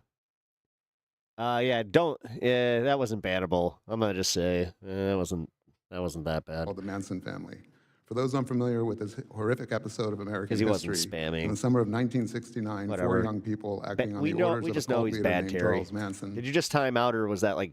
Yeah, went to the home I of hope movie you didn't director ban him. Roman Polanski and murdered everyone they found there, including his 8.5-month pregnant wife, the it's okay. actress Sharon Tate.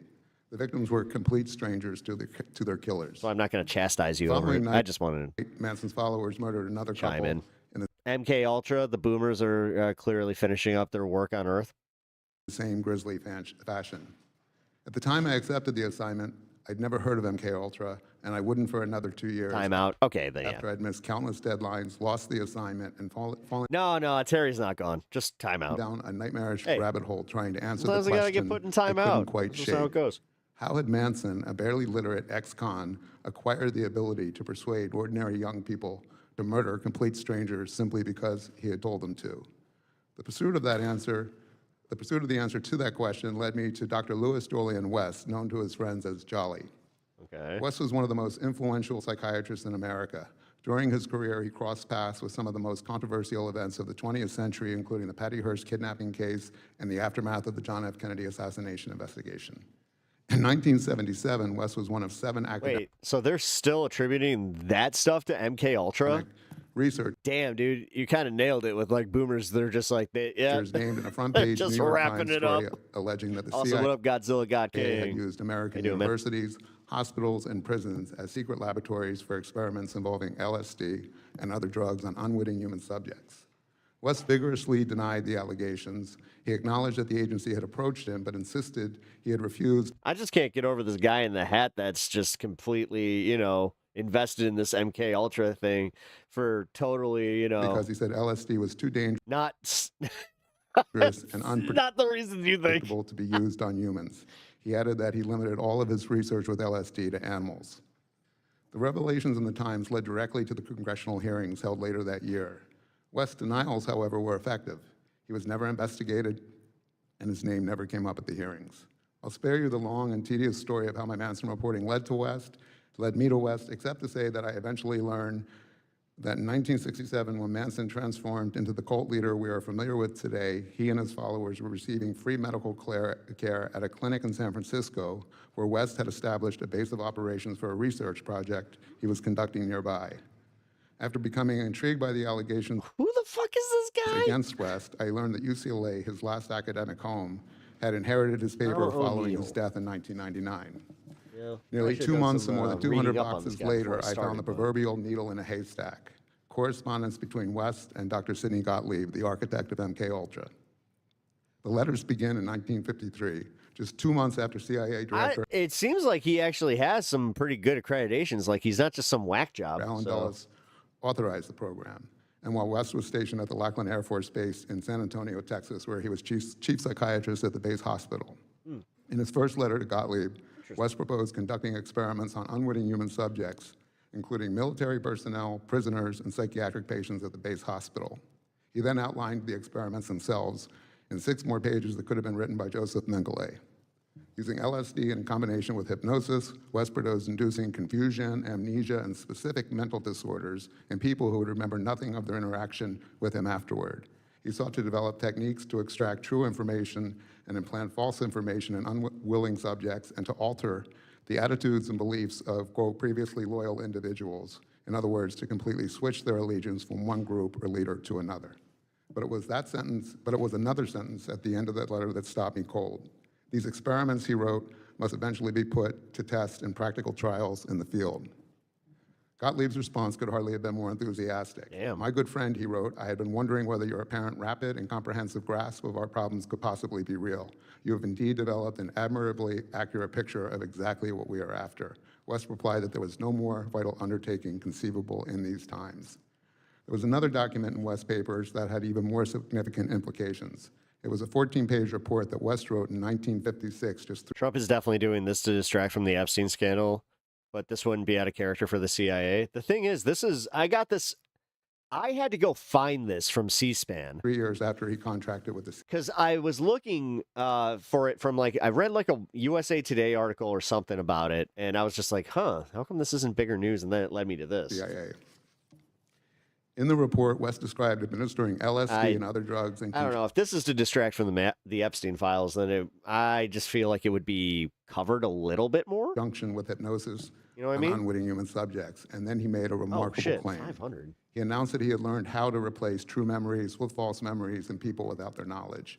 In other words, he clarified, it has been found to be feasible to take the memory of a definite event in the life of an individual and, through hypnotic suggestion, bring about the subsequent conscious recall to the effect that this event never actually took place, but that a different fictional event actually did occur. If West's report was accurate, this was not the failure agency officials described in 1977, quite the opposite. It was, in fact, the central ambition of the MKUltra operation, the means of gaining the ability to seize the control of a person's perceptions, memories, and ultimately their behavior. But there was still one more discovery, and this time I found it in the National Security Archives at George Washington University, the official repository of the CIA's MKUltra records, which were released This isn't not terrifying. Congress Let's after be the real. 1977 hearings. In those holdings was a different versions of West's 1956 report. The original paper. Yeah, well, they tried aliens and that failed. The thing is, the American, like, if there's one thing that's genuinely hilarious, it's how much the Trump administration overestimated like how much people actually watch the news. Placed by a 4-page summary and pay attention to this shit. Nobody cares. Did not exist in West files and appears to have been written by someone else. His claims about replacing memories were gone. In their place was a theoretical discussion of LSD in dissociative states. The versions applied to Congress concluded that the effects of LSD and similar drugs on dissociative states had, and I'm quoting, never been studied. Never been studied. In the original report, West discusses observations from his own experiments, including detailed descriptions of using LSD to, as he wrote, speed the induction of the hypnotic state and deepen the trance in subjects.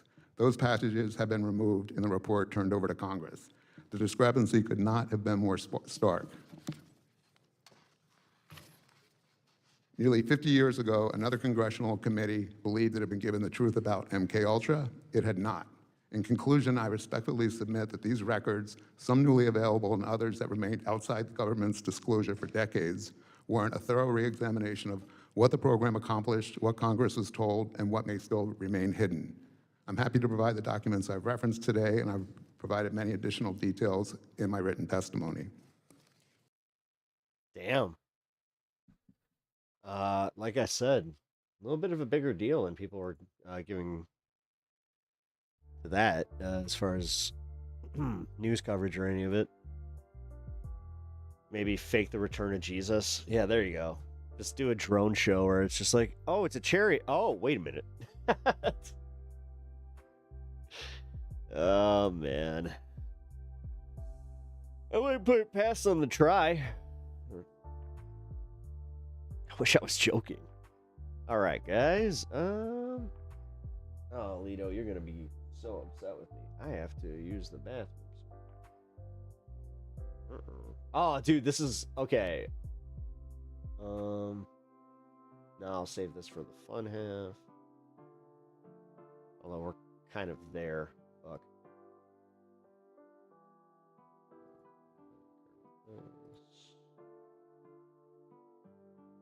CEOs panic and worry about Luigi copycat. That was kind of what I was... Damn it, I just realized that my sub just lapsed. Damn it, I gotta resub. Alright. Yeah, by the way, anybody, I forgot that it is the first of the month, so if you guys had a sub or a membership that did not renew, just a reminder if you guys wanted to, because yeah, I'm gonna go do that right now. Yeah, don't bring this up on stream. Okay, give me a second. Fuck it. Ah, shit, never mind. All right, I'll do this after stream. Forgot that I gotta put in a new card. Ooh, are you getting up? Okay, this is one of those moments where I'm just like, oh, he might get up. Okay, damn it, no. Just got even more comfortable.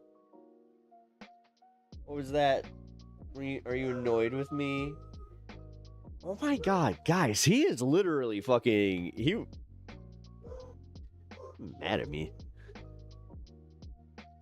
Okay, what the hell is going on, my dog? Alrighty, let's get to the story. Alright, the Luigi Maggioin thing.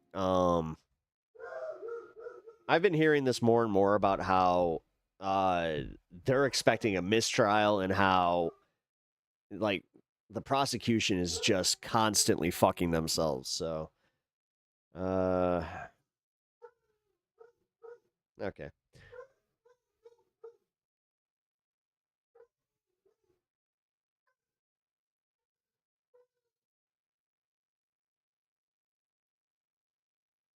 Oh, someone's actually here. Why does he bark like he's coughing? He howls. Is everything cool? All right. Rowdy, what's up, dude? Did I ever tell you the broken pencil joke? I don't think you did there, Rowdy. What's the joke? Chronic hears him, does he? Yeah. Sorry, guys. Yeah, if my dog is getting you, if you have dogs in the room and my dog is, they're like, oh, yeah. Amazon is down the street.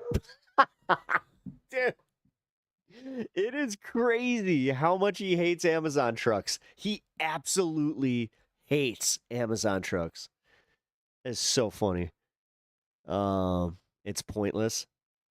That's hilarious. Oh, Godzilla God King. Holy shit. Thank you for the kind $45 donation. Look at that, dude. Actually, making the goal. $45. Thank you. Fuck yeah, man.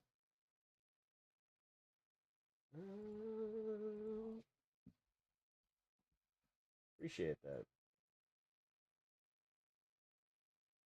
Big W. From Godzilla God King. Dude, I fucking love that name. You really do have one of like the better handles. Sorry, like I'm obviously a little biased, you know, but dude, thank you. Yeah. If your brother would come downstairs, you know, here. You. Yeah, here. Here you go. There you go. Right here. There you go. There you go. Yeah, you like these. These are catnip treats. Uh-oh, this one doubled. There you go.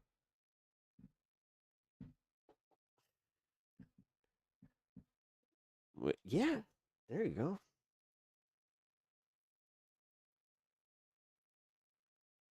What?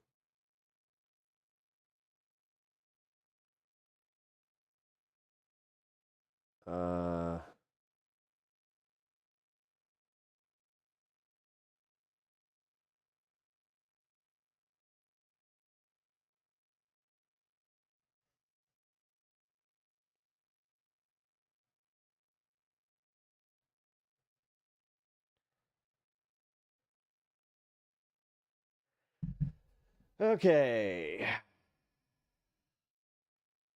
Sorry, guys. You need a unicorn emote? Yeah, we do. We need a better unicorn emote. I think we have a few that are just like universal.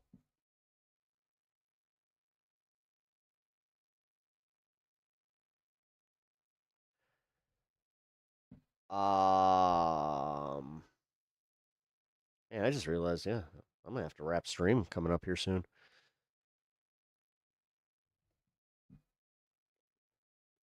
Shit. Okay. There's a lot of people who believe that you will not find 12 jurors to find him guilty. Law enforcement has been warning of essentially copycat Luigi. January, a judge made the postponement. His federal trial delayed until January. A judge made the postponement Amazon just made it to 2 houses down. With Luigi's state trial regarding the assassination of healthcare United. Boomerang, what up, dude? Hey, buddy, almost missed you. Yeah, I'm glad that you didn't. Healthcare CEO Brian Thompson. Thanks for the judge on Monday checking in moved back today. the start date of Mangione's federal trial to January, saying the delay was necessary to accommodate his state trial scheduled to begin in September. The judge, Margaret Garnett, a federal district court, what's up? said she had Good hoped, to see quote, ya. with perhaps undue optimism that Mangione's federal case trial would begin in the fall, but it would be, quote. Oh, UPS is down. Oh, well. Simply impossible, she continued, to have Mangione and his lawyers pick a jury in his federal case while he was still in state court. Quote, we can no longer wait to see what happens in the state case, Judge Garnett said, and the state case is supposed to... Oh, short one today. Yeah, short by Judge mine. Garnett said on Monday that the federal trial was likely to take 2 to 3 weeks and that jury selection would begin in earnest on January 5th after Mangione's state trial concludes to ensure he is given the, quote, best opportunity at a fair trial in both courts. Opening statements in the federal case are scheduled to begin on January 25th. So this is super interesting because you now have kind of a buffer, so to speak, between the state trial and the federal trial. Before this, the state trial was supposed to begin September, federal trial in October. Now you have the state trial in September, federal trial in January. So potentially you could have the state trial, have a hung jury, which means, there's one jury that holds out. Someone called you an ass today. So the judge declares a mistrial, etc. And then when prosecutors, file to do a retrial, then the federal trial would start before the state retrial. So you could have essentially him just for old time's sake. MAGA's just Scientology for Republicans. Get off from the state trial, then have the federal trial go first. You need to start barking with Stan. You guys support him. If he potentially gets another mistrial in the federal trial, then he's basically had 2 mistrials before a retrying of the state case. And as I did a video on last week, in the state case, it came out that Mangione's defense team was considering using extreme emotional disturbance as a defense, which you cannot use that in a federal case. You can use it on the state level. They believe that that would be a potentially successful defense, that he was so emotionally upset or caught up in the unjust nature of the for-profit, predatory, murderous for-profit insurance system in this country that he kind of lost it. And you can't use that in the federal case. So they obviously did not want to use that in the state case because he would essentially, by using that, be admitting to the crime, which then makes the federal case a slam dunk for prosecutors. So this is going to be a little bit of a break between the state trial and the federal trial, which is a benefit to Mangione and his defense. And there's a lot of people who believe that you will not find 12 jurors. Oh, yeah, he keeps, find him guilty. You will not find he's 12 worried jurors that Stanza come down here and then without some type of animosity against the for-profit health insurance industry. Be aggressive. There is the potential that jurors, he's definitely on, because it's going to be a very, very hotly contested jury selection. There's the potential that jurors will kind of. When I first got him, he tested he stood his ground a little too hard. Let's put it that way, because he also didn't move quick enough because he got grabbed, and I was just like, no. Hide their disdain for the health insurance industry or their support for him. Kind of pretend, for lack of a better phrase, that they could be an impartial juror and then rule in his favor. I thought, finding him not guilty or refusing to find him guilty. I also wanted to show you, because on top of his case being postponed, law enforcement has been warning in private bulletins of essentially copycat Luigis. This is from The Intercept. Cops warn CEO bodyguards that Luigi Mangione fever could spark a class war. And remember, after the murder of United Healthcare CEO, they used the word fever. Brian Thompson. Oh, the CEOs were begging New York Governor Kathy Hochul to establish a private security line that corporate American CEOs could call in to essentially the state government about their security threats and get special favors and special help from the state government that working class and poor people don't get. And essentially the governor said, okay, fine. But now you have law enforcement is warning of essentially copycat Luigis because of the growing disdain, anger, fury at corporate America. Cops told corporate security outfits that, quote, challenges faced by the middle and lower classes might spur attacks on wealthy CEOs. A law enforcement intelligence hub in New Jersey fretted that the growing class divide in the U.S. could drive a wave of lone wolf attacks on high-flying corporate executives.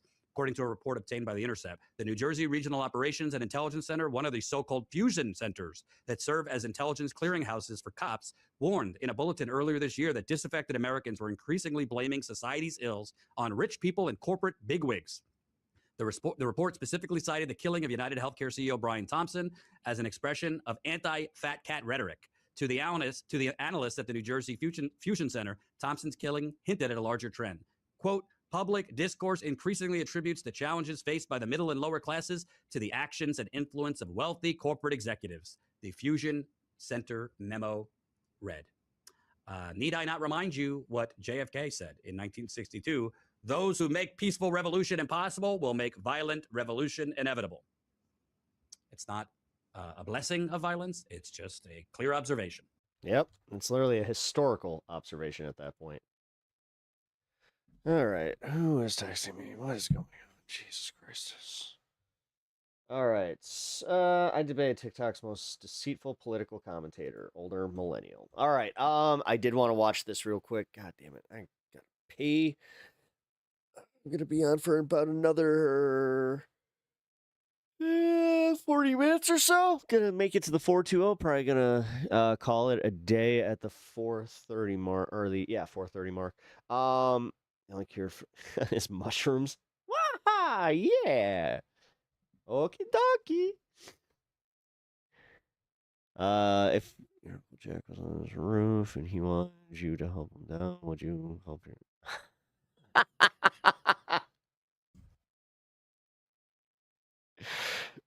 Mark, you got me with that one. God damn it. Welcome to the show. Hey, I appreciate the vibe, man. Appreciate coming in here with a little bit of a funny. Ew, yeah, right. That's also where I was just like, oh, I'm not going to read that one out loud. Yeah, if you guys have not already subbed to the channel, please consider doing so. I am getting close to hitting that 3,000 goal, and if you guys are interested in helping, hello from the UK. Hey, awesome, dude. Welcome in from the UK. Wait. So, theoretically, if you take the red and the white off of your flag, does that make it a Union Jack off?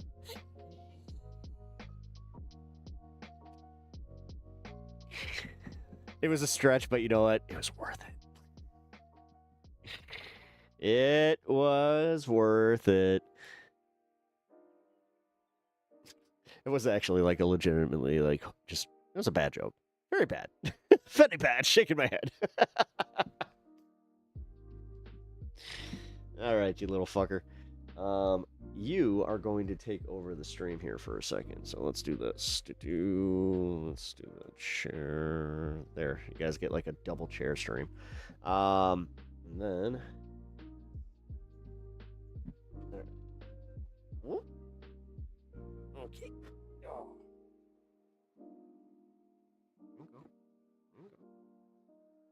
Gonna lay down? You gonna chill? Here, let's chill for a minute. Yeah, here, lay down. I'll be right back. Stay, entertain the people.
Hey, still here.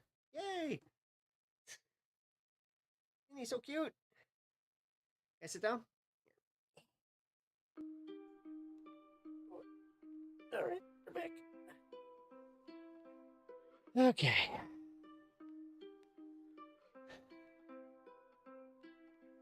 All right, that's all he wanted. He was just like, oh, can I go back to my spot now? Yes, you can. Here you go. Cat cam back.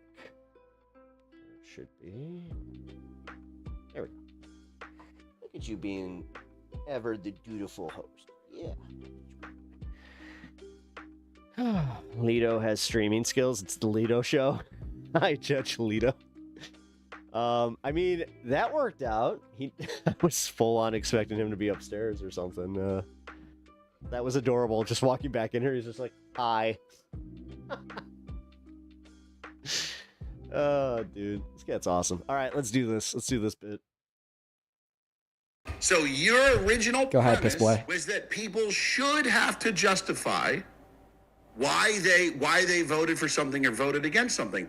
That is not how our system works. Wow. You do not have to justify. I don't have to justify why I didn't vote for Kamala Harris. I could just choose. I could do it because I could do it to be a racist. I don't have to justify it.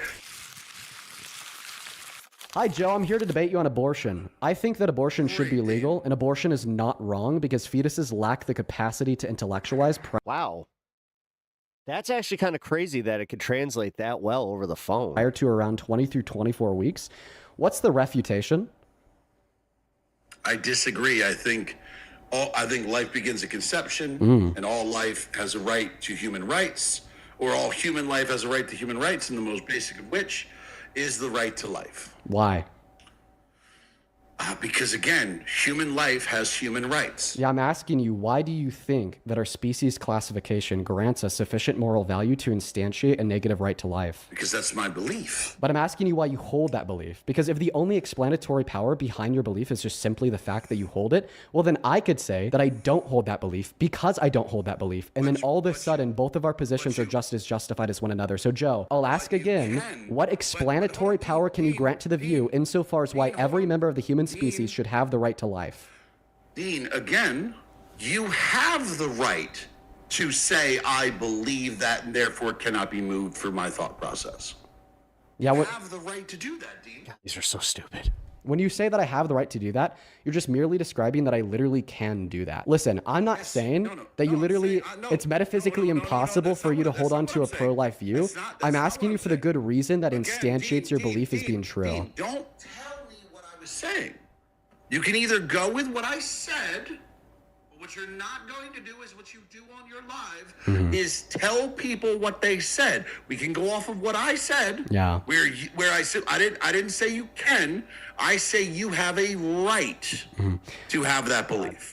I just All realized. right, well, let's go off of what you said. This phone, I'm like, oh yeah, that's right. I forgot. I gotta do that. Stop rewording what I say. Okay. My phone holds a battery charge for like maybe an hour and a half before it's just like, hey, you're at 10%. Your narrative. Okay, that's fair, Joe. We're just going to go off of what you said. The refutation to your view is the fact that your view is circular.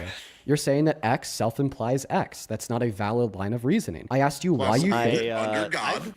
I think that I've been eligible for an upgrade for like the last 2 or 3 different iPhones that have come out, and I just don't go. I believe that under God, we have a basic right to life. Okay, so it's God that grants the right to life to all members of the human species. What religion do I you know practice? this guy has some good politics, but he's so smarmy.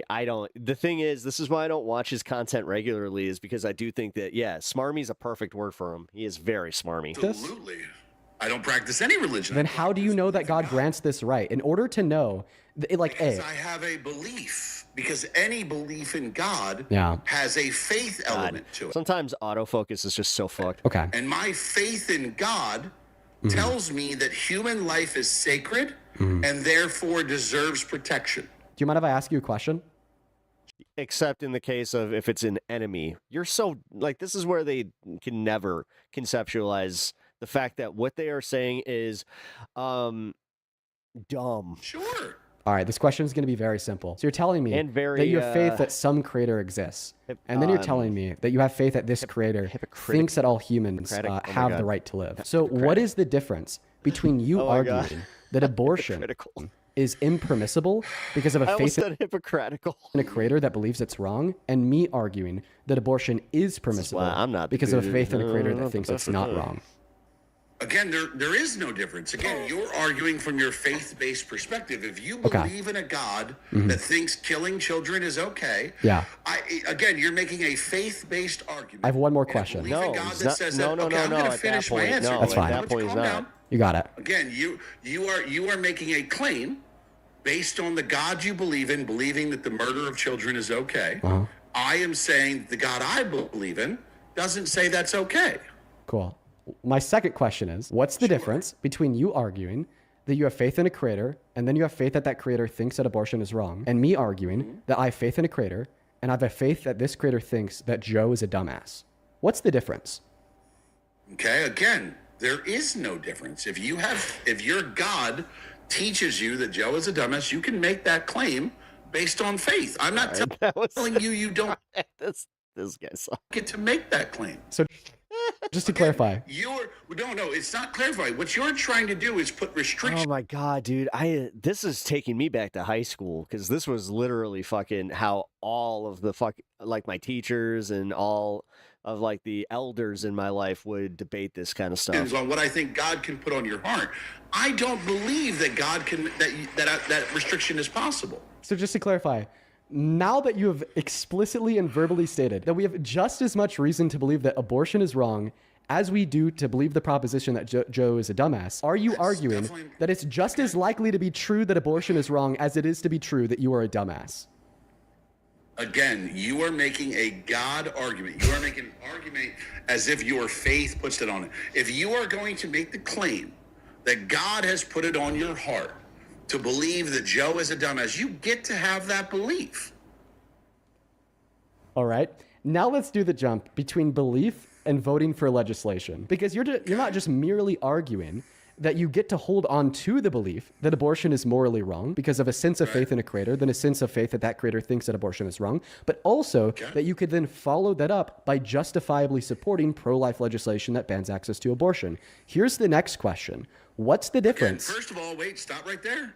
Stop right there. Again, you're assuming my thought process. When it comes to the way that our Constitution is set up, I do not believe that we have the federal ability to restrict abortion, because again, it is not a power given to the federal government through the Constitution, and the only power the federal government has is the powers given to it by the Constitution. That is why I don't think that you should be able to put a national ban, and I also don't think you should be able to nationally allow it. I think it is left up to the states, because if you're talking about from a legal perspective, the way our nation is set up, like a good example is I live in Florida. I'm against abortion, but Florida needed to reach a 60% threshold to ban abortion. We didn't reach that threshold, therefore abortion is still legal in Florida. I disagree with it, but I do not get to impose my beliefs on other people. Would you argue that because of your belief that abortion is wrong, that you are justified in voting for pro-life legislation that would restrict and ban women and girls' access to abortion? So I believe that under our system, we vote for what we believe is best. You're not answering my question. Would I believe I have the right to vote? No, that's not what I'm asking. Yes, of course I would believe I have the right to vote on any proposal. That's not what I asked. By the it is what you asked. No, I asked you if you'd be justified in voting for it. Again, under our system, yes. Oh, yeah, it is. Because the way our system is set up is that anything is put forward in legislation that everyone is justified to vote on that legislation with what they believe. That's how it works in our system. Wait, so you'd argue that like people are justified in attempting to vote for legislation? Debate bros have the absolute worst presentation sometimes. Yeah. I don't know. It's not attempting to vote. That's why, like, anytime that I want to, like, either take place in, like, have a debate or, you know, moderate a debate is pretty much like once a month, if that. Are justified. Maybe once every 6 months, but, like, that's where, you know, unfortunately, there is an appetite for this kind of stuff, specifically in, like, political content creation. To vote on legislation that is put forward. Yeah, debate bros only have talking points, not material understanding, and they don't actually want material understanding. Like, part of being in a debate is admitting when you're wrong and conceding on a point, like, especially if you don't know what the fuck you're talking about. To Americans. What do you think I mean by just? James Skate, how's it going? Thank you for following. Justified? Appreciate that. You tell me, what are you trying to say is justified? Yeah, because you're like using this word justified in a legal sense. Insofar, Can I speak? We were having a legal argument. So I imagine when you're using the word justified, are you flipping back and forth between legality and morality? Well, let me just explain to you the sense in which I'm using the word justified, because it Pep, you said you have a debate coming up, still happening. I'm not sure. seems to be clear. When I say justified, I just mean you have good reason to do looks like this one might have gotten this thing. I bet that we could agree here that it is important for people to have good reasons to do what they do. It's important for people to have good reasons to believe what they believe. It's only because my opponent decided to leave. And it's important for people to have good reasons to vote for what they vote for. From my perspective, this would look like arguing that people who voted for Trump probably shouldn't have, because they didn't have good reason to do so because of bad policy. From your perspective, it would look like people who voted for Kamala Harris probably shouldn't have because they don't have any good reason to support her policy and her candidacy, right? So do you agree that you would, from your perspective, that because of your faith-based belief, belief in the creator, and then faith in the fact I can say who it was against. That you think that it was against JS again. Creator believes that abortion is morally wrong, that you therefore have good reason to vote for the other one that I pro-life legislation on the state level. Another one. I disagree with your entire premise. In the works here. It's just a matter of getting it like the dates lined up. Why you vote in favor or against something. I said you should justify. But again, now you're making a judgment call. Again, you don't have to justify. Nobody has to justify why they vote for something under the American. The question is, do you agree that they should? Dean, stop again. I'm sure you Dean, need to hear this. Okay, just keep in mind, you're say your whole piece. You're equivocating between the word need and should. I let you say your whole piece, Dean. Shut up. Okay. So your original Go ahead, piss boy. Was that people should have to justify why they voted for something or voted against something. That is not how our system works. Wow. You do not have to justify. I don't have to justify why I didn't vote for Kamala Harris. I can do it because I can do it to be a racist. I don't have to justify it. You can vote against Kamala Harris because you hate black people. You don't have to justify it. You're allowed to do that. Now you can judge. He did. Okay, he's not technically wrong about that. That kind of sucks. His point wasn't made in a great way, but he's not necessarily for choosing wrong. To vote against Kamala Harris because they're racist, but they don't have to justify it. So your entire premise, not the way it framed that argument, you should have to justify why you vote a certain way. It goes against our entire system. This is why when you vote, you have a private vote. You don't have to sit. It logs whether or not you voted. It doesn't log whether or not what you voted for. It doesn't log how you voted, because you do not have to justify why you vote in favor or against something. Yeah, bro. Appreciate you so much for the long-winded explanation of something that you've already said 4 times. You continually and intentionally misinterpret the words in which I'm saying in an attempt to obfuscate away from the point that I'm making. My point was never, legally, are you required to justify your beliefs before you vote in accordance with those beliefs? No. Rather, the question that I asked you was, do you agree that people should justify their beliefs before they vote on their beliefs? No. So just to clarify, if somebody were to vote against Kamala Harris purely because she's black and they're a white supremacist, you would not argue that that was a bad decision. Because in order to argue that that was a bad decision, you'd have to first accept that people should act in accordance with rationale. It's kind of weird to have such a mischievous cat that when he's not being mischievous, then I'm worried about him. And which would entail that people should attempt to justify the beliefs in which they vote based upon. So answer the question. Would you say that it is a bad thing for people to not vote for black people because they're white supremacists? Is that a bad thing to do? Again, it is their vote to cast. I'm not asking you if it's their vote. I'm asking you if it's a bad decision for them to make. Again, I can't make a judgment upon how people feel. What? You can't make it. Wait, but you can make a judgment that it's a bad decision when women get abortion. So why can't you make a judgment that it's a bad decision when white supremacists refuse to vote for black people? You seem very selective when you're willing to attempt to enumerate the morality of an action of another individual, and when you're not willing to enumerate the morality of an action of another individual. So go ahead, face the facts, and answer the question, because you've already suggested in this debate by being pro-life that you can make moral judgments of the actions of other people. Make a moral judgment of a white supremacist that refuses to vote for a black person because of the color of their skin. Is that a bad decision for them to make? Now you're just like, I hate it when it gets to this shit where it's just like, all right, especially like you're.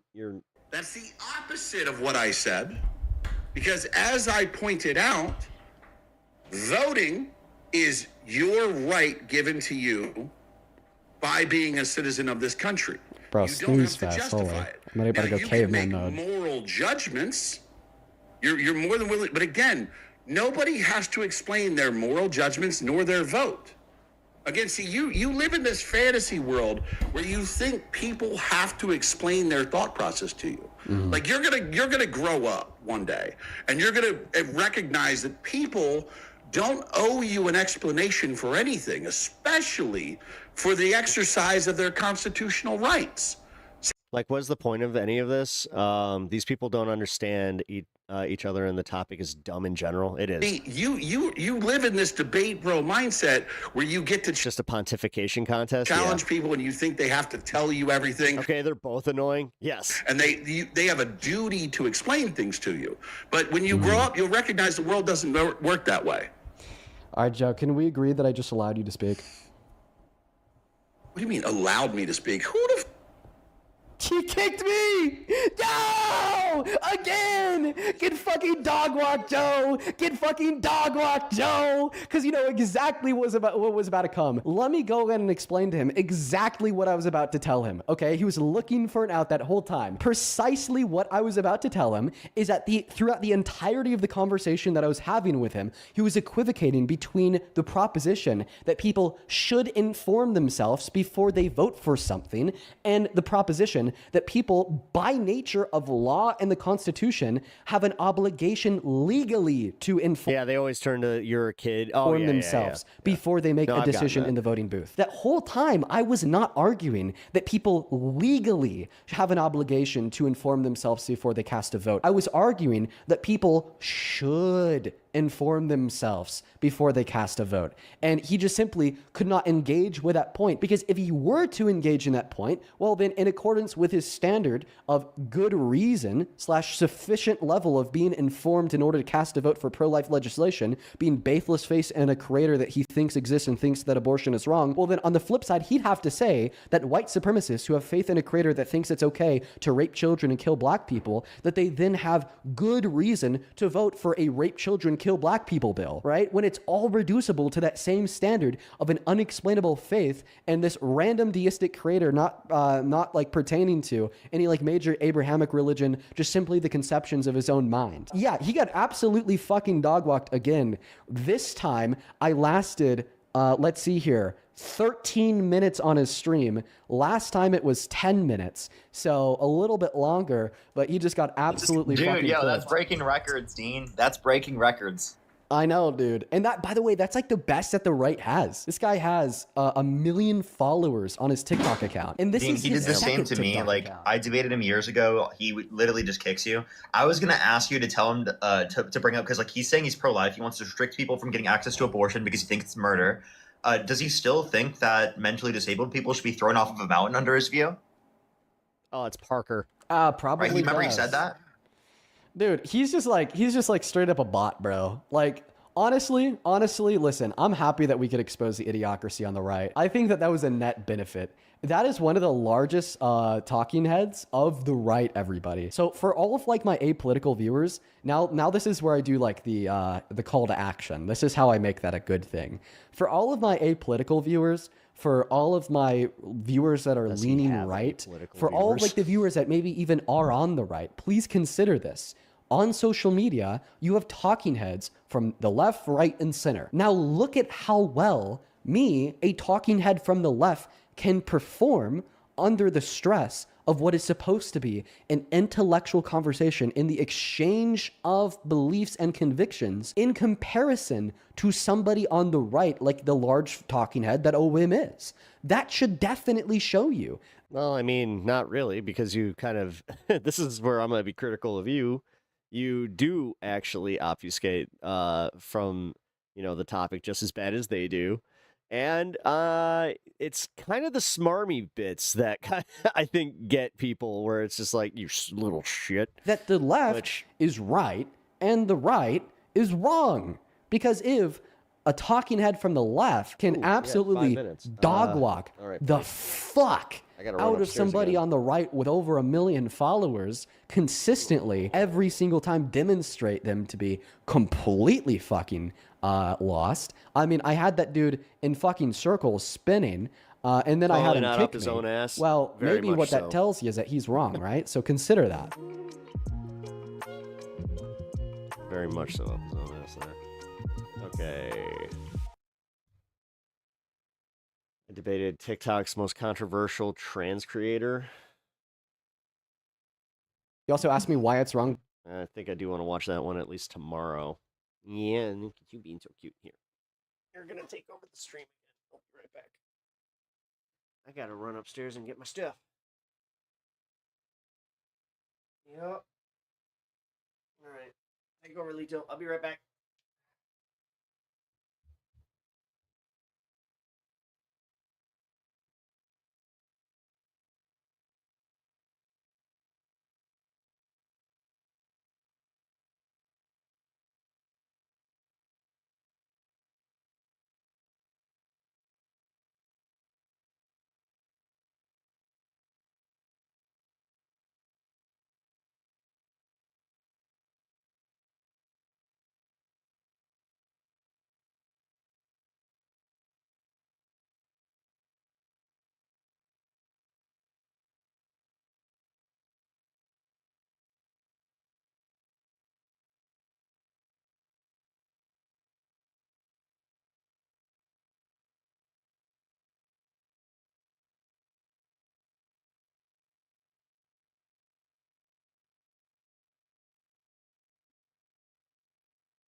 Alrighty.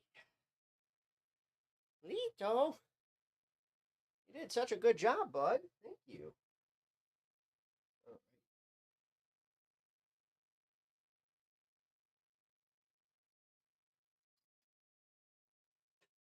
It up. Pack it up, pack it up. You just want to chill there for a minute? How long we got? Let's see. 6 minutes. Yeah, come on. 4 minutes, 4 minutes.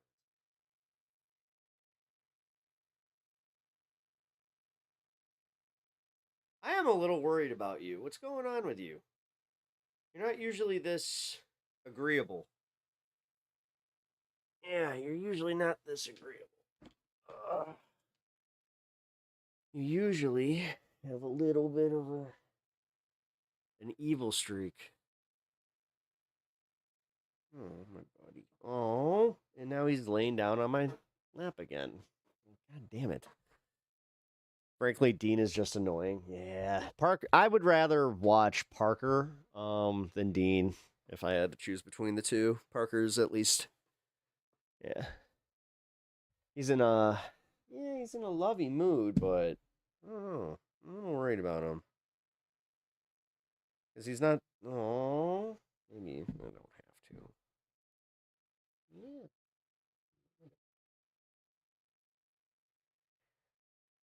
You feel shit.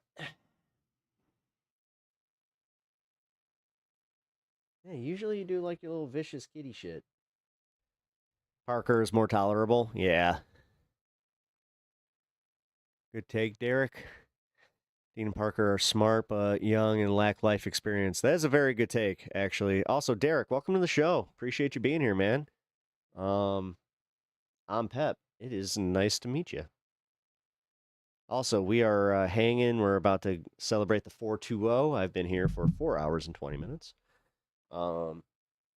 If you guys are into that sort of thing. Also, if you have not already subbed to the channel, please consider doing so. It really does help me out, like, a lot. So I could, use the boost. Also, if you guys are have not followed over on Twitch yet, and if you have a sub that is not committed to another channel, I appreciate them Amazon Bezos dollars, because why not? Why not just give me the money that the billionaire, I guess, allots to us through our Prime accounts?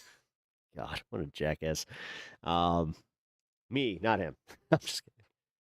All right, guys, we're 50 seconds away. Time for me to join you. Hell yeah. Light him up, light him up. Let's do it. Parker doesn't play it up as much as Dean does. Dean can just be so annoying. Yeah, he really can. It's literally, it's the smarminess. It is the smarminess. Someone pointed out, my wife pointed out that his haircut is like so 90s that it's just like, yeah, it's not gonna, like, he's gonna have to choose something new coming up here, because Yeah, I don't know, man. For being 21, like in the time that he's been on the internet, he has aged like pretty aggressively. But yeah, people have said that that is also just like the thing happening with that generation. Sorry, buddy. Didn't mean to do that. All right. 420, let's celebrate.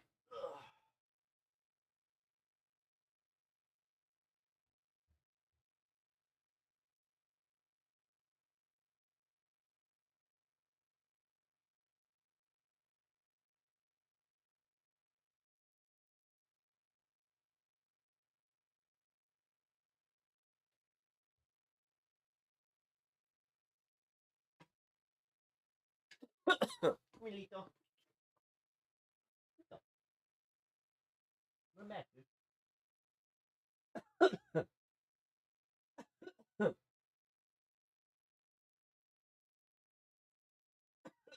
Hey, dude. Okay, I guess he don't want to come back now. That was the final straw. He was like, you know what? You have booted me one too many times there, mister. Yeah, fuck, let's just go into chill mode.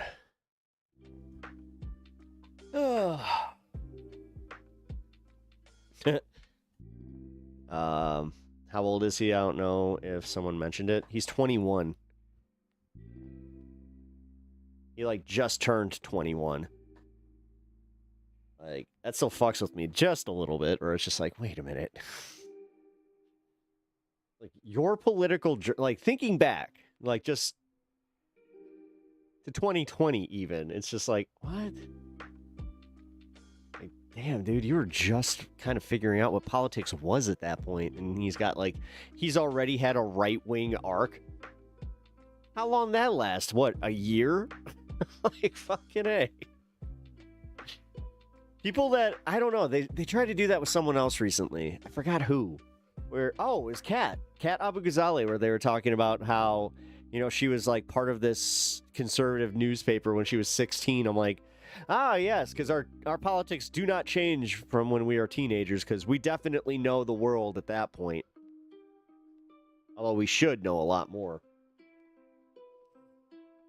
But the debates do change minds, but it's an order of magnitude slower than you'd think, because these debates are aesthetic and not on merits. Yeah, that's what we were kind of saying. Like, it's not like your standard debate format either, where it's actually like trying to get to like an understanding point, you know?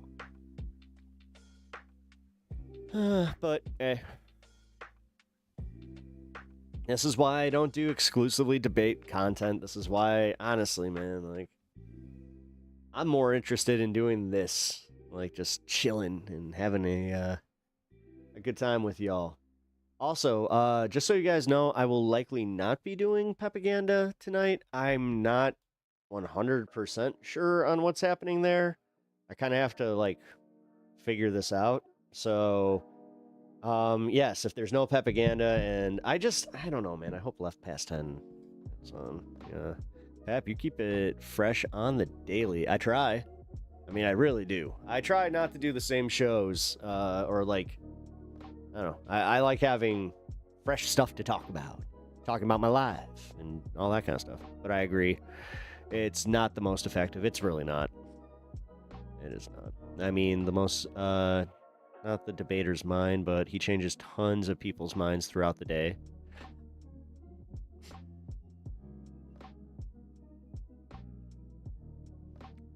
I don't know. Maybe he does. I'm really trying to think of a situation in which he might have done that.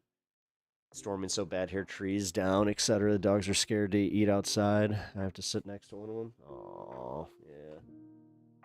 Yeah, I have that stand starting to... Oh, yeah, with the 4th of July, by the way. It is happening. Here, I gotta take this. Give me 1 second.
Yeah, it's looking like I am not going to be able to do Pepaganda tonight. All right. Well, I was expecting that phone call a little bit sooner, to be honest. I have solar. Oh, really? Okay. Ravy, so do you have like solar, like the panels that are like on the land, or do you have the ones on your house? I've always wondered like how they actually work. Are they worth it? It seems, but oh, you're in Australia. Different. Yeah, hold on. Totally different situation over there. Just kind of realized. Are you serious? Okay, cool. They put them on your roofs. Okay, so it's the same here as here. Debate may not change everyone's mind, but the minds it does change tend not to be the more intellectually and civically engaged than most of the public. I mean, most of the public isn't. Or they are. Are you saying they are more civically engaged? Because I think that they, like, if you're watching that type of content, you're already more civically engaged than the majority of the public. Let's be real. Electricity bill is $300 a year. That's it. Damn.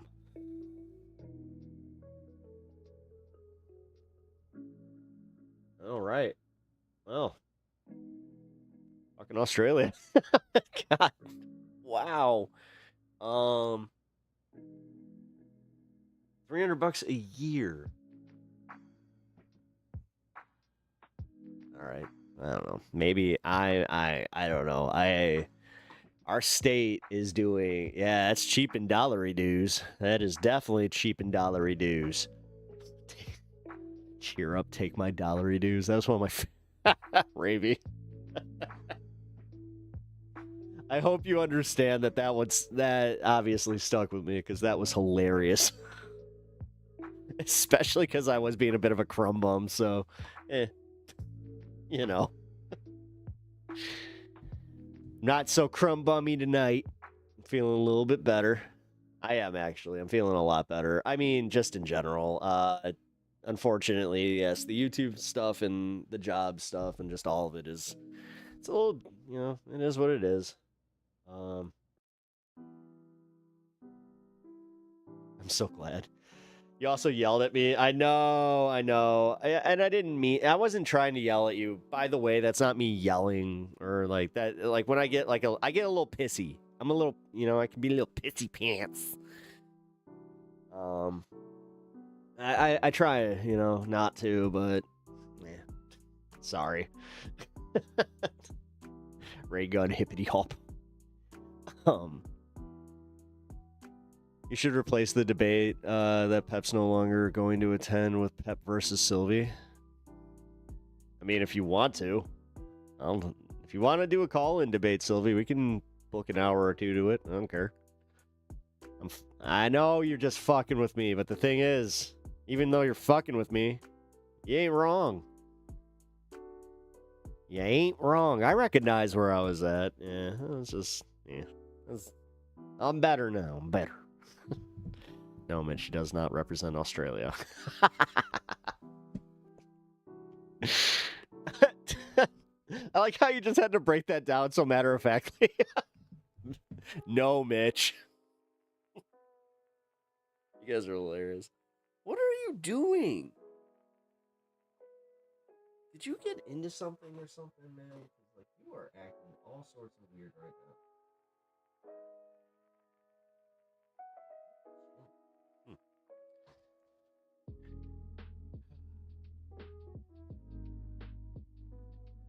Wait, what Dean and Parker do aren't real debates, though. Their version is entertainment-focused. Oh, yeah.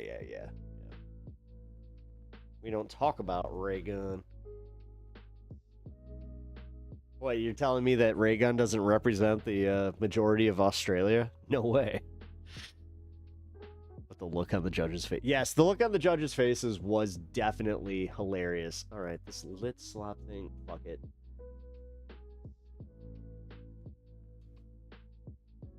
This is the last video we'll do for tonight, and then I gotta get going.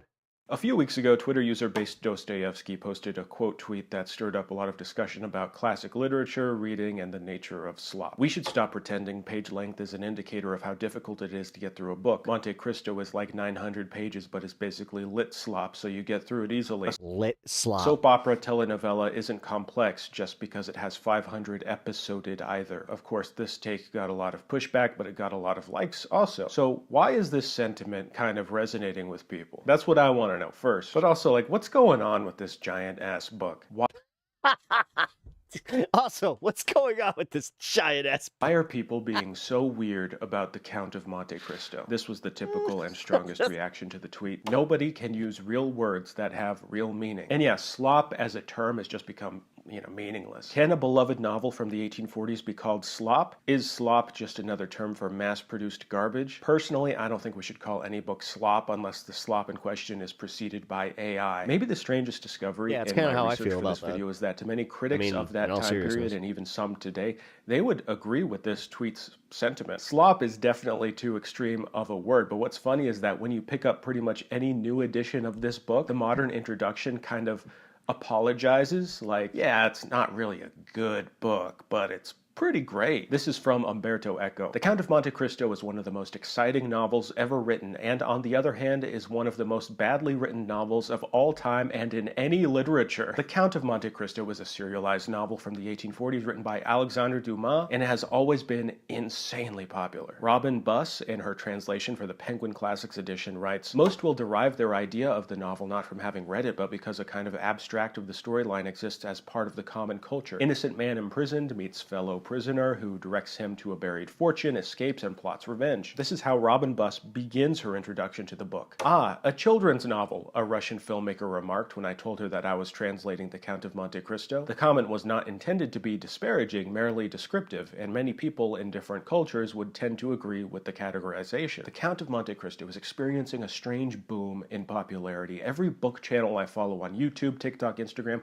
is talking about this book. It is the eternal elephant in the room. It is, at this point, the gateway drug into classic literature for tons of people. So often I'll see a vertical video of some person being like, "I always hated classic literature, but then I read this giant, fat, huge book." First off, let's not fat shame The Count of Monte Cristo. This old-ass, fat, huge book, I read it in only 2.3 seconds. That's how good it is. To make myself not feel crazy, I did one of those Google trend searches, and it seems to my eyes like, yes, this book is being talked about a lot right now. So it's popular again. Does that make it slop? Is The Count of Monte Cristo slop? Is it even good? Why are people talking about it like it's a highly addictive drug that will ruin your life? To find out, I read the book. It's very large. That's right. This annoying rage bait tweet made me read this 1,200-page book. Okay, not really. I've actually been reading this slowly for the past 5 months because a bunch of normies voted to make me read it. I run a book club. You can join for $2 a month for a backlog of videos on James Joyce, Ursula K. Le Guin, Roberto Bolaño. We're about to kick off the second half of the year with the Brothers Karamazov. Anyways, I experienced this book unabridged in all of its shaggy glory because of my book club. And I have quite a few thoughts on this book, and I think I finally understand the obsession that people have for it. But first, let's go back to the original quote tweet. This person is responding to the classic, "OMG, look how big this book is" type of post, and their focus is largely on the level of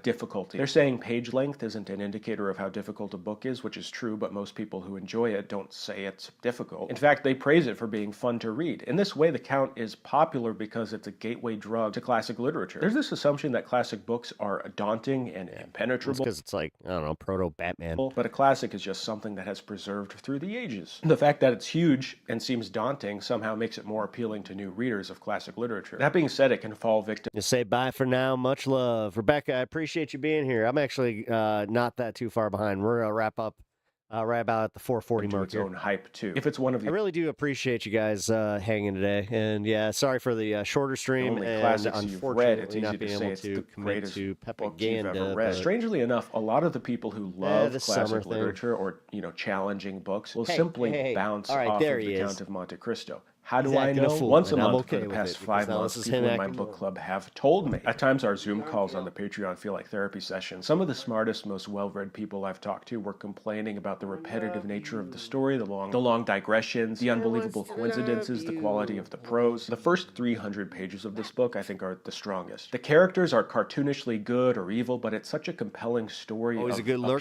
soul being crushed by dastardly villains for selfish reasons. Edmond Dantes is accused of treason, thrown into a prison for 14 years, miraculously escapes, and finds a hidden treasure so he can remake his life and forge his revenge. You're rooting for an underdog, and the promise of revenge is so enticing you just have to keep reading. For me, I experienced a lot of highs and lows while reading this. I was familiar with the story through film adaptations, but film adaptations really take liberties with everything after the 300-page mark. People don't tell you that after Dantes escapes from prison and finds out what happened to his family and friends, there's another 9-year time jump in which we are thrust into the world of Parisian high society. There's like an Italian travelogue, and our plucky hero Edmond Dantes is totally unrecognizable. He's a pale, cruel, mysterious creep who owns slaves and plots his revenge from the shadows. We follow the lives of those who wronged him. We follow their children's love lives and the million subplots upon subplots wherein the Count plays a minor role. Robin Buss writes, the episodes in Marseille and Rome may have been added after the book was begun. It was Dumas' collaborator, Maquet, who suggested actually recounting Dante's arrest and imprisonment instead of starting the novel in Rome and then transferring the action rapidly to Paris. Yet the first section proves absolutely crucial. Hold on. Dumas had a collaborator? Auguste Maquet was a frequent co-author with Dumas. It was well known at the time that Dumas employed other writers, and the extent of their involvement in his work is mostly unknown. Dumas was frequently paid by the line, hence the length of these that makes sense. Books. He wrote a ton of fiction. A somewhat modern comparison might be to like a less corporatized James Patterson, except Dumas had much more involvement in his work, yet credited his co-authors way less. At a time when Victor Hugo, Balzac, and Flaubert were exploring new depths into psychology and sociology, Dumas was gleefully playing to the masses, plunging into the past with historical epics and high romanticism. Over the years, the book has been frequently abridged. It wasn't until the 1990s that we got a modern English translation of the full text, and for a long time that kind of bothered me. I was like, I don't want to read an abridged version of this, until I read the unabridged version. Look, I do kind of understand the impulse to abridge the book, but not because of what you're probably thinking. Let's go back to a second to Umberto Eco, who in his famous essay, The Cult of the Imperfect, wrote that The Count of Monte Cristo is one of the most badly written novels of all time. But he also wrote, The Count of Monte Cristo is one of the most exciting novels ever written. With one shot or with a volley of shots in a long-range bombardment, Dumas manages to pack into one novel 3 archetypal situations capable of tugging at the heartstrings of... The 2002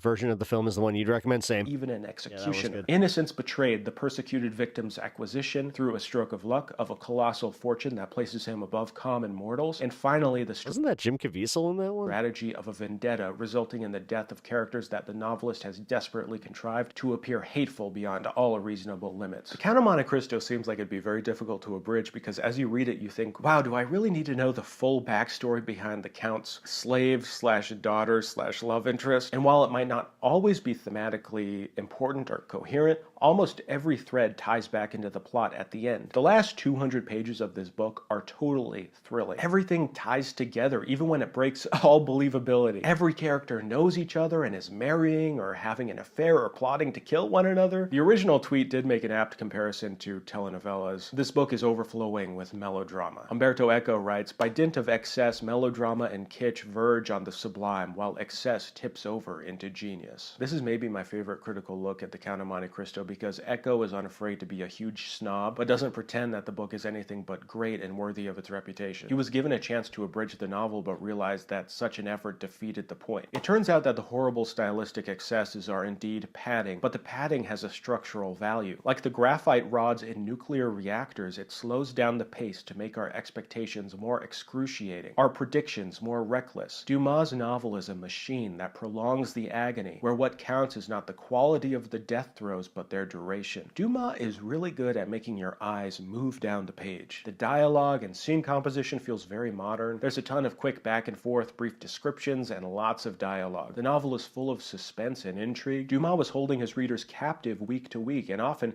he'll tighten the springs on his plot contraption just for fun. Echo writes, when all the archetypes shamelessly burst in, we plumb Homeric depths. 2 cliches are laughable, 100 cliches are affecting, because we become obscurely aware that the cliches are talking to one another and holding a get-together. As the height of suffering meets sensuality and the height of depravity verges on mystical energy, the height of banality lets us glimpse a hint of the sublime. Part of why the Count of Monte Cristo endures is because the Count is a fundamental archetype, especially to modern readers. Independently wealthy, a brilliant detective, and bent on right. Caviezel, Guy Pearson, that was it. That was old. Yeah, that was Henry Cavill. Righting the wrongs of society. He is essentially a precursor to Batman. There's a ton of moral complexity in this book and so many great lines and interesting ideas. Perhaps because we can't I think I might have bruised my rib. Connect to these like poorly related psychologies inside the Count himself. He's more fascinating, definitely more found something. tricky, and interesting. He's capable of inflicting great pain, but also acts like a force of God's will. He's Christ-like, but a vampire, an actor, a mentor. I think he also represents a ton of anxiety towards a growing middle class in Europe and towards class mobility in general. The fear that anyone can just get some money and pretend to be like us wealthy Parisians. All of Dante's enemies are social climbers, people who undeserved. Coughing too hard? That might have been it. Vividly found Actually, Count of Monte yeah, it's kind of what it feels like, because it feels like it's on the other side. Cristo is a rich text and highly enjoyable. It's not difficult to read, especially if you're enjoying it on audiobook. One of my patrons who had been struggling through the book pointed out that when they started listening to the audiobook, they were hooked. They said it felt like a Netflix show when they were listening actually to it. might Maybe be the rise of helping with that. audiobooks has led to the rising popularity of this book. I listened to this book partially on audiobook, and I can't say I would have enjoyed it the same without it. If there's one main takeaway I got out of the experience of reading this book and seeing the general discourse around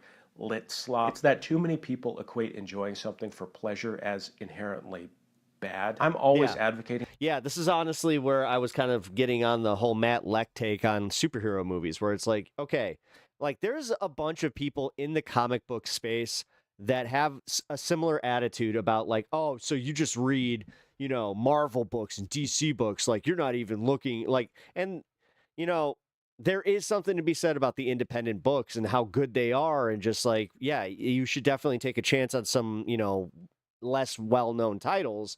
But that doesn't mean that, you know, you're any less than for reading some superhero books. Sometimes I just like to turn my brain off and kind of just read some superhero slop. That people read not for some utilitarian purpose, not to gain some wisdom, though that's often a side it's just another way to police having a good time. effect, but because there's inherent pleasure to be found. And realistically, that's what most people want to do. They want to find a way to tell you that what you like is stupid. In reading, because for some reason it makes them feel better. A good book. You know, great art can reach people even in the strangest circumstances. Recently, I showed my wife Nadia one of my favorite movies of all time.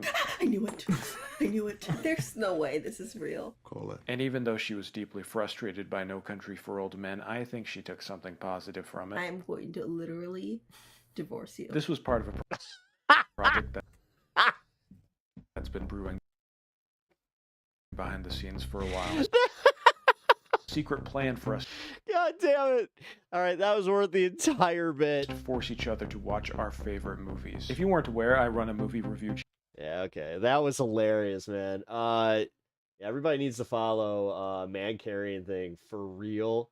Dude, this guy, he's fucking hilarious. And he's just been it's consistent, man. Like every fucking time.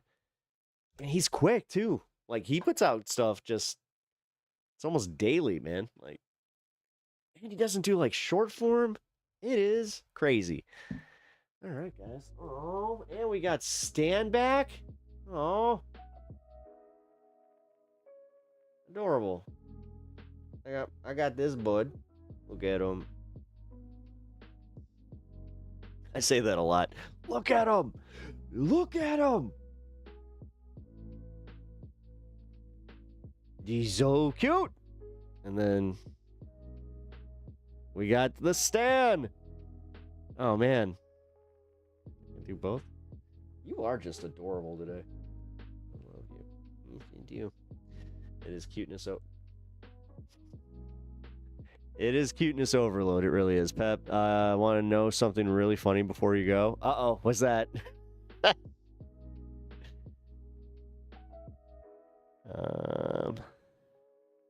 Double Daw.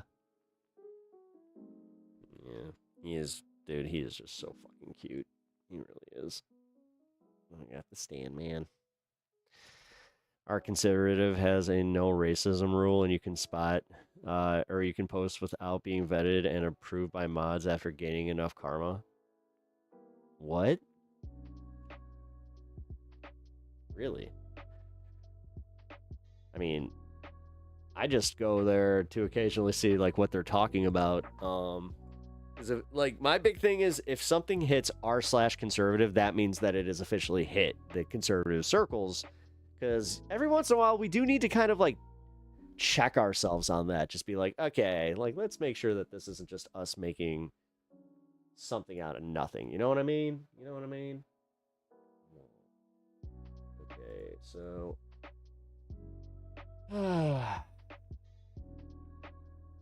Free speech zone, everybody.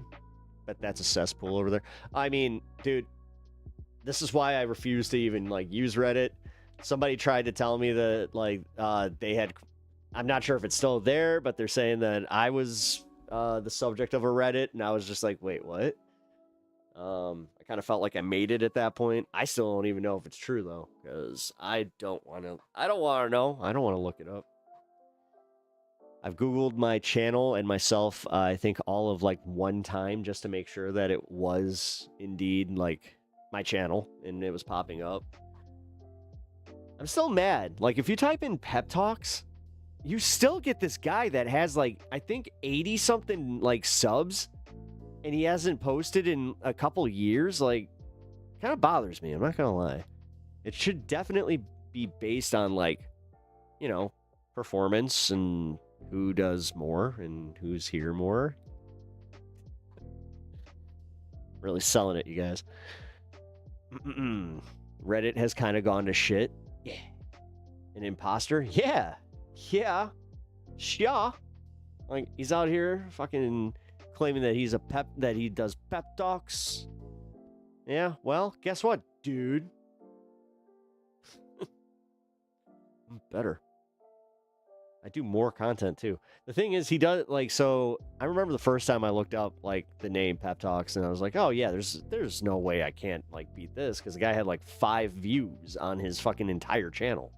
And this guy did like a podcast from like his living room.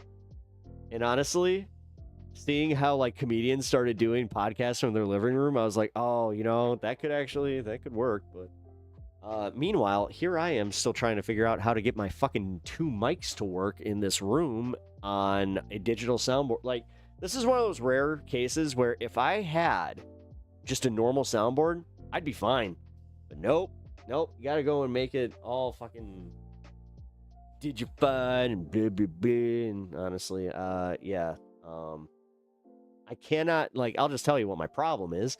So I have the old Blue Yeti mic, right? Not the greatest mic, not the worst. For some reason, I cannot get it to just pick up whoever's voice, like, I'm trying to, like, have on. And it's at least 2 feet away from my mic. No matter what, it doubles up. I'm getting tired of it. This might be hard to do what you're trying to do. Yeah, I think it is. Ye old Blue Yeti. Yeah. Well, that's why I think that what I'm going to end up doing is I'm just going to, I'm going to eventually just have to invest in a second mic. Because, yeah, I would like to have more guests on IRL. And now's actually the time. Is there a screen you can put on it?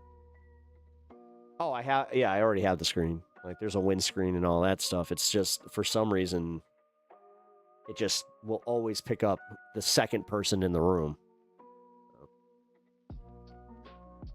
Down with the fake mediocrity. Oh my god, they're the most hilarious, quick-witted smartasses on the ones I've seen. Oh, wait. Oh, on Reddit? That's what I miss about Twitter, man. Twitter used to be hilarious. Like, god damn.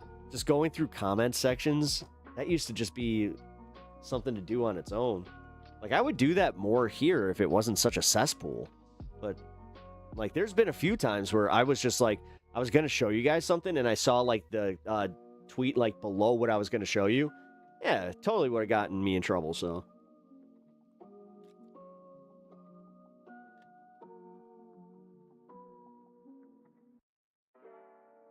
Wait, the only way you can could possibly achieve this is having them be right up on the Blue Yeti and have the Yeti set to the lowest gain possible. Yeah, I've already got it on the lowest gain, but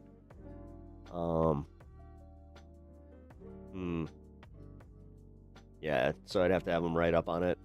All right, so yeah, I'll invest in a mic arm before I invest in getting a new mic. Because, dude, I mean, I've got my old Yeti. Like, why the fuck would I don't know. And it's not like I have people on all the time, but I do have people on enough to where it is becoming kind of a thing where it's like, all right. Also, yeah, I gotta, I know Dieter's coming to town. I gotta work that out with him. Very worst case, maybe I'll just stay down, like, by the soldier field. Just to do a meetup, fucking hang out.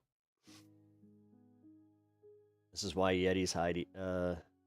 Hey, Yeti's not real. Hey, can you prove that the Yeti's real?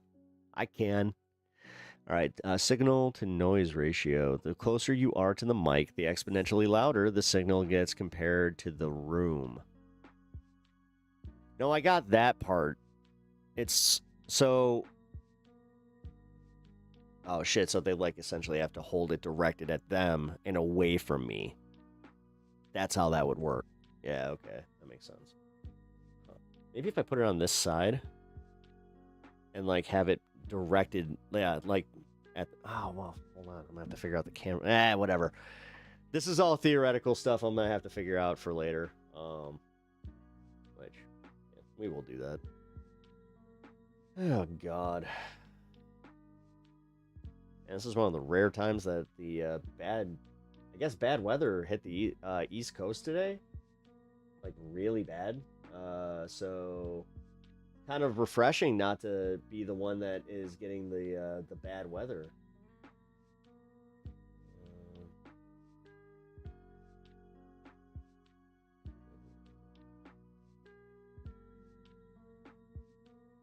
Information that the general person doesn't usually... Wait, it might... was just me giving an explanation to the phenomenon. Information on the general person doesn't usually. Oh, okay. Wait, look up the cardioid pattern of the specific microphone you have. Okay. All right. So after I do that, then what? Always like the audio knowledge, Sylvie. Yeah, no. Sylvie knows exactly what she's talking about. And this is kind of the bitch of it, is...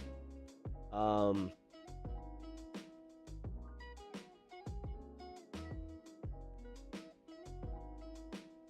let me look. Wait. Maybe if I go to expanded settings. I'll have to do this with you on Discord.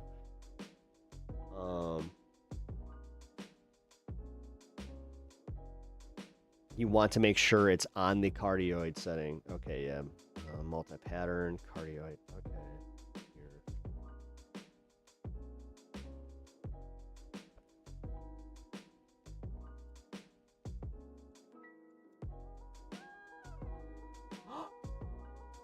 Here. Hey!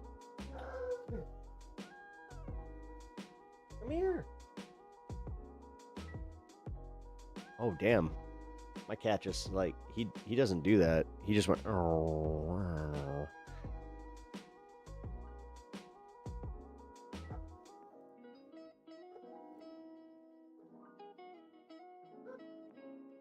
Oh, yeah, I definitely didn't have it on cardioid. I had it on omnidirectional.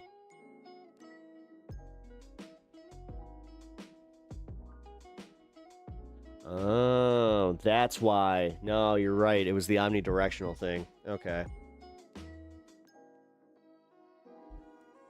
other cat. Here, buddy. Come here. What? Why is it when he Oh, wow. I got a cat that's totally fucking selfish. I see how it is. Damn. You guys almost got to meet the other cat. He almost walked in here, and then this little shit was just like... Yeah, what was that? Got a little grumbly there, mister. And it eliminates the proximity effect mostly. Well, that's the thing. So... I think I can get this figured out. I also have my DJI mic that I could probably get them to start using. Yeah, wait a minute. I just have the Bluetooth mic. What am I doing? Duh. That would be the easiest way. Just have that paired here and just have them go through that. Camera hog Lido. No. You know what? Before I go, guys, I wanna figure this out. Where's your brother? Where is your brother?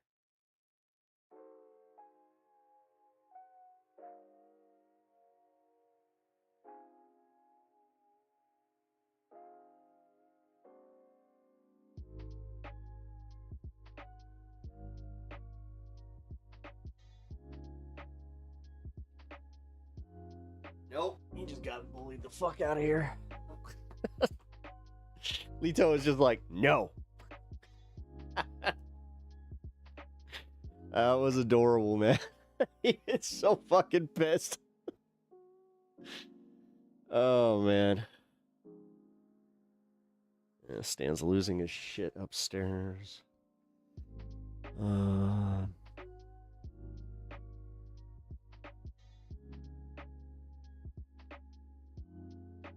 The other cat is like the hidden daughter in Meet the Osbournes. Yeah, no, essentially it is. I don't think... I honestly, like, outside of just showing you guys the few pictures and, you know, if I can snag a few videos of him fighting with my other cat, yeah, he's not like a stream cat. Because, like, the thing is, the way he likes to lay with you, you have to be in a very specific spot, like on the couch. He likes a very specific spot, like when you're laying on the bed. So, yeah, he's a very particular cat. You know what? Can't fault him. He's adorable, though. He really is. We know there is a... it's not his twin. I mean, he's pretty significantly... Well, not significantly older. He's like 5 years older than Lito. Lito's a baby. Lito's only, I think, 2 years old. Like, he's still technically... Like, he came to us just out of kitten phase. And, oh my god, dude. He was so cute. He's got pautism. We think he actually does. Like, no joke. We think that there's something up with him. But it's okay. You know? We love him anyway. Why wouldn't we? Yeah, he's definitely got a little something up. Like, he's got that thing where he thuds anytime that, like, he jumps. Hey, you. There he is. And then we got the special boy. We got the special boy. Yeah. What's up, dude? Hey, get out of the trash can. Come on. Don't sully this moment. Don't sully this moment of me praising you as a good dog. Oh no, kitty mama, take, yeah, well, chill chats are so good. Yeah, we have had chill chat, man. This has been good. This has been a good stream. I liked this stream. This was a good one. Yesterday was great. I did have that moment where I had it. Sorry again, apologies guys, but I did. It finally hit me where it was like, wow, this is just the culmination of so much shit. Who do you think will win the World Cup? Brazil. I don't know. Brazil or Argentina? Not the U.S. Alex came in clutch. Yes, he did. He really did. Yeah, he actually, like, legitimately cheered me up. That was fun. Like, he knew exactly how to kind of turn that around. he did want to talk about that, which I felt bad because he was like, yeah, man, I want to talk about this. And I was just like, yeah, dude, totally. Pep, you finally see the hamster wheel. Yeah. I just hate the fact that, yeah, it all happened at the same time. Like, everything just happened at the same time. So, but all right, folks, that's it. That's all she wrote today. I do appreciate you guys hanging out. Let's see, who are we redirecting to? I think this space is still live, right? Let's see, redirect.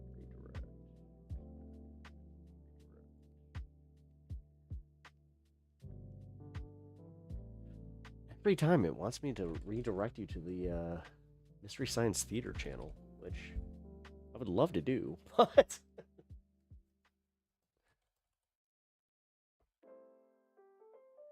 yeah, DA's on. Cool. Let's do that.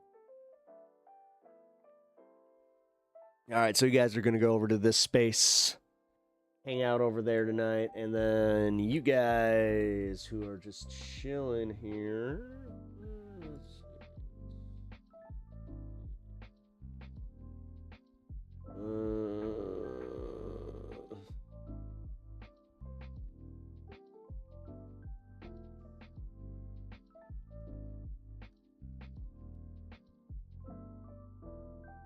Unfortunately, nobody's in the politics section here. It's okay. Bye. Yeah, sorry, guys. I always hate how I do that, though. Clean 5. Yes, it has been a clean 5 today. No, this is always fun. Like, and today it was definitely fun. Let's see. Tomorrow I will be on at 6. Kind of the new starting point for our Thursdays. I've been kind of all over the place. 8 is a little too late for me to go and do like even a 4-hour stream, so yeah. But guys, I do appreciate you. Oh shit, that's right. Fuck. Tomorrow's pending the vacation vacation. I can't even call it vacation. It's me going to see my dad for his birthday. Either way, I do appreciate you guys hanging out tonight. Keep the notifications on, and I will also post in Discord what's going on. So, either way, just look out for the stuff. And, hopefully, I will be here with you guys to chill. So, enough of this Midwest goodbye stuff. Good night. Just one more thing. Hold on. I'm just kidding. All right, good night, folks. Who the heck is Pep Talks? I'm not gay, but I fantasize about Marco Rubio. Pep Talks. Pep Talks. Pep Talks. Let's eradicate the Kung Flu. I'm literally coming. Pep Talks. Pep Talks. Who the heck is Pep Talk? They want our women. They want our children. Pep talk. Sometimes no means yes. Grab them by the pep talk. Grab them by the Marco Rubio. Obama is a racist. Pep talk. I'm literally coming. I'm Pep literally coming. Pep talks. We found weapons of mass destruction. My fellow Americans, it has been confirmed today from Pep Talks that we are indeed all high on politics.